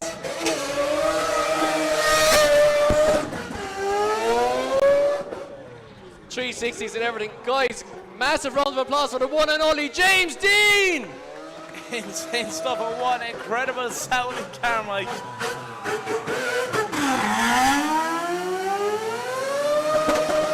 I mean, how can he keep that thing cool? It's a 4-rotor. It's putting out 600 plus horsepower. It's revving around 11,000 RPM, as we can hear easily. I mean, how is he just keeping it cool? It's a PPRE peripheral ported engine. I just cannot get over this, and the fact that it just keeps going out here, keeps running. An interesting fact on this, told to me by James himself, this car, since it has been built, is still on the same set of spark plugs. It's still running the same set of original plugs since it's been built, and unless he's having me on, which is quite possible, because James would be a good man to have an internal joke with himself. Yeah, he tells me that it's on the same plug since it debuted, basically. Talk about a trusty or reliable, Mike. Yeah, when I was running my turbo rotary, much different thing, obviously, twin rotor turbo, but it was a set of plugs every day or every competition at least, you know. So yeah, James Dean getting good mileage out of his plugs, but crazy stuff that he can manage to drift Watergrasshill up, down, up the hill, crazy, like revving at 10-11,000, still managed to keep that thing cool. Just goes to show, you know, the build quality of the PPRE engine and the everything else they bolted together and put around it by the guys at James Dean Motorsport. That is for sure, Mike. Such precision from that man. You can see why we call him the best drifter on this planet, because he comes up, does the line absolutely precisely and perfectly, and then just flips it around and does it in reverse. Yeah, well, FDRX7s as well. Difficult enough chassis to drift, but I think with the Wisefab stuff coming out for them, or being adapted possibly from RX8s onto them, I can't remember exactly now, but definitely getting a little bit easier for the steering on those at least. The double wishbone setup on those, making them a difficult drift chassis, but James Dean developing that chassis very highly, and I actually often think I battled with that car, but often practiced with it when it had SRs in it way back in the day, and yeah, in different liveries. I remember when it was kind of red and black, and then black and gold, and in the Falcon colours, obviously. So quite iconic car. Around a long time now. It was actually a road car owned by Ronnie there, who owns Chinese, a famous car guy, Ron Mallow. Originally, when you'd only see RX-7s in Gran Turismo. And yeah, no, definitely not a road car anymore. And yeah, very, very cool car, and fantastic to get to see it. Might not be the last time we see it either, possibly if we have a little bit of time before the final. But we are getting ready to rock, guys, with our third, fourth place playoff, which will see Jack Caldwell face off against Stephen Halford, I believe. That's for sure, Mike. My poor brain isn't too cooked at this stage. It's very warm, so I don't blame you, but it's alright. Two very matched drivers here now, so I must say so. Two different driving styles, but very well matched on how they've been driving today. Yeah, definitely. Well, look, they're both in the final four. You're going to expect them to be pretty close, that's for sure. And once again, guys, if you are watching online, drop in a comment, let us know where you're watching from, get in touch, and follow the Instagram and Facebook, TikTok, etc. of the Irish Drift Series. Follow your favourite drivers on the various social medias as well, of course. If you like their cars, like their builds, like their driving styles, be sure to follow them, support them, and get along to an event of IDS, get a flight, whatever. It's always a good time. Super welcoming championship, some of the best drivers in the world. And yeah, we would be delighted to see you coming from near or far. That is for sure, Mike. Is one thing that I always like to say about the drift community, specifically here in Ireland and Specifically. I'm off for pronunciation. I'm joking.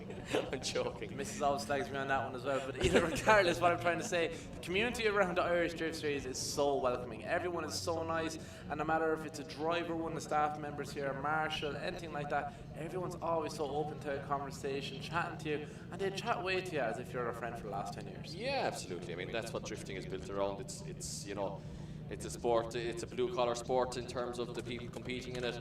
It's not a, you know, there's nothing highty-tighty about it. We're all just, you know, we're all just guys who love cars, and we're doing extraordinary things in the cars, I guess, or these guys down on track are at least. And yeah, like you said, it's a welcoming community, and always have open arms for anybody wanting to come again from near or far. And thank you guys for turning up here in Watergrasshill and being so supportive of the drivers all afternoon. Hopefully they've put on a good show for you in return. And we see a man looking to jump into the heights of this championship, who will be, you know, I guess underneath it all, glad enough to see Kuba getting knocked out in the final four. Dylan Garvey's down on track waiting for his final battle. And yeah, I mean, I think the championship is going to be wide open after this, because Dylan Garvey's going to take maximum points. Kuba has now bowed out in the final four. He still can collect some more points with the third, fourth place playoff, but Kuba might still be in the championship lead coming out of this round, but Garvey's going to be right hot on his heels. That's for sure. Garvey does not hold back, never does, but either of these drivers I could see in the top spot today, so it's going to be really hard to decide before that battle happens. It'll have to be down to the tiniest little decisions, or maybe even just a mistake or something like that is going to be the one that calls it, because there's no separating these two. No, there is very little separating these two, that is a fact. But yeah, I mean, delighted as well to see Jack Caldwell, you know, doing so well. He's been coming good for quite a long time. I should know this, but I can't remember. He has had a pro podium before, I believe. I can't remember exactly. We'll have to dig up the files on that one, but definitely was always skirting there or thereabouts. So I wouldn't be surprised if he's had a couple of pro podiums at this stage. Could be a dark horse for the series as well, championship-wise. And Stephen Halferty as well, glad to see him get into a final four after all the work he's put in to his E36.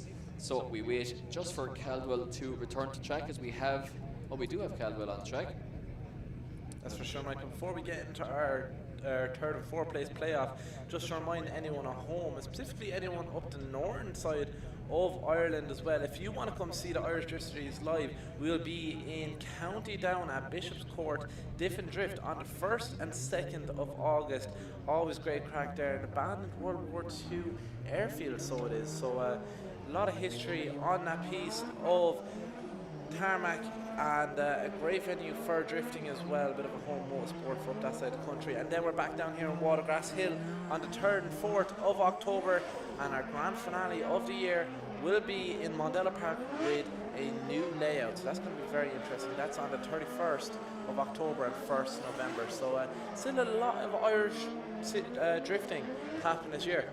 There is indeed, Adam. Yeah, full calendar here in Ireland in the Irish Drift Series. Very, very proud nation, of course, and very proud of our national championship here in Ireland, as we almost draw the curtain on round 2. I was going to say round 3, getting ahead of myself. Round 2 here at IDS 2026. Kevin, our ever-cooking start line marshal, gives the thumbs up to both drivers. We're ready to rock, guys, for the third, fourth place playoff here at IDS round 2 26, and Jack Caldwell leads us in, followed very closely by the big wagon of Stephen Halferty. It sure is. The wagon of Stephen Halferty is right there with him as he makes contact, just touching the door, coming through zone 2 there. Jack Caldwell trying to get away from Stephen Halferty, but he's not letting him get anywhere. Jack Caldwell putting it right out to the edge of the track, a bit too far, even dropping a tyre, if not two. Stephen Halferty is right down the door using full aggression, so he is to try to take that final spot on the podium. Jack Caldwell in the lead position, doing a great job here now on his second half of the run, but Stephen Halferty pushes him across the line. Yeah, great chase there from Halferty, especially in the second half of that one. Really, really on the door and really in the pocket, just exactly where the judges want to see him positioning the BMW. Just watch this from Halferty now, gaining proximity, hits Caldwell initially, does straighten up a little bit after the contact, so a bit of a mistake there from Halferty, I think. Caldwell drops a wheel on the way in, nothing too major, drops 2 wheels in around the first hairpin, so a big mistake there from the Strabane young man. Drops wheels again slightly, or a wheel at least, on the second hairpin. Now watch this from Halferty, really pops through the transition and finds the door of the S15, super glues the BMW to it and crosses the line. Do you know what, that was unreal stuff there from Stephen Halferty. Jack Caldwell has all the pressure on him now to try return that favour and keep close proximity throughout this full run. I wonder how many 2JZs Toyota made. You count all the Supras, Aristos. They actually came in the Source model of Soarer as well, I believe, naturally aspirated form. So, however many they made, I imagine quite a lot of them are here in Ireland. Yeah, I wonder how many they're made, because quite a lot of them are ending up in Ireland. Now, they're not a good engine at blowing up, thankfully, but you know, they do get bored. Not bored as in they get tired of things. They get bored as in the bores of them get redone and opened up. JZs don't get bored. They have no emotions. They don't get bored. They get bored open. How do they get bored? It's been off the limiter the whole time. Exactly, One around these fantastic tracks. Couldn't get bored of that, yeah. But once they hit 87 mil of board, they're pretty much done. You can't get any more out of them unless you sleeve them. So usually it's a throwaway job once you pass 87 mil. And they do need honing and boring, you know, every couple of seasons, especially if they're running the popular E85 ethanol fuel, which tends to eat bores. So my point being, usual tangent from me, unfortunately, sorry, but the JZ is definitely becoming, you know, definitely we're going through them, even though they are quite reliable. So you just wonder how many Toyota made, and worldwide, how many are ending up in drift cars around the world. That is very true. It's definitely the chosen engine of a lot of people, because when you rebuild these engines, they are capable of such high power, and with the reliability of them as well, it is definitely the choice for a lot of pro drivers. Oh, absolutely, yeah, so reliable, and just a great time. You usually just hit the starter button and off you go. Nothing to worry about with them. Kevin, our start line marshal, just going down to Caldwell here to have a quick look. Aidan Caldwell will be delighted with this result, and the Caldwells, we had Ryan competing in drifting before Jack, and has gone on to rallying to good success in that, and a great motorsport family and a great business family as well, and supporting Irish drifting for quite a long time, and we're very grateful to them for always making the trips to each and every round, taking time out of their busy schedules to do so. Stephen Halferty, the exact same, a fantastic driver who came through the Drift Games National Series and stamped his authority on that series almost, and made his way up through the classes into the pro class, and has been a pro regular for many moons now, which is why we want to see either one of these, delighted to see either one of these two guys making the podium, all the way down from Northern Ireland as well, both drivers. That is for sure, Mike. This is about to be E36 Touring versus Nissan S15 as we don't leave the line. We don't leave. Well, we do leave the line. We do. Well, one of us leaves the line. One of us leaves the line. Stephen Halferty leaves the line, and does he pull off track? He does indeed. Is it a 5-minute rule? We'll get confirmation from our track controller, Sean Healy. Sean Towney, as we nicknamed him many moons ago, because he lived in a town. That's true. That's true. That's how you get a nickname. And then I suppose his son just got the name Village because smaller. It's smaller than a town. Exactly. Simple enough.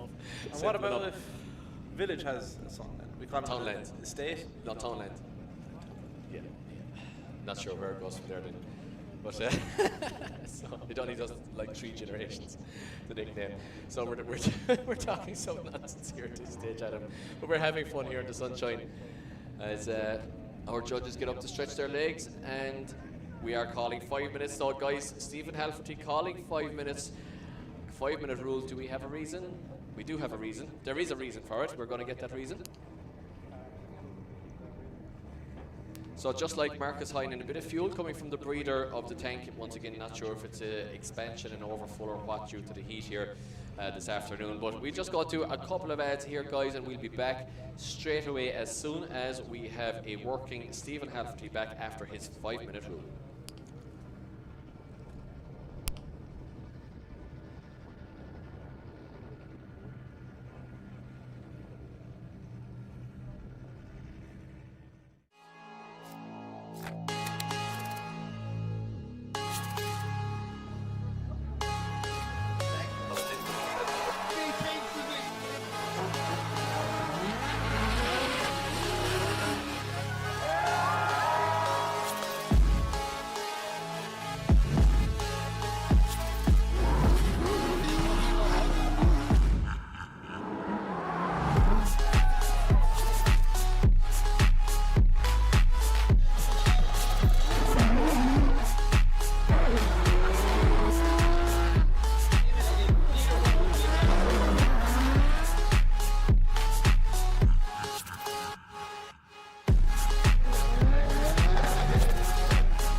Det viktigste med drifting, det er dekka. Det er eneste vi har som binder bilen til asfalten. Og akkurat som i all annen racing, så er dekka det som avgjør en seier eller en fiasko. Så da vi gikk til Kenda i år, så var det etter flere år med undersøkelser, med tester, med en vurdering av ikke bare hvor Kenda var da, hvor de er på vei. Det har spilt seg ut ganske bra, kan du si, hittil i sesongen.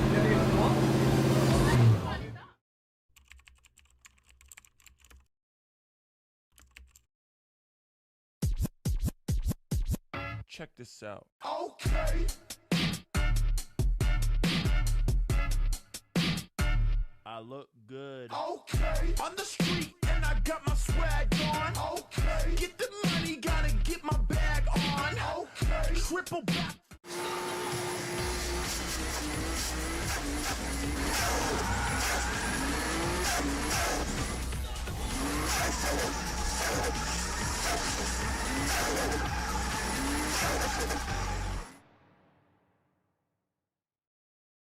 King of legacy, too ruthless, too transcendent.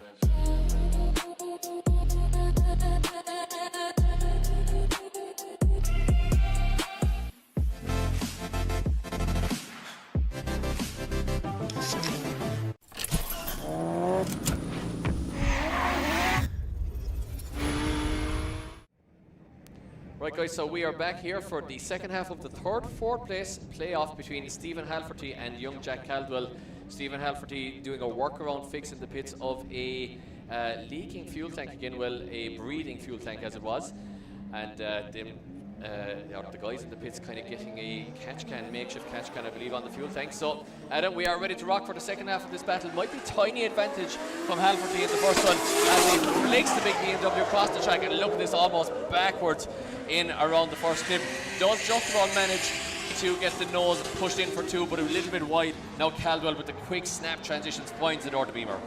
He sure does, Mike, but is he going to stay there with him for the rest of this run? Because this battle is for a final spot on the podium. A third step.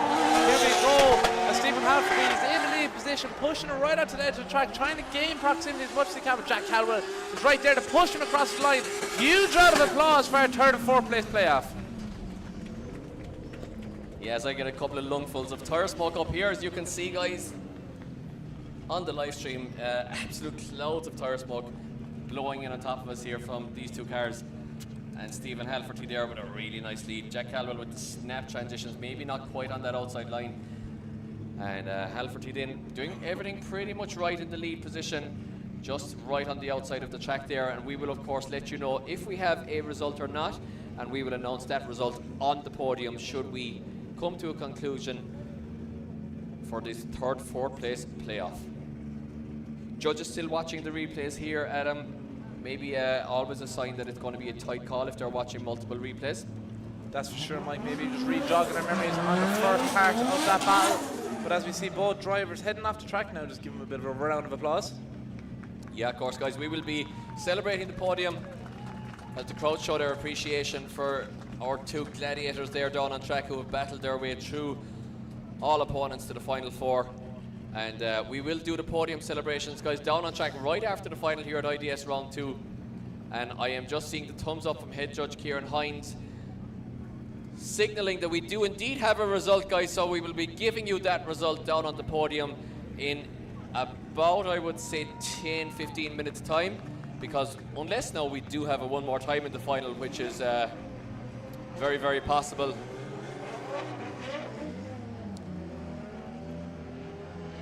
And yeah, once again, my brain glitching there earlier on. I was thinking that, that Kuba had gotten knocked out by Jack. But of course, Kuba beating Jack, because Jack is in the third, fourth place playoff. And Kuba making his way to the final, of course, with Dylan Garvey. So, guys, this is a very, very important one for the championship.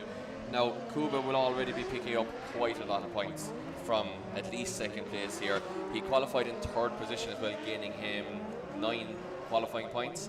And of course it is 100 available for an event win. However, Dylan Garvey qualified in first, picking up an extra 2 points over Kuba, and he'll really, really want to pick up those extra points for first position. And not only that, whichever driver takes this will be a psychological blow for his championship rival. These are the two guys who it's going to come down to. This will be our top two at the end of the season, I guarantee it, should no mechanicals creep in or whatever. So guys, this is the final. So Watergrasshill, it is Dylan Garvey against Jakub Ciszek. Watergrasshill, are you ready for the final? We're ready, judges are ready, and the drivers are ready. Kevin, our start line marshal, will point to one, point to the other, and he sets them off. Guys, we are ready to rock for the final here of IDS Round 2 Pro Competition. Here we go, Mike, as they fight it out for the top spot on the podium. Dylan Garvey leads us in with a great initiation here in through zones 1 and 2. But Jakub is right on the door as they come down the back straight here in through 5 and 6. A bit of a drag on the handbrake there to get out of view. Jakub stumbles just a small bit. They're missing zone 6, but Dylan Garvey does not let that affect him. He keeps going there in the lead position. Puts it up against the wall here now for zone 9 as Jakub is right on the door, pushing him across the line. Oh, Garvey going off a small bit there as they cross the line as well. What an unreal run of our first battle. Oh, what an unreal one. Just Kuba's in, just letting him know he's there, giving him a little love tap into the door, saying, here buddy, I'm right here. These two fellas are having the absolute laugh inside these cars, and they know that they're both going for this championship. Kuba, as you said, a little bit of a waver there, almost caught it straight and managed to keep it in drift, but definitely a bit of a correction on the first hairpin. But he got right back in the pocket there and literally pushed Garvey around the line and just gave him that little bit of a love tap at the end there, just to let him know that he was there. As entertaining as that was, Mike, and we love to see that aggression. Could those few minor mistakes be the reason he's one step down on the podium? We don't know. We're going to have to find out in a couple of minutes, but we're going to the second run of this battle now. We're switching places where Garvey will now be in the chase position. Jakub leading us in.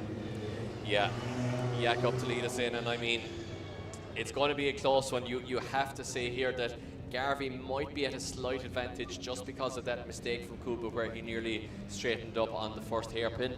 But overall, you know, Kuba, maybe not a perfect lead or chase line either. Might have sacrificed a couple of zones to find the door, but he really did find the door, and when he found it, he stuck there. So it's not going to be a huge advantage to Garvey here. I think it's going to be advantage Garvey, but not a huge one, as we get them gridded once again for the second half of the final run of the day here at IDS Round 2. It's been a long weekend, Adam. We've had 65 cars yesterday. We've had 29 today, in fact.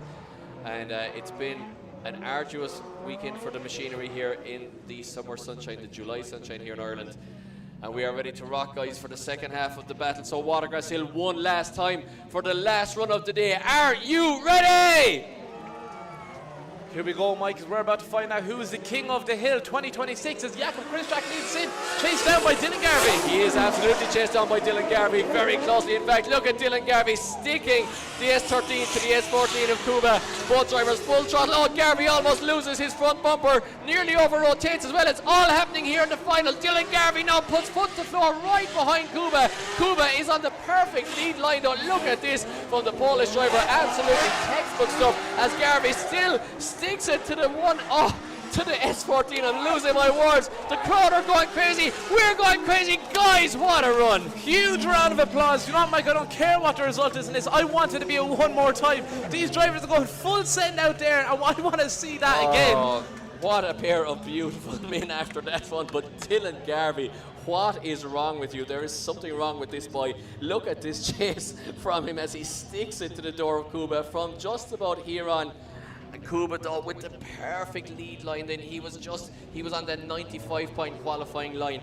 And I mean, you have to fancy the chase from Garvey after the mistake from Kuba, but overall the lead line for Kuba then was absolutely perfect. As they come up here, Dylan Garvey does a backy into the hairpin.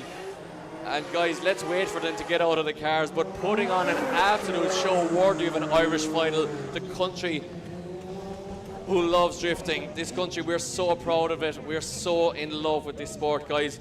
And they're out of the cars. Guys, one more time, one last round of applause for your finalists, Dylan Garvey and Jakub Ciszek. Crazy stuff. Huge round of applause for both very talented drivers. One of these two guys are going to be the king of the hill 2026, but who is it going to be, Mike? Well, we'll have to see if we have a decision. First of all, I can't tell you who it's going to be until the podium. I don't actually know myself. I have a suspicion, I have a suspicion, but I'll keep it to myself. And all I know is that was a pair of runs worthy of a final. That is for sure. Both cars there, both S chassis looking just fantastic there on the live stream and down here at the Sunshine in Watergrasshill. So just double checking that we do have a result. Judges still in deliberation. We don't have a result yet. But if we do, and in the event of us not going one more time, guys, once again, please join us down on track for the podium. It's always a great time, always great emotions, great feelings. And let's get the crowd involved, guys, as the judges are chatting about this. So, crowd, we want to hear a bit of a crowd vote from you. Who thinks that Jakub Krzyszak should win this one? Big fan club there, Mike. Big fan club there. But what about Dylan Garvey? Who thinks Dylan Garvey should take it home with him? Ooh. Yeah, well, not a lot of distance between these drivers geographically either. And guys, we just did get a decision in, and I can announce that in the 6 o'clock Sunshine in Watergrasshill, we are going one more time.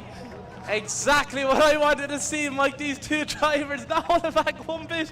And look at this, Jakub's more happy to see him one more time than the result. This is going to be crazy. Give him a huge round of applause. They go in to change their tyres, put a fresh pair of shoes on, and head out back here to put on a show one last time. Kieran Hines, we don't know what's going on here. That was absolutely a crazy final, but can you explain to us, the layman, exactly what's happening there and why you couldn't separate the two drivers? I suppose if you look and you compare both runs, right?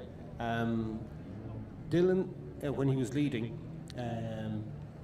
he's big, like he had a really good lead run for most of the run. The very last corner, he drops the wheel at the very final clip. But the bigger mistake for me is he's actually on the inside of the track there, which means he only barely got the clip before. That cut Kuba off and made it difficult at the end for him, which is probably why Dylan dropped the wheel there. So after the first run, like Kuba had a really good chase for most of the run. He did make a bit of a mistake, all right, coming down through two or after two, but you know that's advantage to Kuba after the first run. When we swap it around there, Kuba has a good lead going in. When Kuba was chasing him on the first hairpin, when they went into the first hairpin, Kuba almost straightens up. He comes in on an angle and he shallows right up. That's a big mistake there. So like you have two runs. You have Dylan, who should have won basically over the overall run because he had an absolutely brilliant chase in the second run.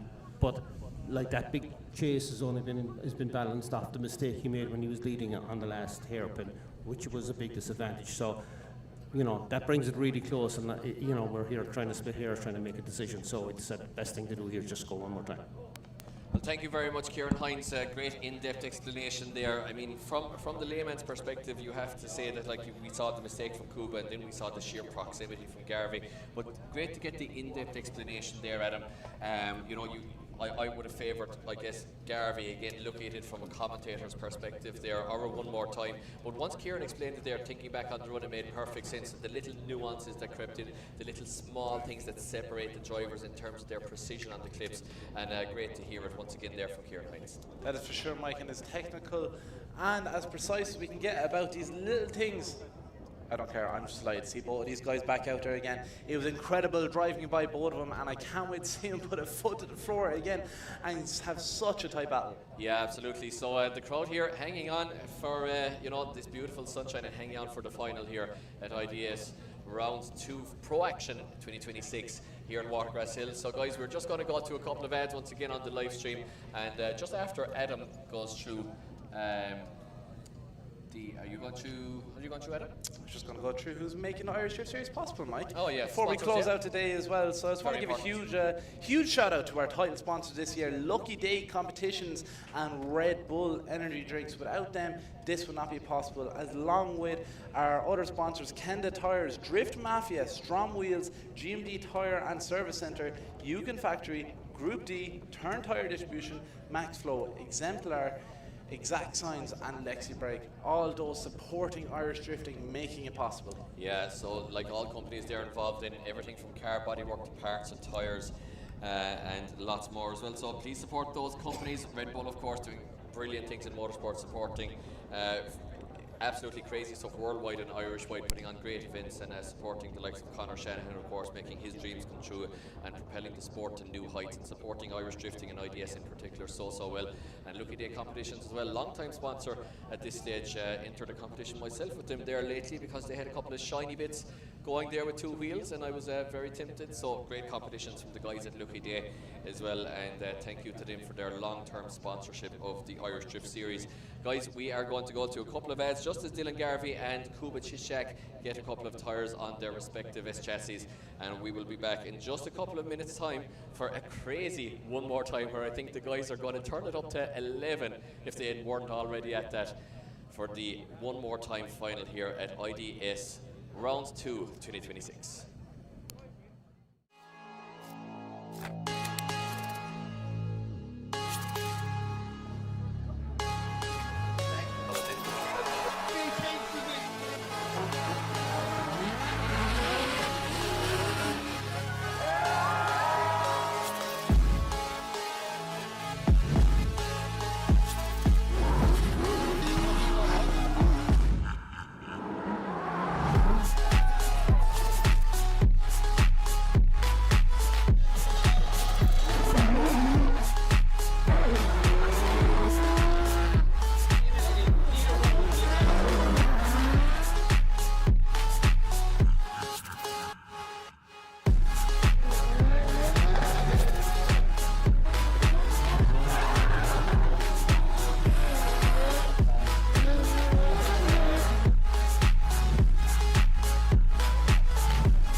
Det viktigste med drifting, det er dekka. Det er eneste vi har som binder bilen til asfalten. Og akkurat som i all annen racing, så er dekka det som avgjør en seier eller en fiasko. Så da vi gikk til Kenda i år, så var det etter flere år med undersøkelser, med tester, med en vurdering av ikke bare hvor Kenda var da, men hvor de er på vei. Det har spilt seg ut ganske bra, kan du si, hittil i sesongen.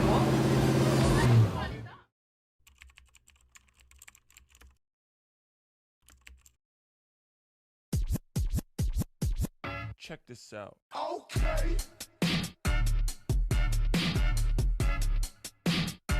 I look good. Okay. On the street and I got my swag on. Okay. Get the money, gotta get my bag on. Okay. Triple back.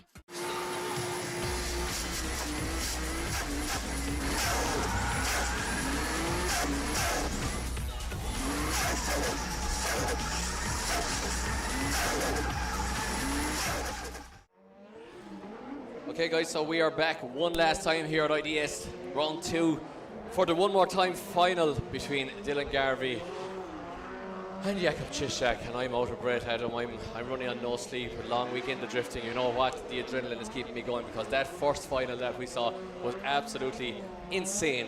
And you know what? We're going to be treated to it all over again. Hopefully the cars stay together. It's a lot to ask of them. Hopefully the oil temps are in check. Hopefully the water temps are in check. Hopefully the driver temps are in check. And we're ready to go, guys, for the second final. I mean, what a treat. Absolutely crazy stuff, Mike. We're definitely in for a treat here, saying this is second time these two drivers going full ham on the first attempt of this final. They're going to be giving it even more than that as they leave the line here now. Dylan Garvey leading us in, followed down by Jakob Krzyzak for the final of round 2, 2026. Yeah, absolutely. Garvey leading us in, firing it in, opening up a little bit of a gap to Kuba. Kuba's really going to have to find the door here. Catches a little bit of understeer in the chase there.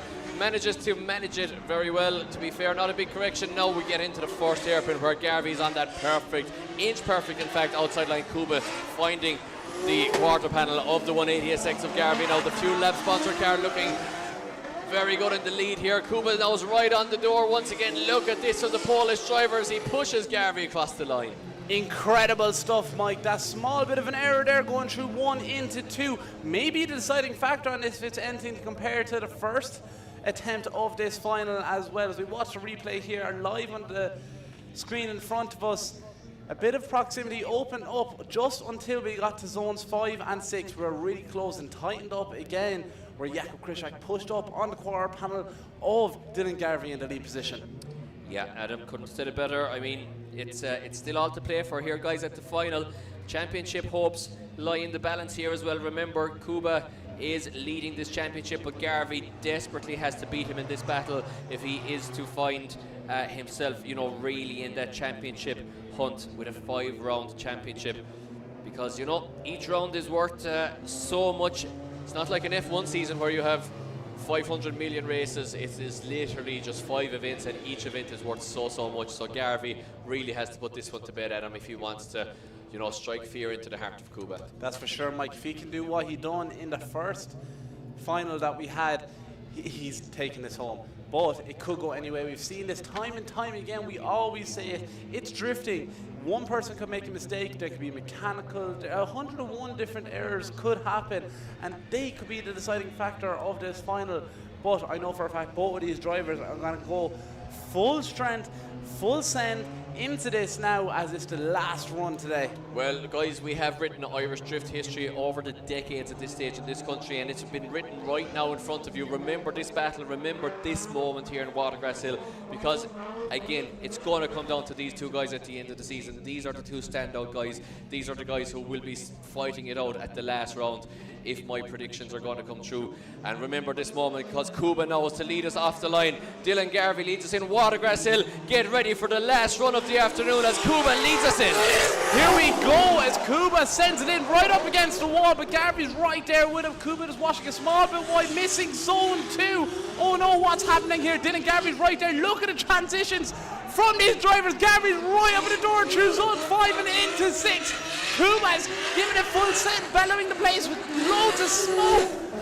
Garvey is right there with him, not holding back one bit at all. Kuba's trying to give the best lead line he possibly can to Garvey, and Garvey's taking full advantage of that. Goosebumps, Mike, goosebumps. Literal goosebumps. Look at my hand. Do I or do I not have goosebumps? You have goosebumps, Mike, or else that's a bad rash. I literally have goosebumps, quite literally, from that run. Absolutely crazy stuff. So proud for the Irish Drift Series, and so proud of these guys for doing exactly what they're doing, pushing it to the limit and beyond, pushing themselves, pushing their cars, pushing their teams, pushing their bank balances to the absolute limit, and putting on a show here for us in Watergrasshill. What a run there. Dylan Garvey pushing it all the way. Jakob Krzyzak making a life over here in Ireland and making a name for himself in international drifting at this stage.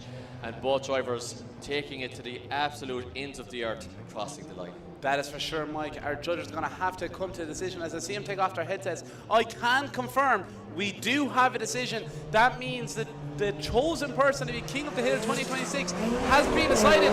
We're not going to find out until we get down to that podium. As I see both her final drivers here doing a tandem donut in complete style. 2 stars of Irish drift. Incredible stuff. Once again, thank you very much to every single person here in attendance today, to all our sponsors and everyone tuning in on the live stream. Myself and Mike are going to head down now to the podium right here in front of the judging tower on the track here in Watergrasshill. Thanks very much for tuning in, and we are about to announce who's King of the Hill 2026. Yeah, see you in a couple of minutes, guys. Please join us down on the podium. Always great times, great emotions down there. Get the phones ready because you get some fantastic pictures. And we will see you down there in about 5 minutes' time for the podium of IDS Round 2 2026. Thank you.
One, two.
One, two, one.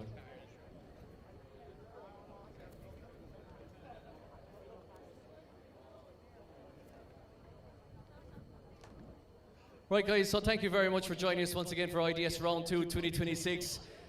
We were just saying there, the actual heat standing here, even in between the cars, is absolutely crazy. So, guys, thank you so much for all the spectators for braving the conditions here this evening, a very hot afternoon. And for everybody, guys, who competed, crewed and marshalled and organised and spectated on Pro 2 and Pro Action, guys, for a fantastic weekend of drifting. Give ourselves a big round of applause.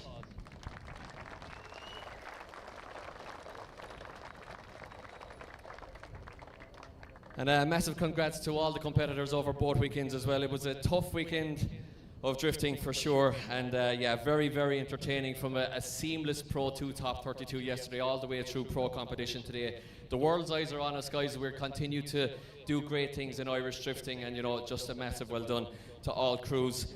So without further ado, guys, I can announce the Pro results. And in 4th position, with a fantastic drive, the young man from Strabane, it's Jack Caldwell.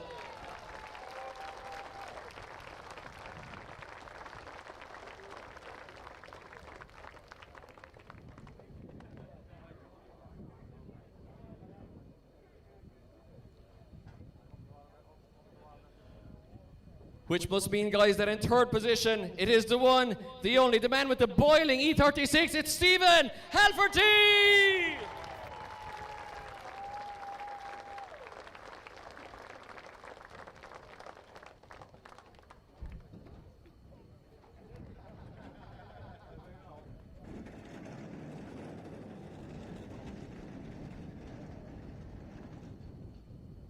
Looking lovely there on the podium, Stephen. So guys, that brings us to the all-important final. And before we announce the results, guys, I think we can all agree that on both sides of the bracket, these two fellas were absolute gladiators. Give it up for Dylan Garvey and Jakub Czyszczak.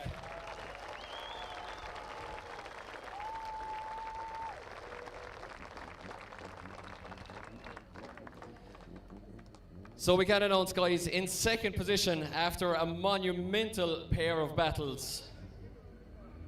Originally all the way from Poland, but a little bit closer to home, it is Jakub Czyszczak in 2nd position.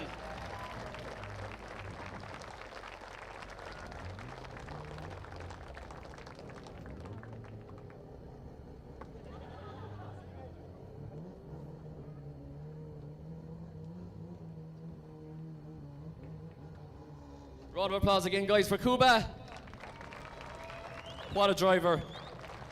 Which must mean, guys, want to hear a huge round of applause for this man. He is the wonder kid. He's all the way from Kilkenny. He has won IDS Round 2 2026. Give it up for Dylan Garvey!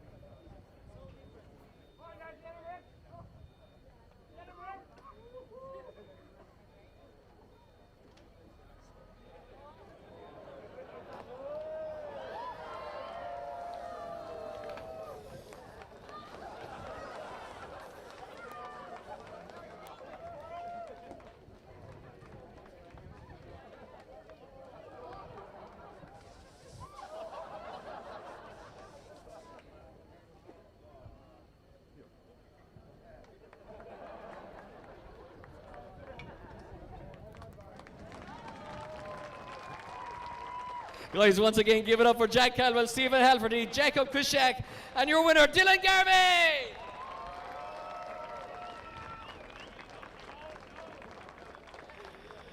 As we let the celebrations continue, guys, from ourselves, Adam Driver and myself in the tower, from all the IDS staff, and from everybody here in Watergrasshill, thank you so much. We'll be back the 1st and 2nd of August in Bishop's Court for round 3 of IDS 2026. From all of us, guys, thank you for a fantastic weekend. Safe home. See you later.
Og det viktigste med drifting, det dekka. Det eneste vi har som binder bilen til asfalten. Og akkurat som i all annen racing, så dekka det som avgjør en seier eller en fiasko. Så da vi gikk til Kemda i år, så var det etter flere år med undersøkelser, med tester, med en vurdering av ikke bare hvor Kemda var da, men hvor de på vei. Det har spilt seg ut ganske bra, kan du si, hittil i sesongen.